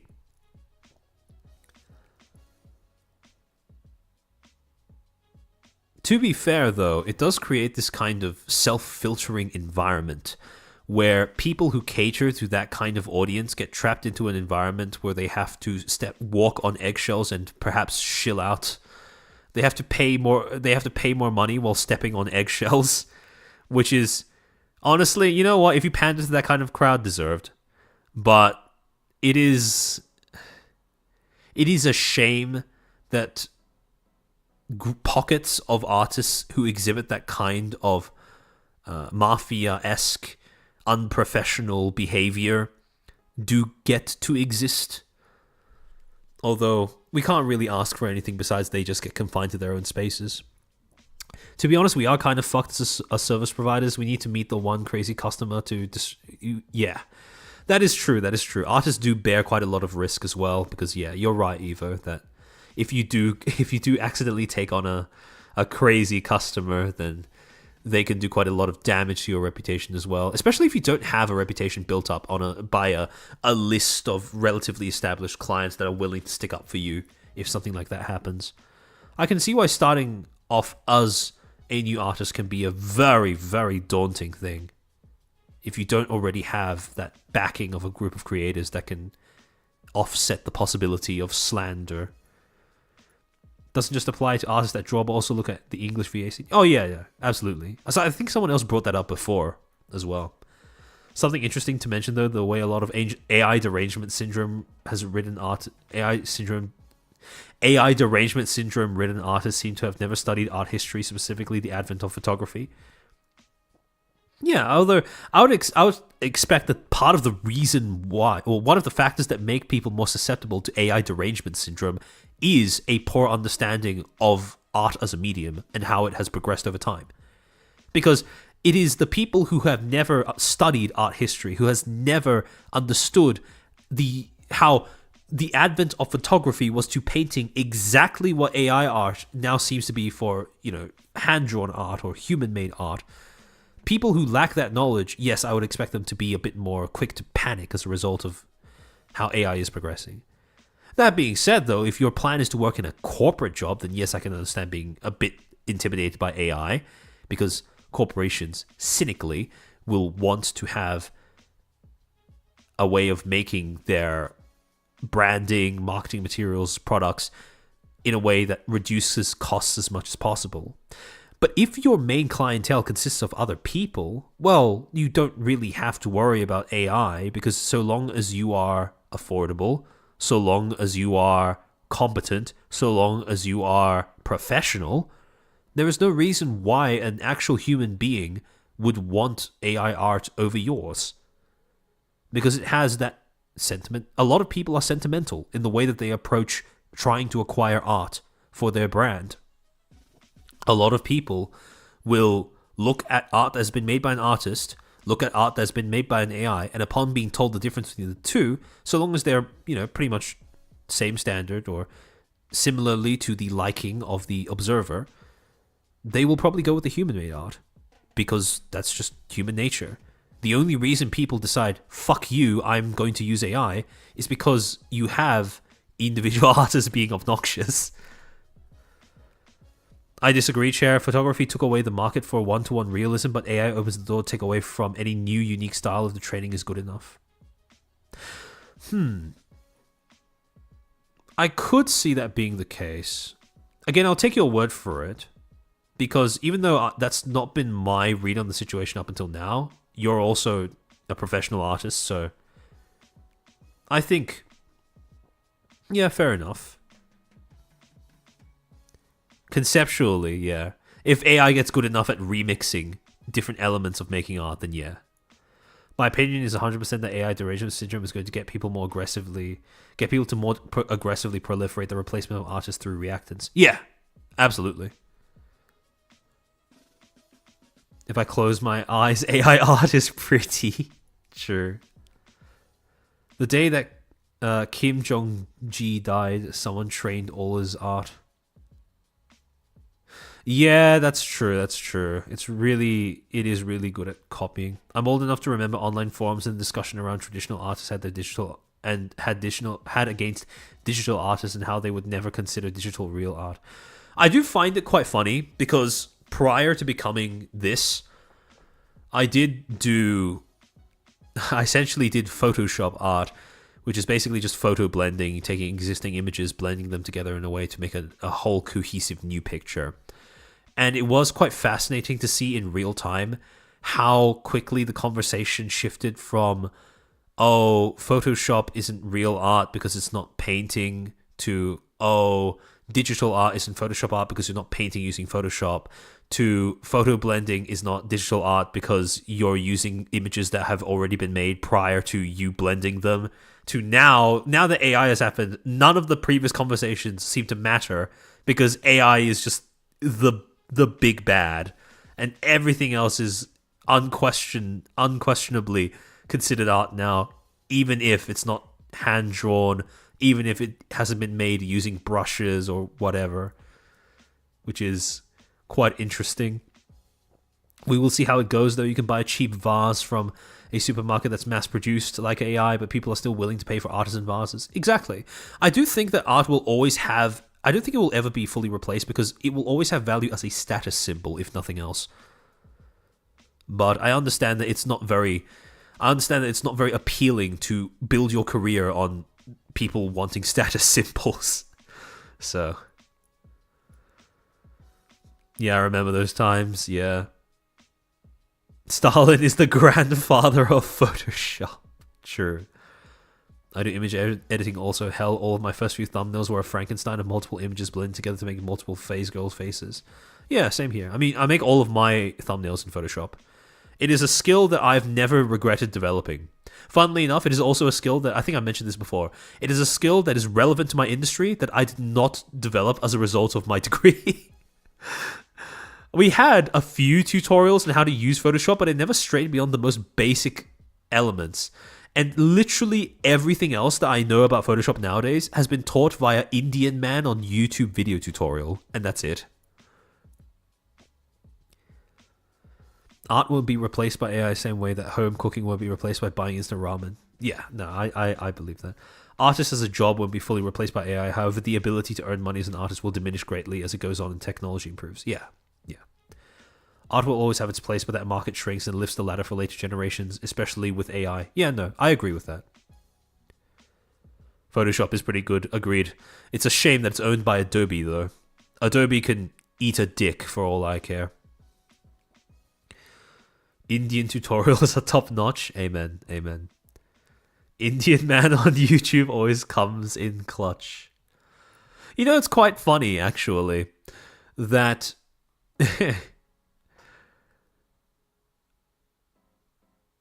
I am genuinely curious how much of university education across all different disciplines, degrees, can be substituted entirely for online tutorials. Because I'm almost certain that you could gut an arts degree, at least a media and communications degree, at least 3/4 of it you could probably gut and replace with internet tutorials if you are sufficiently driven to find them. Pretty much everything, the most utility I've gotten out of my fuck Adobe, welcome to, thank you for coming to my TED Talk, based. The most utility I've gotten out of my degree, besides socialization, is being able to use my uni library card to access papers online. Now, admittedly, because a lot of those papers have been cranked out by other universities and they suffer from the exact same academia-oriented brain rot as everything else that comes out of those institutions. Not all of the papers, the vast majority, just seems to be degree filler and or PhD farming.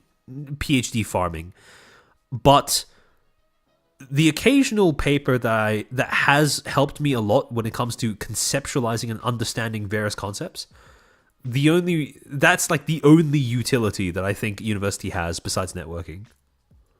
Everything else is just there on the internet via YouTube tutorial.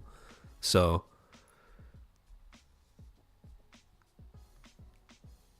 Adobe 2015.5 is the last great Photoshop. Amen, amen. And they say they add new tools, new features, but for what? Increasing the price? Becoming ever more extortionate? Making it more difficult to pull out of their plan? Just being shit in general? And dating.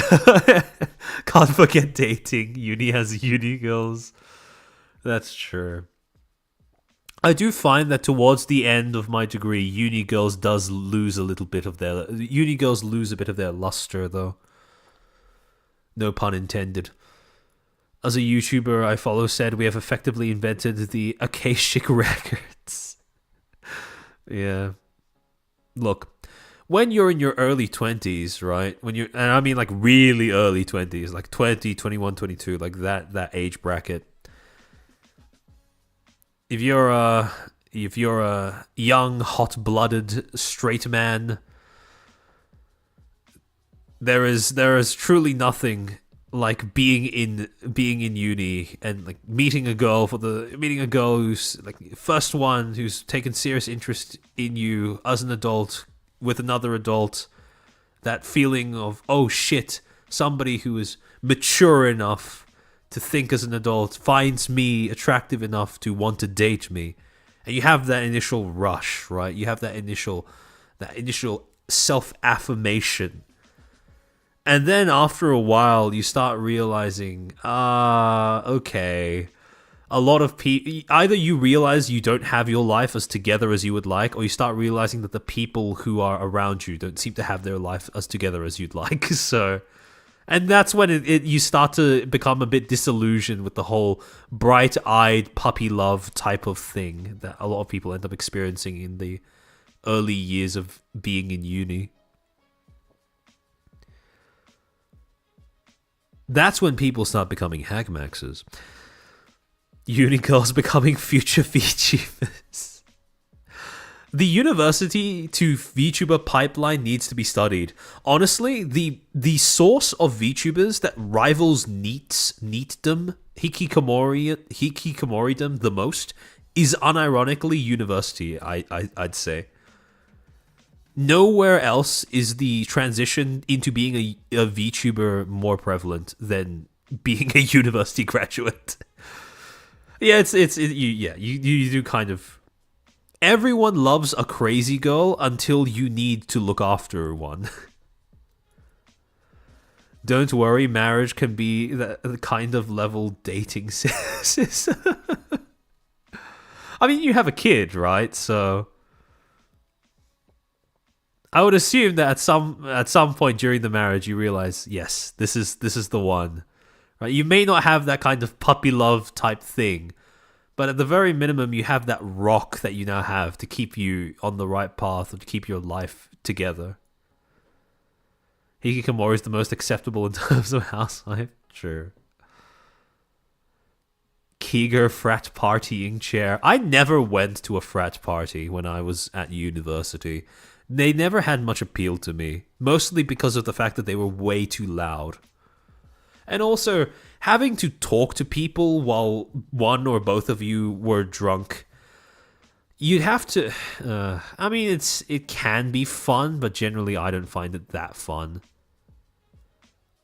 Rock. I honestly don't like the way prostitution has been propped up as an ideal career. Same. A lot of people assume that they like to say sex work is real work and they want to remove the stigma from it, right? They want to present it as empowerment, but is self-objectification really empowerment? And a lot of that rhetoric stems on the sex is something special, which, again, on principle, yeah, I agree with that. But is sex that you sell special? Not really. Not for the person selling it and not for the person buying it, so... A lot of people like to equate actually, funnily enough, a lot of the rhetoric that people use to promote sex work assumes that sex work and sex are the same and equal. Where in actuality, sex that is engaged in consensually out of mutual interest is vastly different from sex as a service that you buy and sell. And at least in the West, it seems that media has lost sight of that difference a little bit, which is a shame. I'm waiting for that one commissioner to pay me to draw Foods of War. I see, Eva, I see. University is where VTubers get their sparkle. Yeah. Meme idea, chairman at a party, those people don't know. Make commentary as online personalities who commentary on online personalities who ruin their online personas because they don't understand public relations. Yeah. Maybe a bit wordy, but yeah. What's to say I haven't already and just waiting for the right time?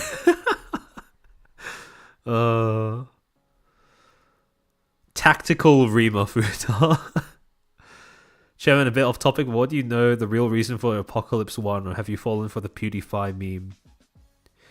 Do you know the real reason for Apocalypse 1? Sorry, I'm not really familiar with that. You might have to explain that to me.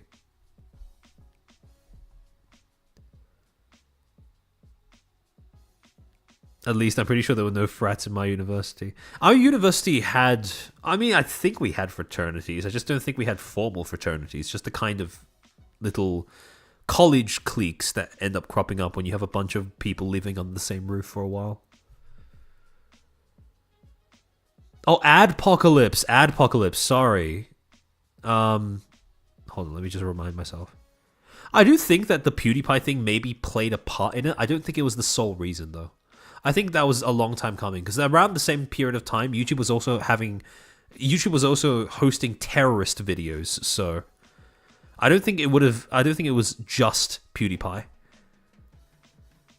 I think that the news media really made a big deal out of the PewDiePie thing because that was the easiest angle to go with because he was a popular creator. He was the most popular creator on YouTube, and traditional media outlets had a vested interest in trying to stigmatize new up-and-coming forms of media as much as possible. So I think that was the reason why they made such a big deal out of it. But I don't think PewDiePie was anywhere close to being the only reason for the adpocalypse. Chair, I'm drunk. Are Aussie girls submissive and breedable?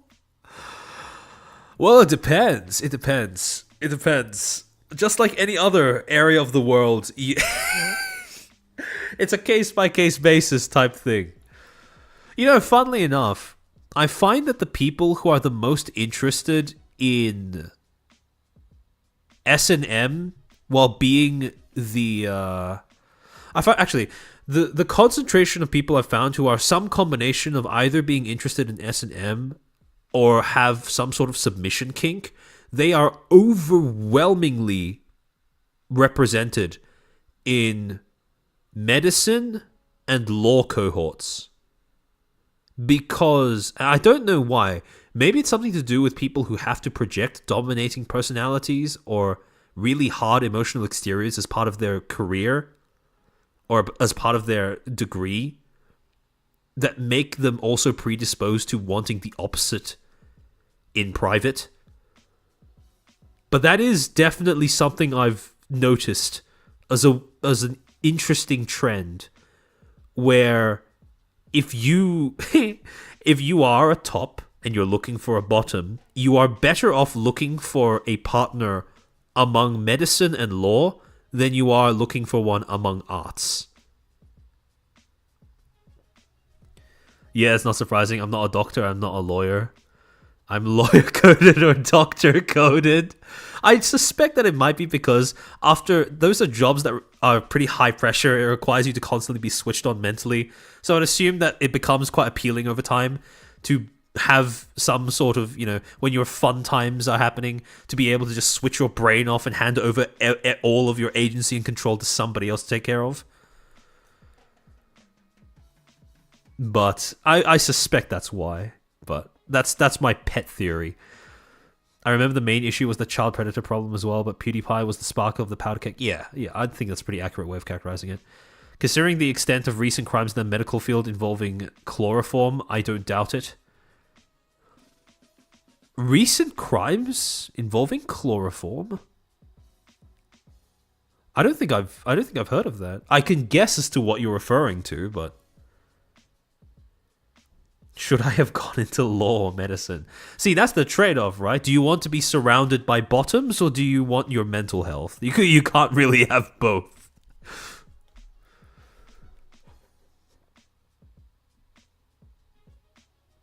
Because they need to heal themselves. Yeah, probably. It's like the cliche of an executive that hires an expensive dominatrix. Unironically, though, the most common phrase, and this isn't even a sexual or romantic context, by the way. Just in average everyday conversation, the most common phrase I have heard from acquaintances, friends that I have gotten to know, encountered, become familiar with from medicine and law, hands down, the most common phrase that I've heard is, I want to be someone's pet. Or some other way of rephrasing that idea.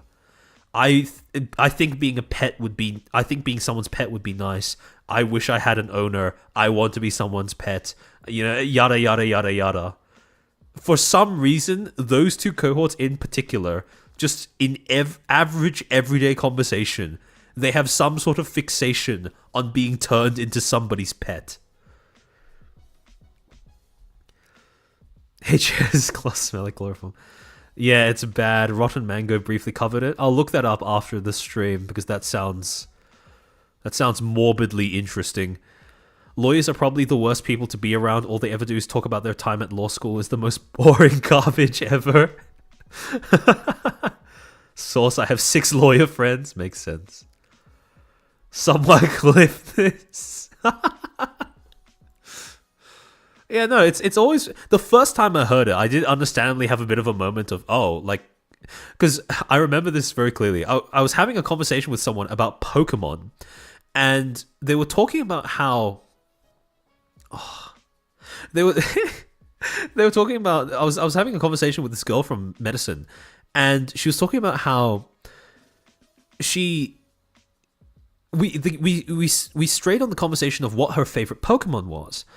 And she was talking about how, even though she does, I forget exactly what the favorite Pokemon was. She was talking about how, she doesn't have she had a favorite Pokemon, but in general she didn't really like Pokemon because Pokemon reminded her of her ex, an ex who she had a bad breakup with because I think it was something along the lines of he was a competitive Pokemon player or whatever. No, nothing big, but just played Pokemon competitively.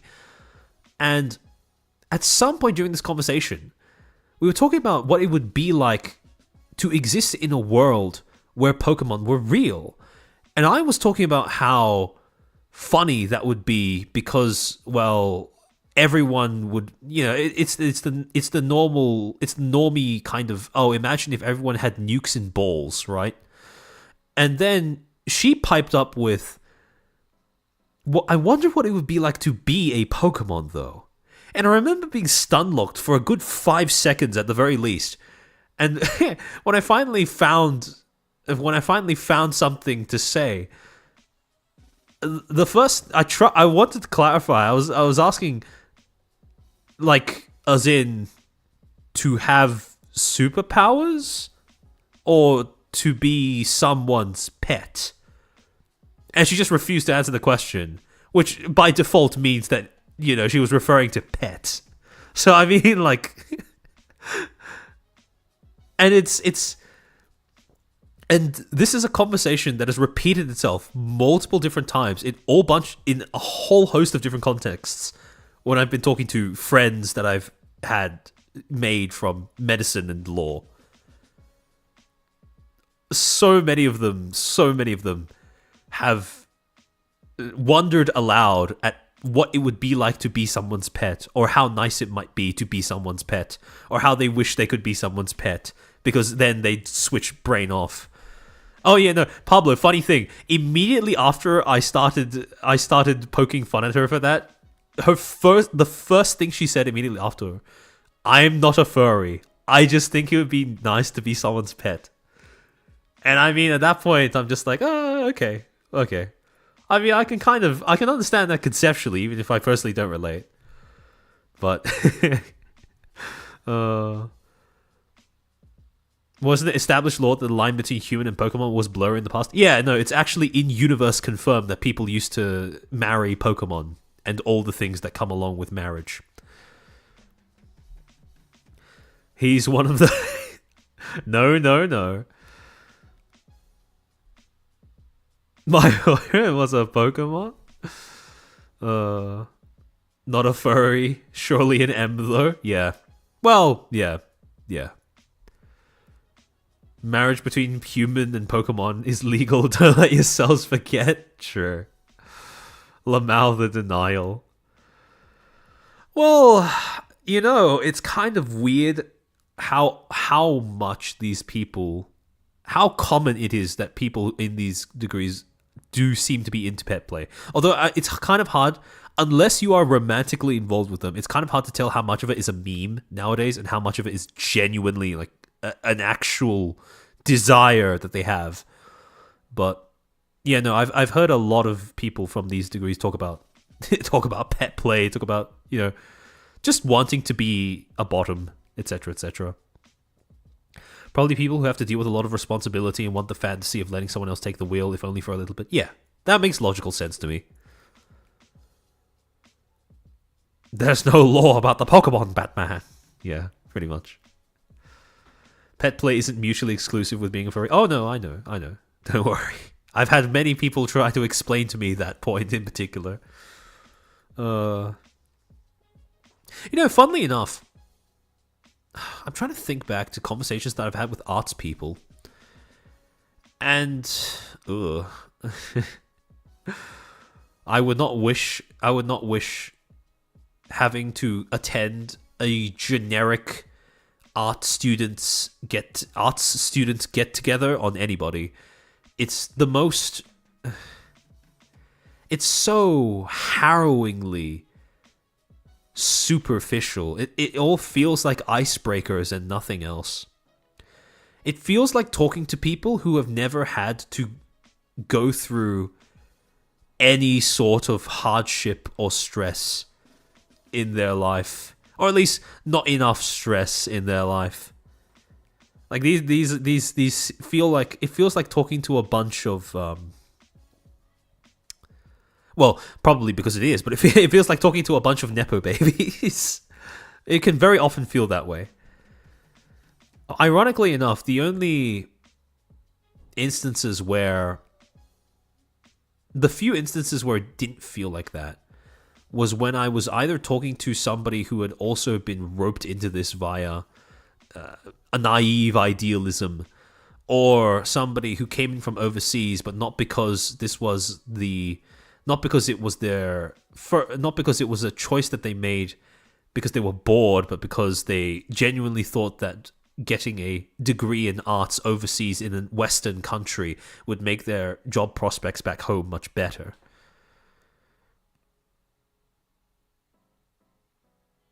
Everyone else was just... It was exactly like attending a work function. Conrad, thank you for the gifted membership. Oh, no, good job sniping Aquareg. Well, gotta go to sleep. No problem, Ole. No problem. Thanks for tuning in. Typhlosion beat the allegations, by the way. Amen. It's such a shame that they had to lock Typhlosion out of their announcement of what was it, Pokemon X? No, not Pokemon X. Fucking, what was it again? I forget the name of the newest version. It all blurs together after a while. Man, no fun day.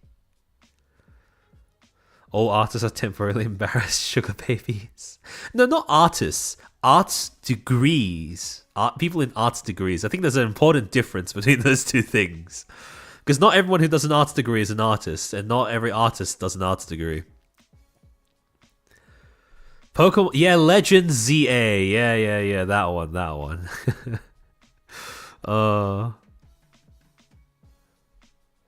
Although I won't lie, I know it's a stereotype, but I don't think I met, or at least I don't think I spoke to any art students who were like unironic, actual sugar babies. I don't think I met anyone who was dating. I certainly didn't befriend anyone who was dating for moolah and nothing else. So, all in all, I think that, at least in my university experience, I never saw that happening.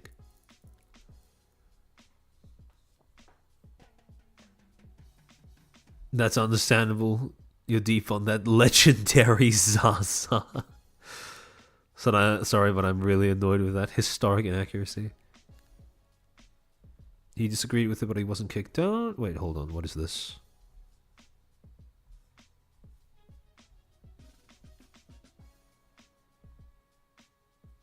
Oh. Dating for moolah, as in casual for money, basically. Think about it. How would you make a living in ye olden times? Find a wealthy patron willing to pay for your expenses. True. Although, in the olden times, according to the history books, the expenses were usually for, art rendered, not services rendered, as is the case with modern sugar babying. The sugar baby competition is super high. Really? Maybe things will change as the economy gets worse and university loses a little bit of its luster, but most of the university students I encountered were pretty content to just essentially drift around, engage with other people their age, fraternize a little bit. Although I did see quite a lot of, green card dating. Green card dating, shall we say? That was quite funny. But, yeah. Patrons of the arts and sciences, yes. I mean, we still have those nowadays. It's just that what counts as arts and sciences is a little different. instead of wanting a painting, now you'd rather prefer to pay for a political movement or something along those lines. Most of my batchmates were actually, they already had a future ahead of them, their parents' company, even if their arts degrees led nowhere. Yeah, because an arts degree is just an easy thing to complete if you would like to have some sort of accomplishment to your name.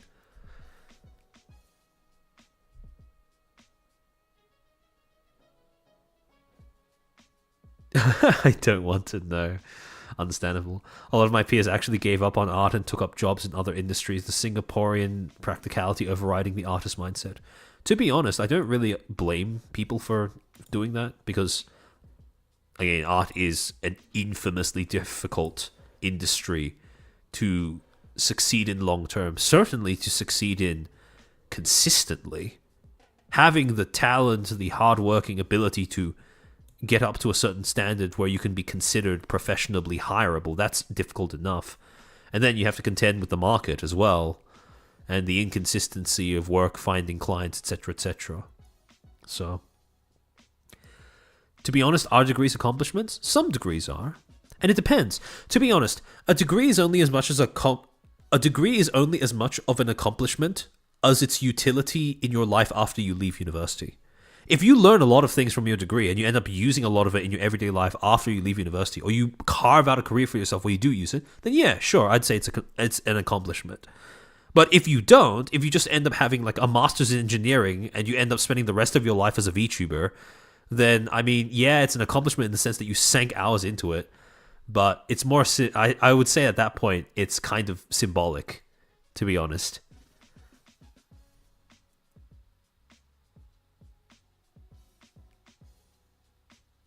Actually, if you are ever in a situation where you pull out the knowledge that you gained during your university time and then you ended up using it, then I would also make an exception and say, yeah, it's an accomplishment. But in general, I think that accomplishment should be linked to utility. Otherwise, it's not really like a thing. And then you have to contend with the AI. Yeah, true. I guess if you become a neurosurgeon or nuclear engineer, that's... Are art degrees accomplishments? Again, depends on how you use it. You know, funnily enough, if you use an arts degree to gain a position in politics, then yeah, I'd say so. I'd say that's an accomplishment. If you use the same skills that you learn, that is. Speaking of, Ask Creed Shadows update, it succeeded so well, Ubi have to sell their game series to a new subsidiary controlled by Tencent. Yeah, no, I saw. It's quite funny, really. It's deserved, though. It's thoroughly deserved.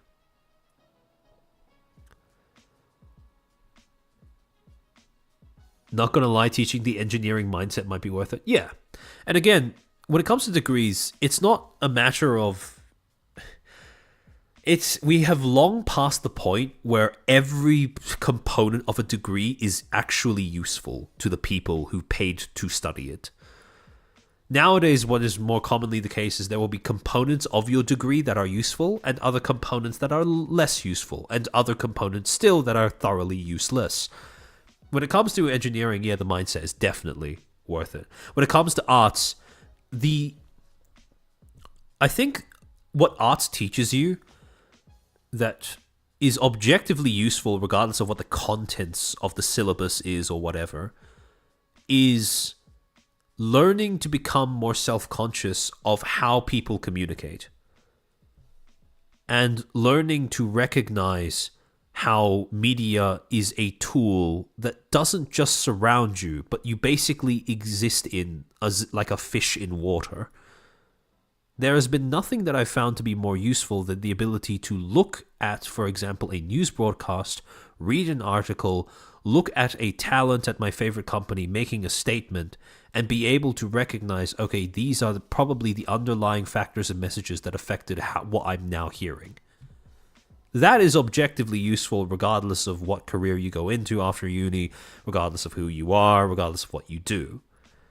Because the ability to essentially master how to communicate or how to dissect the way that others communicate, I think that is... I don't think that's a skill that is restricted to a certain industry. And this applies even to arts degrees that aren't media and communications, because fundamentally every arts degree revolves around understanding some medium through which people use to communicate or generate value for one another. Architecture, studying the language of buildings, geometry, understanding how to create things that have beauty and utility at the same time. When it comes to things like literal painting, same thing, different medium. What influenced the different art movements? What kind of philosophies, underlying feelings going on in society led to certain art styles? What were people trying to communicate? How did they do that? How did they use the mediums at their disposal in order to convey an overarching social attitude towards the time that they existed? It's the same principle. Assassin's Creed, but gender bent lollies. That would be quite funny.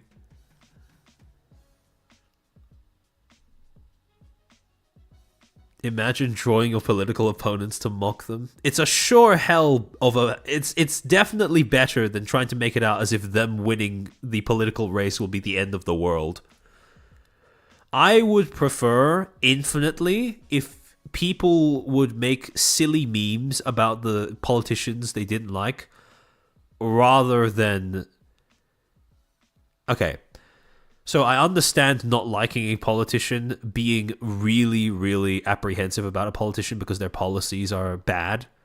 Because, well, that's, the future of society, right? I understand that. But I would much rather if the dialogue between one group of voters and the other group of voters was just them sharing memes of one another's favorite politicians, rather than what we currently have, which is this whole, if you're not with me, you are with the Antichrist or whatever. Now, granted, I'm not going to say that rhetoric has cropped up out of nothing. I'm not going to say that rhetoric is thoroughly unwarranted, but I would prefer different. Write fan fiction of them being in hell. Yeah, no, that's the ultimate expression of artistic protest. Lolly Nobunaga. I'm hoping to be able to get the PC situation all sorted out by next month, because hopefully what I can do then is we can start actually streaming games.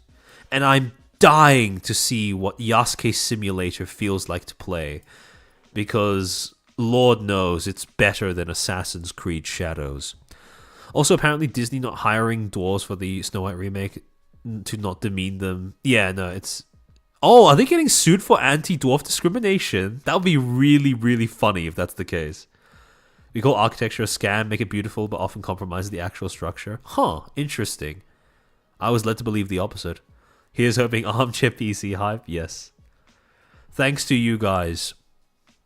It is. I've previously I was saving up to it from my offline job, but because of the support that you guys have shown the channel, I've been able to considerably look at an option that is considerably more powerful than what I was looking at beforehand. So I have you guys to thank for that.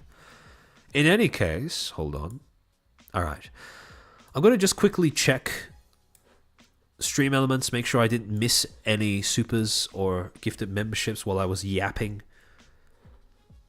But I might start looking at wrapping up the stream here. Hold on, let me just go to my dashboard. Something else that I've realized, this is kind of off topic, but as of the last week, I was watching a bunch of YouTube clips of people talking about Boers in South Africa, and when I heard the South African Boers speak, and I heard their accent, I had a moment of realization where previously I'd met a few people in university who had a very specific kind of accent when they spoke English, but it wasn't a New Zealand accent. It was very, very similar to a New Zealand accent, but it wasn't. And when I was watching those clips of Boers from South Africa speak, that's when I realized that's where I recognize the accent from, because that's when I realized that I don't know if it's just me, but I think that the South African Boer accent sounds kind of similar to the New Zealand accent. Is it because they were both Dutch? Is that why? Because that would make a lot of sense if that's the case. But yeah, I'd never picked up on that similarity before, but I just realized that over the course of the last week. And it's like a little mental block in this little memory hole that I just managed to get. It's like when you pull out an acupuncture needle. Let me just take a look. I think I caught up on all of the members and supers. Oh no. Market Ashmad, thank you for the super chat.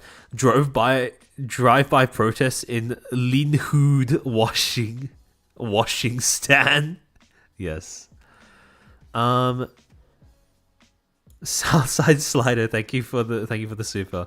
Take this as money as a sorry for having to see that. I assume you mean the Elon Musk penis article. Afrikaans, yes. Yeah, Dutch and English language is mixed. Ah, okay. That makes sense. Hold on, let me take a look. I think I have all of them. Hold on, let me keep going. Let me check. Two left in council. All right, yeah, I think I'm caught up. All right, so I might end stream here. The post stream yapping has managed to drag it out to almost 4 hours. But in any case, thank you guys for tuning in to this topic. I understand it was a little bit niche.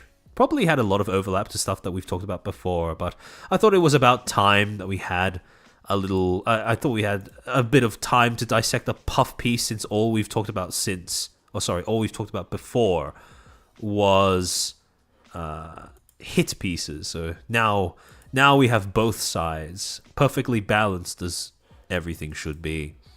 Let me look for a raid target. Oh, is Jelly live? If you delay for 15 minutes, we can hit sauna time. Hold on. Let me lock in a raid target before I start stalling. You see, usually people stall at the beginnings of their streams, not the end of their streams. So this is a little unusual, but it is what it is. Wah. Oh shit! She's streaming the. Okay, so this is exciting. I'm going to be tuning into this after I end stream. But to give you guys context on what Jelly's streaming, basically a Star Knight wrote an actual academic paper about how Star Knights resemble a cult, because under the umbrella topic of studying how communities develop in media and stuff like that. But I'm really looking forward to seeing what this paper looks like. I think she's reading through it on stream. How long has she been streaming? Hold on, let me just check that on my own. I can probably find that out. This will be Kino, absolute Kino. Hold on. What? She's been streaming for just under an hour. All right, okay. You know what? Because I've read it as well. Is the Star Knight cult thing, isn't that pretty old now? Yeah, but at the same time, she never read the study on stream, and she's now taking the opportunity to do that. So this will be exciting. All right, I might just end the stream here, because I wanna see this for myself. All right, thank you once again for tuning in. Remember to awawa once you awawa in her awawa. So. In other words, behave. Enjoy yourselves. I'm sure you will. And I'll be announcing next week's stream on my community tab sometime over the next day or so. It is probably going to be quite a lengthy one, because I have quite a lot of content that I'm trying to cram into it. A lot of stuff I've been keeping track of for quite a while now, so there's that.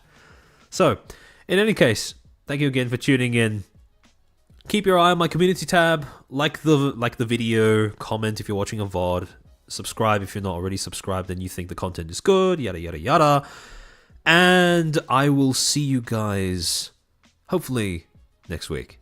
Next stream. O2 chair. O2 chair.